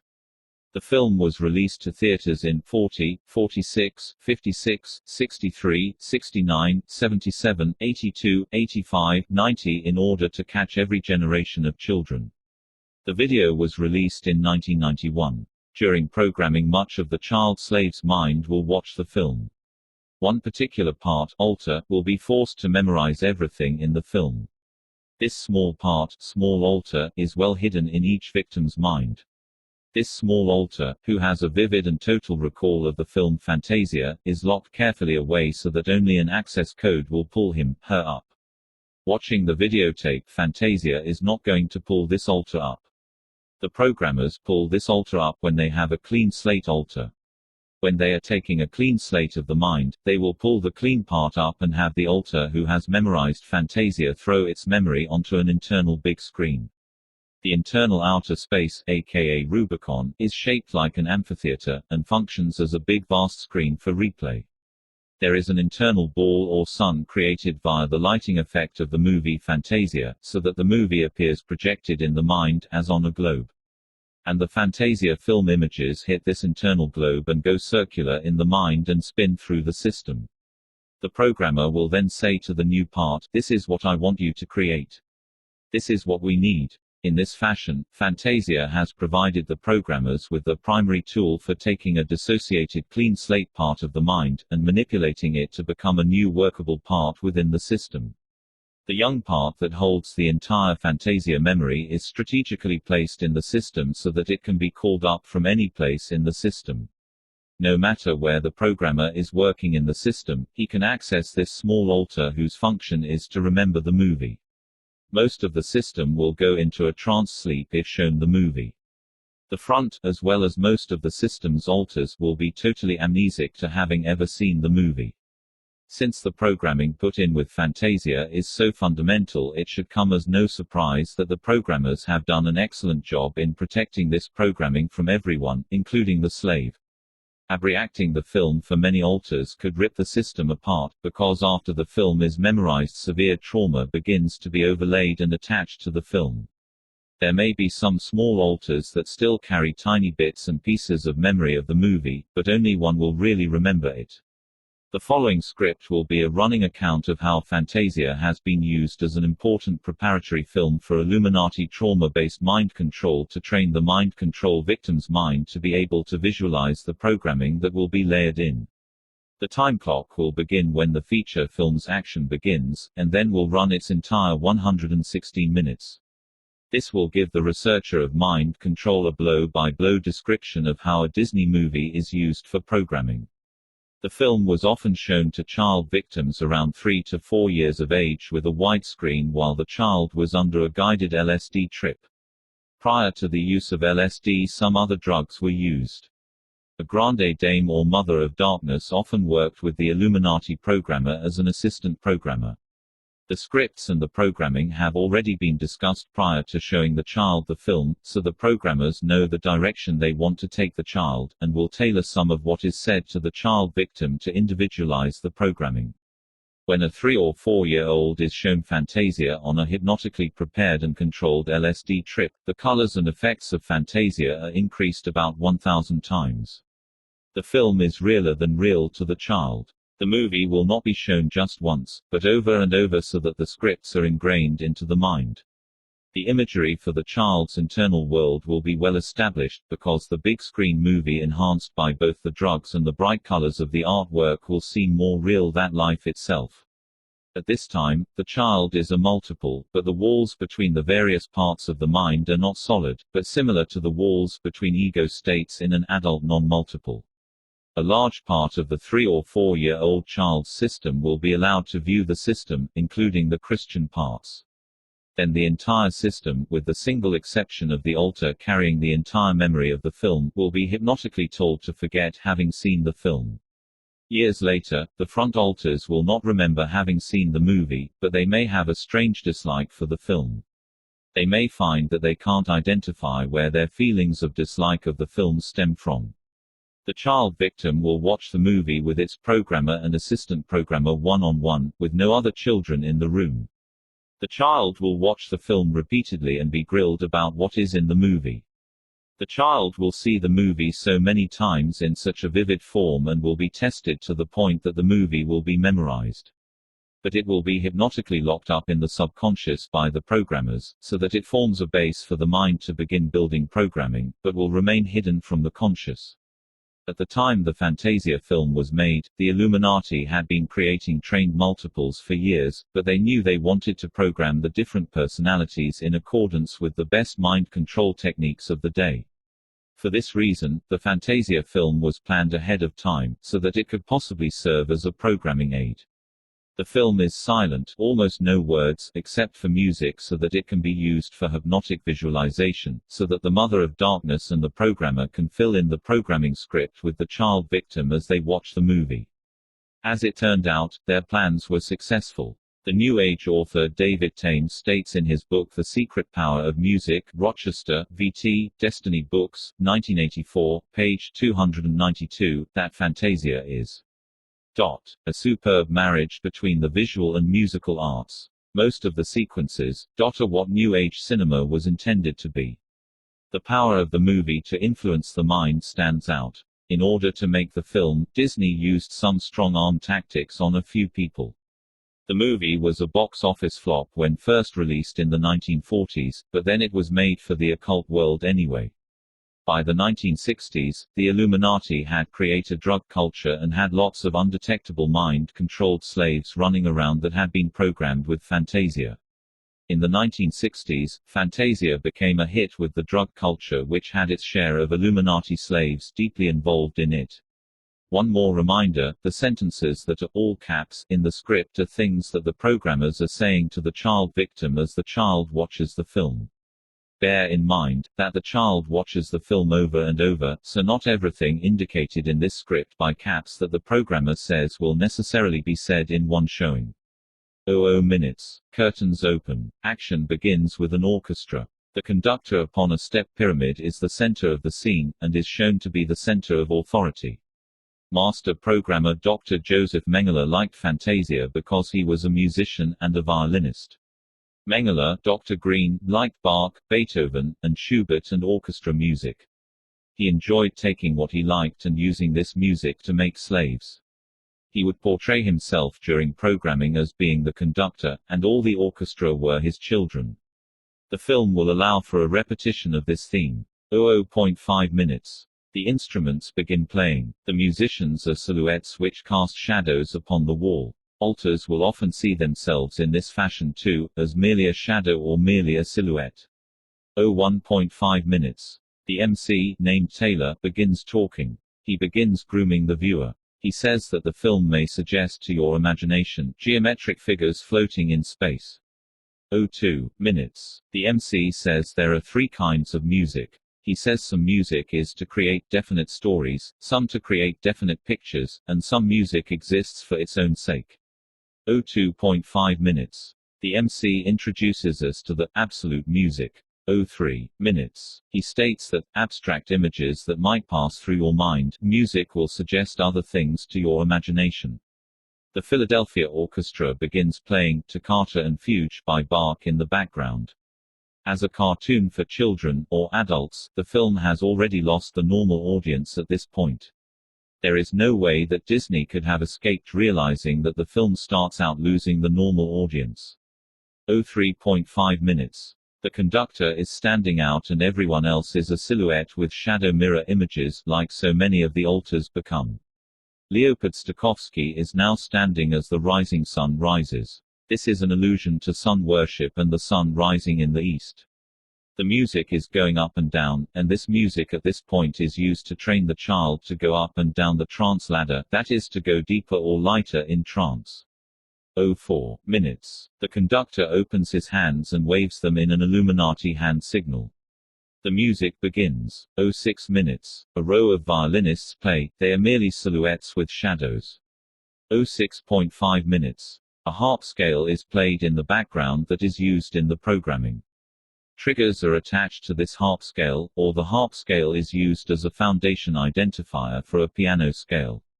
More children can be taught the piano than the harp, so this scale is usually transferred to a piano scale.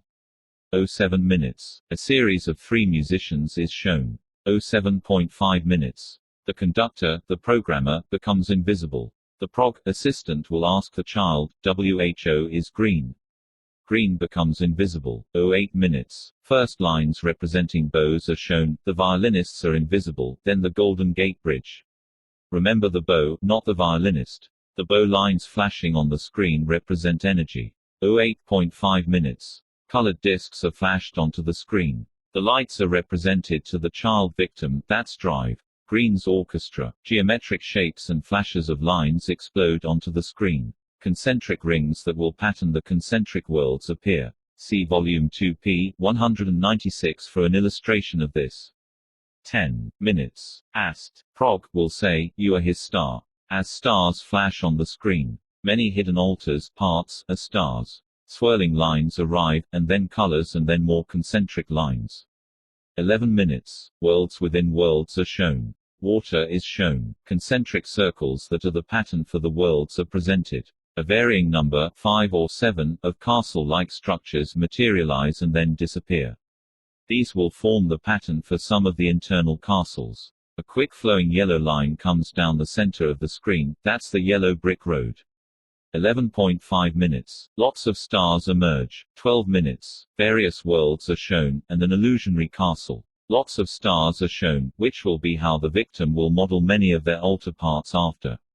Lots of purple stars appear, representing royal star altars. 12.5 minutes. Spiral splotches of cloud-like colors appear and disappear in dissociative colors. This is the kingdom of the gods during programming. The Ast programmer takes the opportunity to ask, "Whose orchestra?" This scene is used for the internal heaven where the kings are. Then the camera shows the conductor finishing. 13 minutes. The programmer has finished building his basic worlds. 13.5 minutes. The MC talks about Tchaikovsky's Nutcracker. 14 minutes. 13 circling lights come into view circling around and around. The 13 lights are something like 4 yellow lights, 3 white lights, 4 orange, 2 blue, something like this. They don't have to be all the different programming colors at this point, because that programming will come in its own time. Stars turn into fairies. A fairy with lots of fairy dust whirls around. Make a wish, the slave will be told later on, create what you want.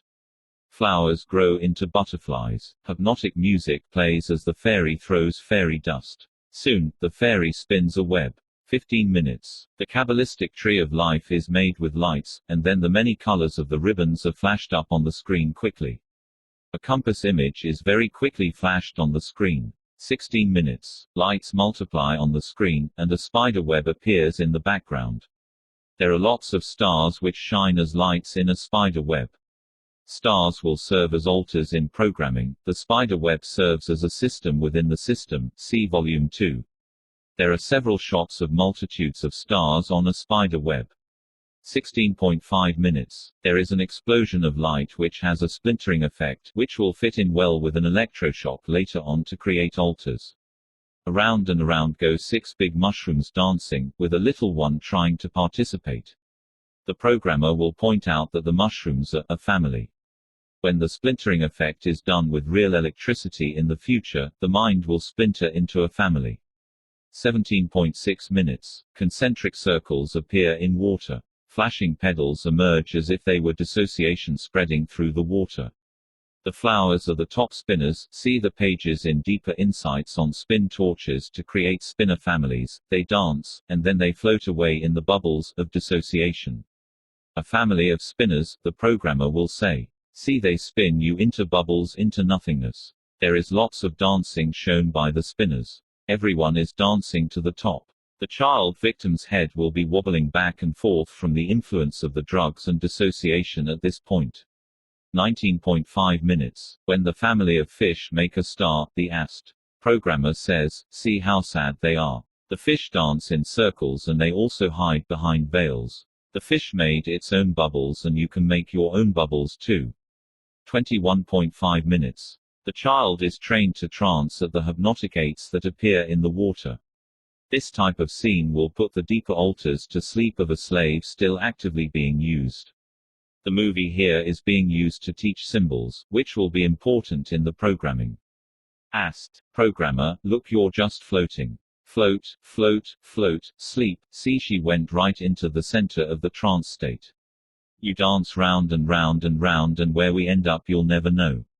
22 minutes. Lots of bubbles begin appearing. They will be used in the programming to assist the child to protect its mind from the traumas. The ASST programmer may have a bubble toy to make bubbles in her hand as a game to play with the child. The child will be trained and programmed to put its memories into bubbles and let them disappear. Why would you want to go into the bubble to get away from the darkness? 1, 2, 3, now there are many bubbles, this is what we want you to do. At this point the film is showing different colors of bubbles, for instance gold bubbles. This trains the child's mind to identify different colors of bubbles. The bubble fish flower scene is going on. Don't you feel like that fish? Round and round you go, dissociation encouraged. The fish continues going in a dissociative spin. The fish swim in graceful perfect figure eights which have a subconscious hypnotic induction message to the victim. Sleepy little fish is said when the music gets hypnotic. You're sleepy and you're tired, this is nothing but a dream. All the diamonds are all around, not you. In other words, this is teaching the child that their entire internal world can be around them, but you don't know that it's you. The child begins to lose the ability to realize that other parts of itself belong to itself, they are only stars, etc. The fish changes into another character. Flowers are appearing in different colors of the color coding, red, green, orange, blue, white. Dot. All of a sudden it gets still. Shush, listen closely. 22.5 minutes. Eyes shine in the darkness. Everything is fine, you just relax. Silhouettes appear, which represent fish, altars, and people, who are there but you don't see them, they are behind the veil like the silhouettes. They aren't there, if you see them they aren't real, they look like a flower. When you see them, you won't see a child, you will see a flower. The silhouette veil gives the sense to the child that he can sense something but it's not there. 23 minutes. Different plants appear and dance. This part of movie is very important in structuring. The plants separate into many plants and flowers, and they multiply on the screen, but at the end they solidity into a solid plant. This is teaching that you are one but you are many concept. Families always work together. Whether you are blue or yellow or green, families always work together in harmony. 24 minutes. Bubbles all have a life source. There, look, what's in that bubble? 24.5 minutes. You can have your own orchestra. Fruit that hangs on the tree is shown, which will be the basis for how they hang the programs, the fruit, in the internal world. Note the colors: orange, white, yellow, purple, blue, green. 24.5 minutes. Fairyland appears on the screen. The fairies awake and fly through leaves. Does your fairies? She is very magical. She can create anything, and so can you. The fairies are so magical. Disney often portrays Mickey Mouse as a sorcerer. When the core is being first split, the parts of the mind that are creative are taken and used to create the fairies. The programmers will only take these original creative splits. They will not try to get fairies from any more torture. The fairies are the creative parts of the child, however many creative parts that the child has splinted will be the number of fairies created. These parts of the mind receive very heavy programming. They are core splits. If readers remember on page 87 of Volume 2, it refers to a core protector coded creation. That altar was a fairy, a core split. Not only does this creative part make things magically for the system, it protects the core. Does that help people to understand how the core can be so creatively protected? For more understanding about the core, see Cisco's very deep article on the core. Fairies are assigned to every part of an altar system. The child of 3 or 4, who watches Fantasia, has had their core locked away at 2.5. The core stars have not been locked away yet, and have access to her energy. When the system is built, the stars are locked away and become the core's guardians. They will act like the core to protect her. The real value of the fairies comes when the core stars are locked away and the programmers have to depend upon the creative power of the fairies. 24 minutes. A vine, which represents a system's double helix, lights up one leaf after another. The leaves are staggered, alternated, and they light up in sequence, which teaches the child the foundation of how they will create the DNA helix and its staggered exit permissions. 25.5 minutes. The leaves are now floating up and down, like the altars will learn to do. Some fall to the ground and die. This is the point where the story of the oak tree will be added in for programming. When the Illuminati programmers want to destroy an altar, they can use the chandelier MT622-23 torture mentioned on page 310 of the Volume 2 formula book, and then have the splinted altars become leaves that fall to the ground and die. After this, these disobedient and now dead altars can be taken and be dissociated from their memories.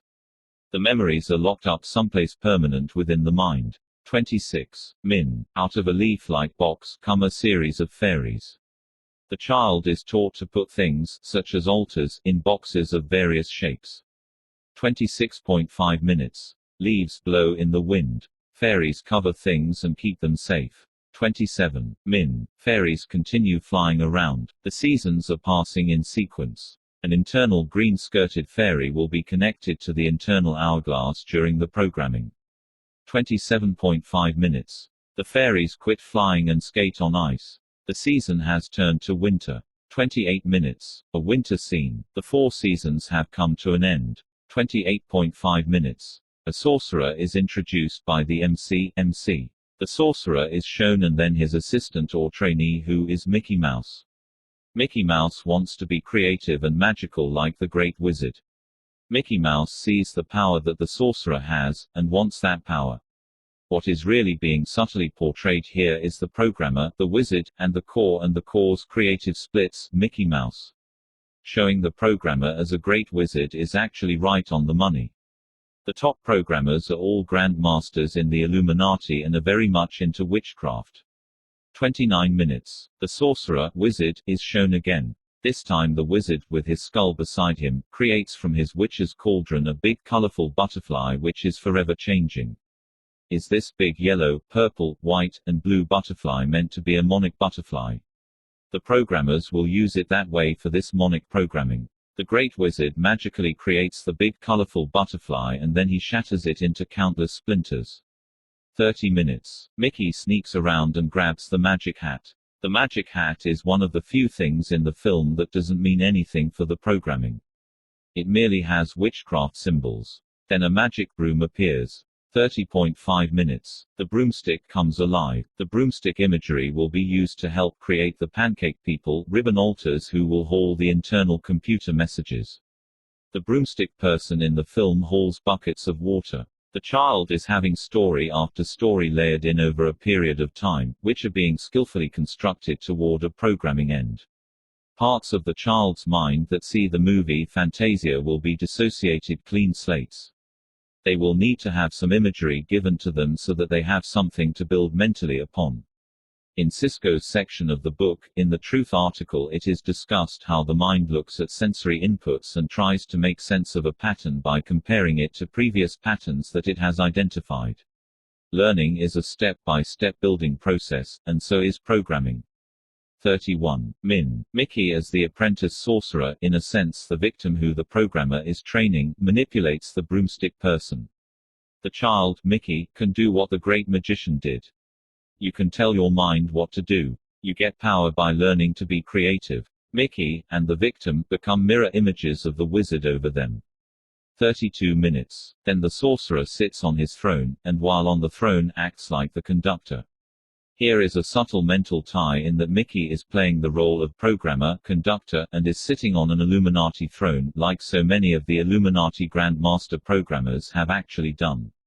Michael Aquino is just one of several mind control programmers who have gone by the name of Mickey. Because Mickey Mouse is substituted for being the programmer at different points in programming, this scene will tie in well with other standard programming sessions. 32.5 minutes. Mickey in the film clearly is shown leaving his physical body and astrally projecting himself. This is such a vivid portrayal of occult astral projection, that it is mind-boggling that many Christians consider Walt Disney movies to be Christian. See Volume 2, page 319, for a discussion of the scientific methods to understand and induce astral projection. This again is laying the mental foundation for the child to leave its body mentally and either hover over its body in dissociation or to travel somewhere via astral projection. Mickey Mouse then begins conducting lights. These lights represent the altars that the victim will make for the conductor. The lights, aka stars, are the conductor's orchestra. Lightning, such as flashes that come from electroshock, and stormy weather are being controlled by Mickey. Notice that the things Mickey is controlling are fear-based. After the child has viewed the film many times and memorized it, when the electroshock is applied during this time of the film, the child will control it like Mickey by magically creating splits. 33.5 minutes. Mickey begins conducting waves. Then, for those who understand the veiled scenes, Mickey begins going through the different magic spheres conquering the different spirits. This is Enochian magic. 34 minutes. Mickey wakes up back in his body, and he is in trouble with rising water, i.e. a water trauma. Mickey is thrown into the water. The child victim will identify this with the drowning torches that are given to instill no talk no tell messages. After Mickey, or in child himself, has done something, and returns to his body, then that no talk message will kick in. Victims of mind control often get the feeling of drowning when they trigger a no talk message. 34.5 minutes. More water continues to flow. 35 minutes. All of a sudden, without any continuity of action, Mickey gets an axe and kills the broom by splitting it. The broom dies and then multiplies when it comes back to life.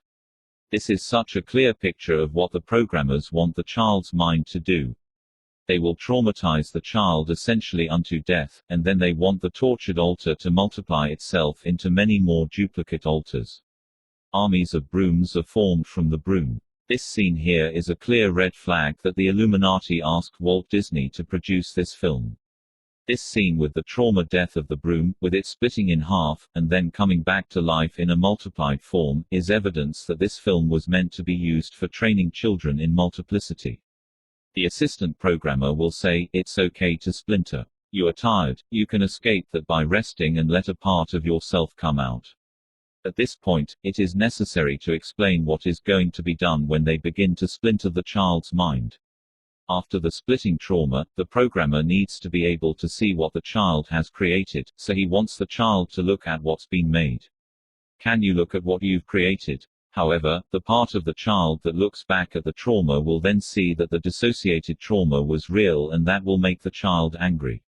The programmers want the child to dissociate what he built, and when the child looks back at what he has created, he goes into a vortex of dissociation. The child is told if he ever looks back at the memory, he will go into the vortex. 35.5 minutes. Water is being thrown in by the brooms, while Mickey throws water out. 36 minutes. All of a sudden a hypnotic vortex sucks things in during the film. 36.5 minutes. The brooms all march in an army, while Mickey reads his magic book. Mickey then uses his magic book as a lifeboat when he gets whirled into a vortex. A vortex is often created from that part of the mind that is holding the high energy that accumulates in the mind just before the mind splits. It holds the highest energy of the mind. One way a vortex is created is to place the child on a traumatic Disney ride, like a roller coaster. Special electrical boxes or electrical shoes are outfitted onto the child so that during the ride, at a particular timed moment when fear is increasing, that fear has pain of the electrical shock added to it. A cattle prod, of course, would be too dangerous to take up on some type of ride like that with all the motion. Also bear in mind, a small child doesn't need the electrical power that an adult needs to take it down. 37 minutes. At the bottom of vortices in the Illuminati programming, the programmers place guardian demons. In Fantasia, when Mickey gets to the bottom of the vortex, sure enough, there is a guardian there to meet him. The guardian spirit parts the water as if he were Moses with the Red Sea. 38 min. The conductor and Mickey Mouse shake hands. The conductor does something very significant. Mickey congratulates the conductor, and then the conductor, programmer, in turn says, "Mickey, you've done a good job." Yes, the core splits have done a good job at this point, they have just created their inner world. The MC tells us about the next song, The Occult Rite of Spring. Spring rituals are creation rituals, and so this music is ritually connected to what the programmers are going to do in this segment. The MC states that instead of the viewer seeing tribal dances, which are by the way witchcraft dances, that instead Disney has decided to show us scenes of what went on billions of years ago. This next part is also a subtle push for Darwin's theory of evolution. But because it is child's entertainment, people don't have their guard up. The theory of evolution is important, because it allows people, including the victim, to not take moral responsibility for their actions, and it is also the basis of some of the Hinduism and witchcraft teachings that will be given the deeper altars. This is a backdoor approach to destroy godliness that is carried out on children in general. 39.5 minutes. The MC says, "Imagine a lonely, tormented little planet spinning in a sea of nothingness." This is exactly what the programmer will say to the child as they work together at building an internal world. That sea of nothingness is what the reader will see described in our books as outer space, or the Rubicon. Also, that sea of nothingness is used much later to reinforce the secrecy of the programmers. Much later, as the programmer and torture has progressed, the programmers will say to altars, "Look down on the empty sea of nothingness.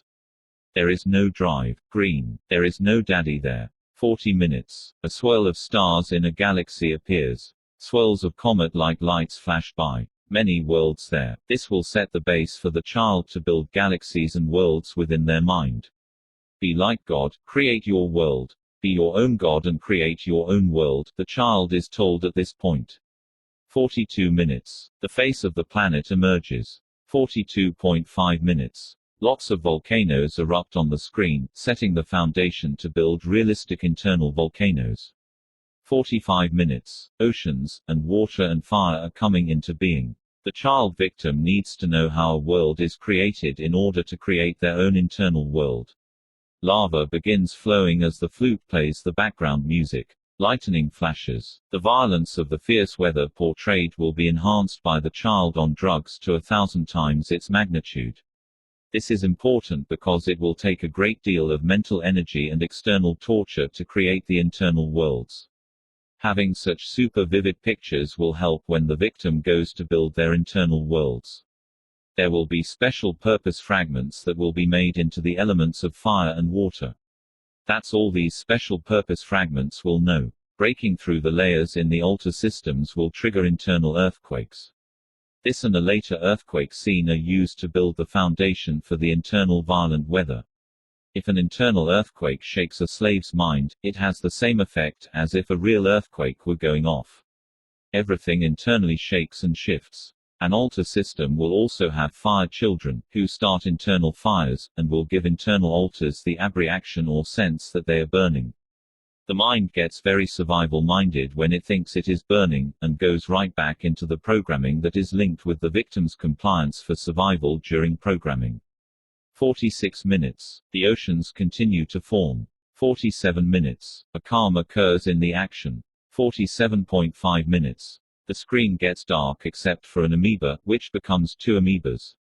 As the little amoebas multiply, the ASST programmer encourages the child, "It's okay to multiply. God wanted you to multiply." Remember, the programmers are working with a preschooler with clean slate altars.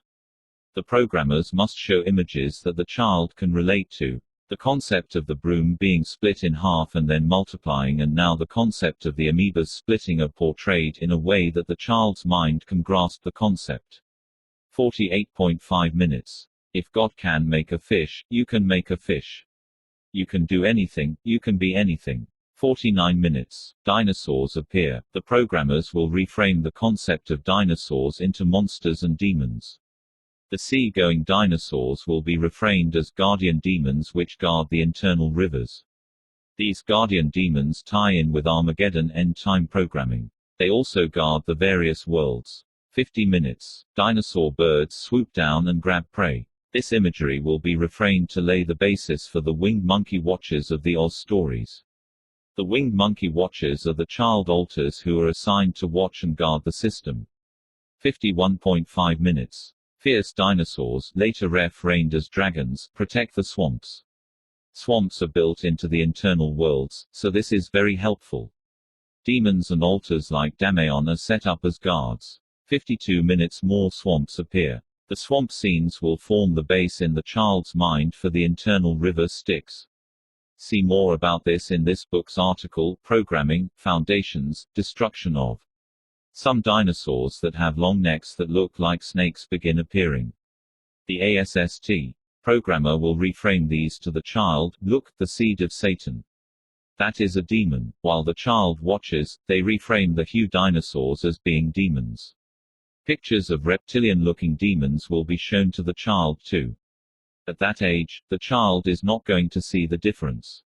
A note for therapists: some demons may actually be important parts to an altar system, and are being used to protect unauthorized users from entering important areas of the system. 54 minutes. Fierce Tyrannosaurus Rex chases dinosaurs. This chase scene is especially frightening to a young child on a LSD trip. Long-necked snake-like dinosaurs appear. They may be reframed as a python snake. T-Rex is also known as Leviathan, a demon that inhabits the Kundalini spinal column and causes pain in the victim. He is written about on page 302 in our Volume 2 book. In the film, a long, fierce struggle between T-Rex and other dinosaurs ensues.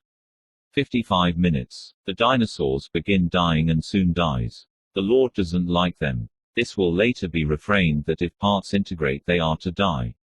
If someone tries to get into the system, the altars are to bury themselves deep like these dinosaurs do on the film. 56 minutes. Dead bones appear. 59 minutes. Mountains soar out of the ground into eminence. 59.5 minutes. It gets stormy on the screen, winds and floods appear. 60 min. Stillness comes as the sun rises. 61 minutes. The sun sets. During the programming, this may be reframed as the moon setting. It can be both or either or. Remember, the programmer is working with the child's creativity. Various scenes during the film show the moon in different phases, which is important for bringing in programming concepts like Mr. Moon. 61.3 minimum. The orchestra is now playing. Music is an important part of mind control programming. The affect of music on the mind and body has been studied. Music can double the heartbeat, accelerate the respiratory rate, make that rate irregular, enhance perception, lower the threshold for various sensory stimuli, change blood pressure and circulation, and alter the muscles in the body. Dance music and march music done by orchestras change muscle response. Music is also a great way to cause dissociation. 62.5 minutes. The MC introduces the soundtrack, who he says is an important person for Fantasia who can be seen around the Disney studio. When Mr. Soundtrack appears, he is simply a vertical line. The MC says he is an important screen personality. The groundwork is being laid for a person being anything, even a line.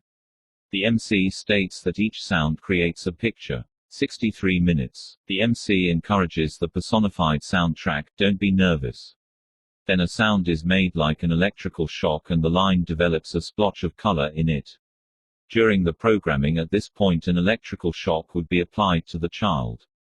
63.5 minutes. The harp is asked to sound. The harp begins playing a scale and the line becomes double eights and snake-like spirals. The child will be taught to dissociate when seeing such double eights. 64 minutes. The violin begins going up and down. Each of these instruments is going up and down the scale, like do re mi fa sol la ti do. The music is used to teach the alters to go up and down the helix, which is figured in this part of the film. As the music goes down, an alter is taught to go down in trance, and as it climbs higher, the alter will trance higher. All these instruments, violin, flute, bass, bassoon, are being used to teach alters how to work in the system. The MC describes the flute as very pretty. 64.3 minutes. A trumpet begins playing and the colors, yellow, orange, etc. begin showing. 64.5 minutes. When the bassoon plays, the MC says, go on. Drop the other shoe, go to the shoe, which translates, go to the ground, the deepest trance level. The following is the double pyramid, with a helix up the middle that appears when the bassoon plays. This configuration is very important to all these Illuminati alters systems. 65 minutes. The drum plays and some other percussion instruments play. These are taught to the child as the cult's heartbeat. They will hear this sound internally for many years to come. Then some sounds that have a shattering effect, symbols, like broken mirrors, are made in the film. 65.5 minutes. As the sounds take place, a line is made with a pyramid at the top. This is laying the groundwork for the system's structuring. 66 minutes. The MC laughs and talks about Beethoven's Pastoral Symphony, Beethoven's Sixth, which is next. 66.5 minutes. The screen comes alive with magical unicorns of different colors. Then Pan, a Satan-like figure, appears playing his pipes, and soon lots of little pans, little demons, are playing their pipes. The little pans, demons, play and dance with the unicorns. The orchestra plays again. This author, Fritz, remembers when I said that Pan was an evil demon, I was rebuked by a Christian minister. He then said Pan a benevolent cheery creature. A number of books which may be obtained from satanic bookstores document that Pan is indeed considered a powerful demon by occultists. 67 minutes. Pegasus, the mythical Greek winged horse, flies in. As a mother horse she takes care of little ones on the screen. She is a protector in the programming. 68 minutes. Fantasy is fun. Fantasy is a game you play. Mother teaches you. See how Mother is a teacher. See the black and white horse. They always fly together, but are separate. They are flying over the clouds. Over the clouds, into the blue yonder. The child is rewarded for what it has to do with the game of fantasy. That's your reward for doing what you are to do. You can learn to fly over the clouds. The child feels rewarded by the game of fantasy. The fantasy scenes in Walt Disney's Fantasia are like the Wizard of Oz scenes in Oz. Fantasyland is more colorful and fun than real life. Vivid colors will be splashed about during the Fantasyland scenes. 68.5 minutes. A castle appears as Pegasus flies around. This and other castle scenes will help the child develop the imagery for the spiritual castles that the child will build internally. Then they swim in the water. See the mirror images. Water can be glass. During the programming, mirrors are put into the internal system. A mirror can be a piece of glass, the surface of a pond, or an asphalt runway. When the programming is complete, underneath the water and/or the runway lurk demons. 70 minutes. Waterfalls emerge and issue forth. The waterfalls are used by the programmers to erase all the slaves' memory of what was done to them. The child will be told at the end of watching Fantasia, and this will be said at other programming events too, just remember the good, just remember the fantasy. The fantasy is given so that the subconscious can rest in peace after the programming. The child is told, wash yourself clean. 70.5 minutes. The little girls appear as girl centaurs, half girl half horse. See, the little girls are horses. 71 minutes. Then a scene appears where one girl centaur braids another girl centaur's long hair. The Illuminati teach their slaves to braid their memories. They braid their memories up and then lock them in. All the daddy memories will be locked up and braided and then locked for good. 72 minutes. Male centaurs appear. They are near water and make mirror images in the water. 72.5 minutes. A crown is placed on a female centaur and two doves. During the Illuminati death, burial and resurrection ceremonies, lilies are used for crowns, and doves are used. These are significant programming, ritual symbols. The female centaurs look at the male centaurs. This will be refrained as a system can have both male and female parts.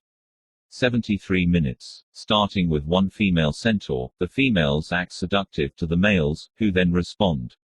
For brass, the females have brass of daisies. The Volume 2 book explained how the daisy programming is a life or death type program. Vivid colors are used for each centaur. For instance, one may be purple and another one another color, which sets the groundwork for alters to have different access color codes.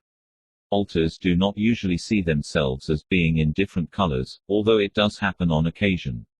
73.8 minutes. A marriage takes place between the centaurs. The programmers catch these nuances of the film and use them. The marriage here teaches the child to be acquainted with the arm-and-arm marriage ceremonies. Remember, the programmers are dealing with clean slates that must be taught from the ground up. In the next few minutes, the cherub children will watch sexual body language, and the child victim is also picking up on enticing sexual body motions. 74.2 minutes. The centaurs go swimming. I feel like a little girl with a horse's body. 75 minutes. Little cherubs are dancing and flying around. When pictured, the artists at times single out 3 cherubs who blow flutes together. The female centaur appears, who is fair-haired, blonde, and blue-eyed, which is what the Illuminati like. When she hears the tone of the flutes, she goes into a trance state and walks with her eyes closed. This imagery is used to teach alters that when they hear certain tones, they are to go into a trance state and do certain things. The little cherub turns into a heart, and when no one is watching goes into the tree. In programming, this part is the keeper of the tree. Notice how everything is veiled. The assistant programmer will point the cherub out to the child victim, look at what he did. 76.5 minutes. A curtain then shrouds the scene. The curtain appears to be tree-like. More bubbles appear, and more water. All the mythical creatures on the screen begin to dance and be merry and have a feast. 77 minutes. See the feasts, see the banquets, the feasts are okay, the banquets are okay. 78 minutes. The leaves are falling. Blood like wine is drank at the feast. See the blood. See the little devils pop up. The only human in this Disney scene is honored. This is done to teach the alters that humans and animals can mix. That they can be accepted for what they are, even if they think they are an animal or something else, they will be accepted at the cult's feasts. These scenes are all for internal programming. By the way, one of the pretty female centaurs makes a sexual pass at the fat human, who then chases her. Must please the master. 80 minutes. A scary storm comes up, and Zeus and the Greek gods appear. Better fear it. He's a god, you'd better fear him. He throws lightning. This demon who throws lightning is named Furfur. He also makes thunder and strong winds in the system, Alter Systems worlds. Readers can learn more about this demon, named Furfur, in Cisco's second part of Deeper Insights in the article on Programming, Foundations, Destruction of. 81 minutes. Lightning bolts are thrown from heaven. 81.5 minutes. All the little cherubs run for cover in fear. 82 minutes. Pegasus the Protector flies in to protect everyone, especially a newborn Pegasus. The wind is personified as a two-headed blowing person. This two-headed Janus wind comes storming through the heavens. The programmer will often place his own voice in the wind. The Greek god, internal demon, throws a lightning bolt. 83 minutes. See the gods. The child is learning what to make internally. Zeus then relaxes and goes to sleep.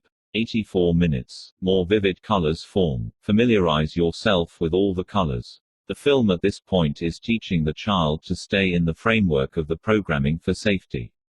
To go outside of the programming is terror. The child is learning to fear the godlike demonic guardians. 84.5 minutes. The fantasy world is coming alive. It is a happy fantasy world. A goddess in the sky makes a rainbow emerge. This is the rainbow goddess of the programming. 85 minutes. All the happy unicorns and cherubs fly over the rainbow. Refer back to the Volume 2 book p.94 to understand the significance of going over the rainbow.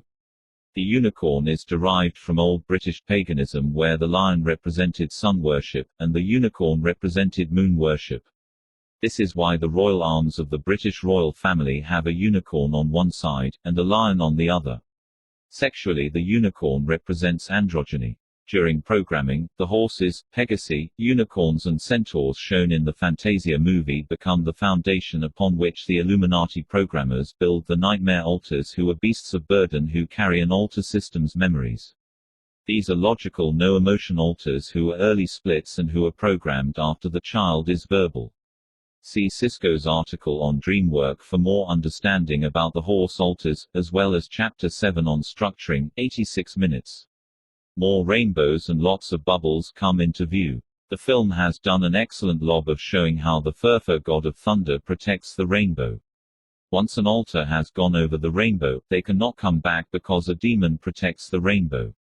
The rainbow is also protected by altars who fear the gods. After seeing Fantasia, the therapist can understand why the little child protector altars have fear about these gods. The master, who represents Furfur, in the movie swallows the rainbow.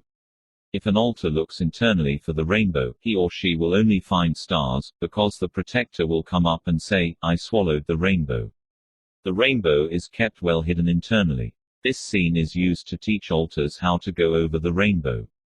Before you go over the rainbow, you have to put all your memories in the bubble.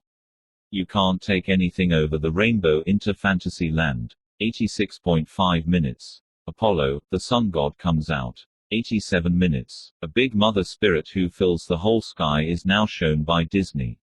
She hangs over the rainbow. When a system is built, this is indeed what they put in.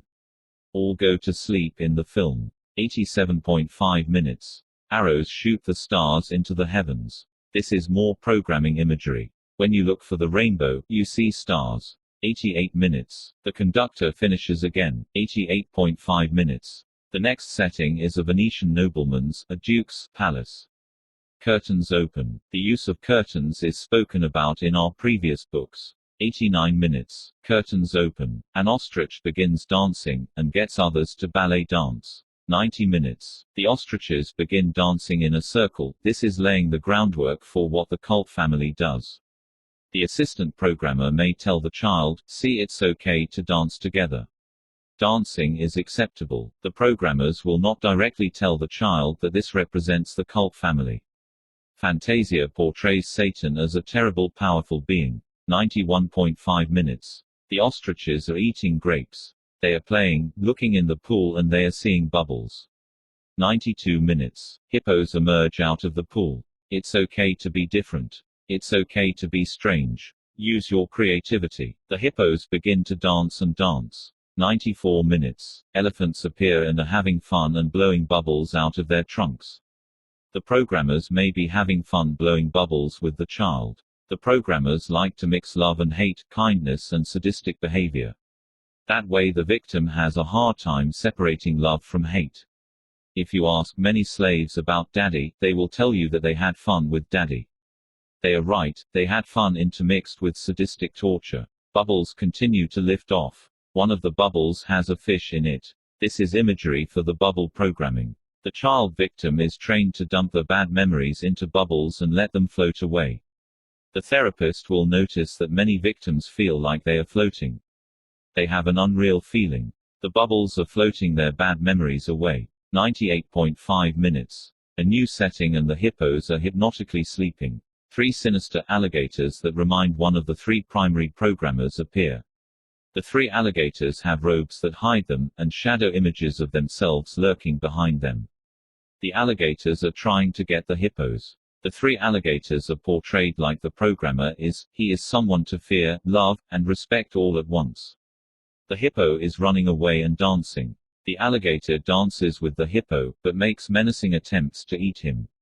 A flying hippo lands on an alligator. Elephants, hippos, alligators are shown. The elephants, ostriches, hippos and alligators all dance in Fantasyland, 100 minutes. The orchestra is dancing. Do what you're told and we will have fun. 101 minutes. The MC announces the next part as the struggle between the profane and the sacred. The conductor stands in a silhouette that suggests the same pose that the upcoming Satan takes. 102 minutes. A high dark mountain with a castle looms in front of the viewer. A winged fearsome Satan figure raises his wings. His wings are sectioned like fingers with claws, and will form the imagery of the demon Malabrinche, whose satanic claws hang over the altars and terrorize them. In the illustrated guidebook, the reader will find lots of these claws in the pictures lurking in the background. A child victim will be taught to fear the hands of the programmer, Satan and Malabrinche. The wings, hands with claws, open. And Satan is portrayed as an awe-inspiring figure. By the way, the word maleficia means evil misfortune caused by witches. The witch in Disney's Sleeping Beauty has the demonic name of Maleficent. 102.5 minutes. Satan begins raising the dead skeletons. This provides a foundation to layer in the Valley of the Dry Bones, coming alive with armies of skeletons. 104 minutes. The film also has some images at this point that will help with the foundation for the Armageddon programming. Satan calls everything to himself. 104.5 minutes. The Hell Pit is shown. This is laying a foundation for the Hell Pit with all its demons. All kinds of vivid colors are shown in hell, to make the scene more real than real for the child victim. Satan smiles as demons burn in hell. No matter what color you are, if you are not good you'll end up there. 105 minutes. That's what happens if you're bad. You're thrown into the hell pit. 105.5 minutes. 3 beautiful lady demons begin to dance in a circle. All of a sudden these demons take on their Luciferian form. One becomes a goat. 106 minutes. The demons continue to dance with powerful Satan watching over them. The hell pit and the demons are portrayed in vivid, scary graphic depictions. The hellish fire and the ghoulish dancing of its occupants continues for what seems a long time. When God finds out how bad you are, look at what he'll do to you. 107 minutes. Satan is portrayed by Disney in all his evil dark majesty. 107.5 minutes. Bells begin to ring, and the demons slink away, and the dead return to the earth to their graveyards. 108 minutes. Ghosts return to the graves. Soft music begins to play. Ave Maria by Schubert, which was written for the Catholic Church, begins playing. 109 minutes. Satan folds himself into a mountain. Do you see Lucifer anywhere? No, you only see a mountain. 110 minutes. Lights shine as if they are a column of moving people who are walking with lights, and then some walls appear. 110.5 minutes. An arched bridge appears with its mirror image. The column of silhouetted people who continue walking have mirror images in the river. The ASST programmer will be telling the system, which the front parts will hear, time for all the good children to go to church. It's okay to go to church. Go serve God. 113. Min. An opening, a vertical sliver of light comes from what appears to be doors opening up. There is a mirror effect in the way the doors open, which will facilitate making mirror image front worlds. A whole new world opens up, which will be the front system's world. Both the front altars and the deeper ones will be told to forget the movie. Later, when a system is better programmed, the programmers will pull up the front altars and have them walk through these doors into the light. When they are hypnotically taken through these doors into the light and away from the fear and darkness of the kingdom of Satan, they are hypnotically told to close those doors and never look back. The kingdom of Satan has been shown in detail and in great length.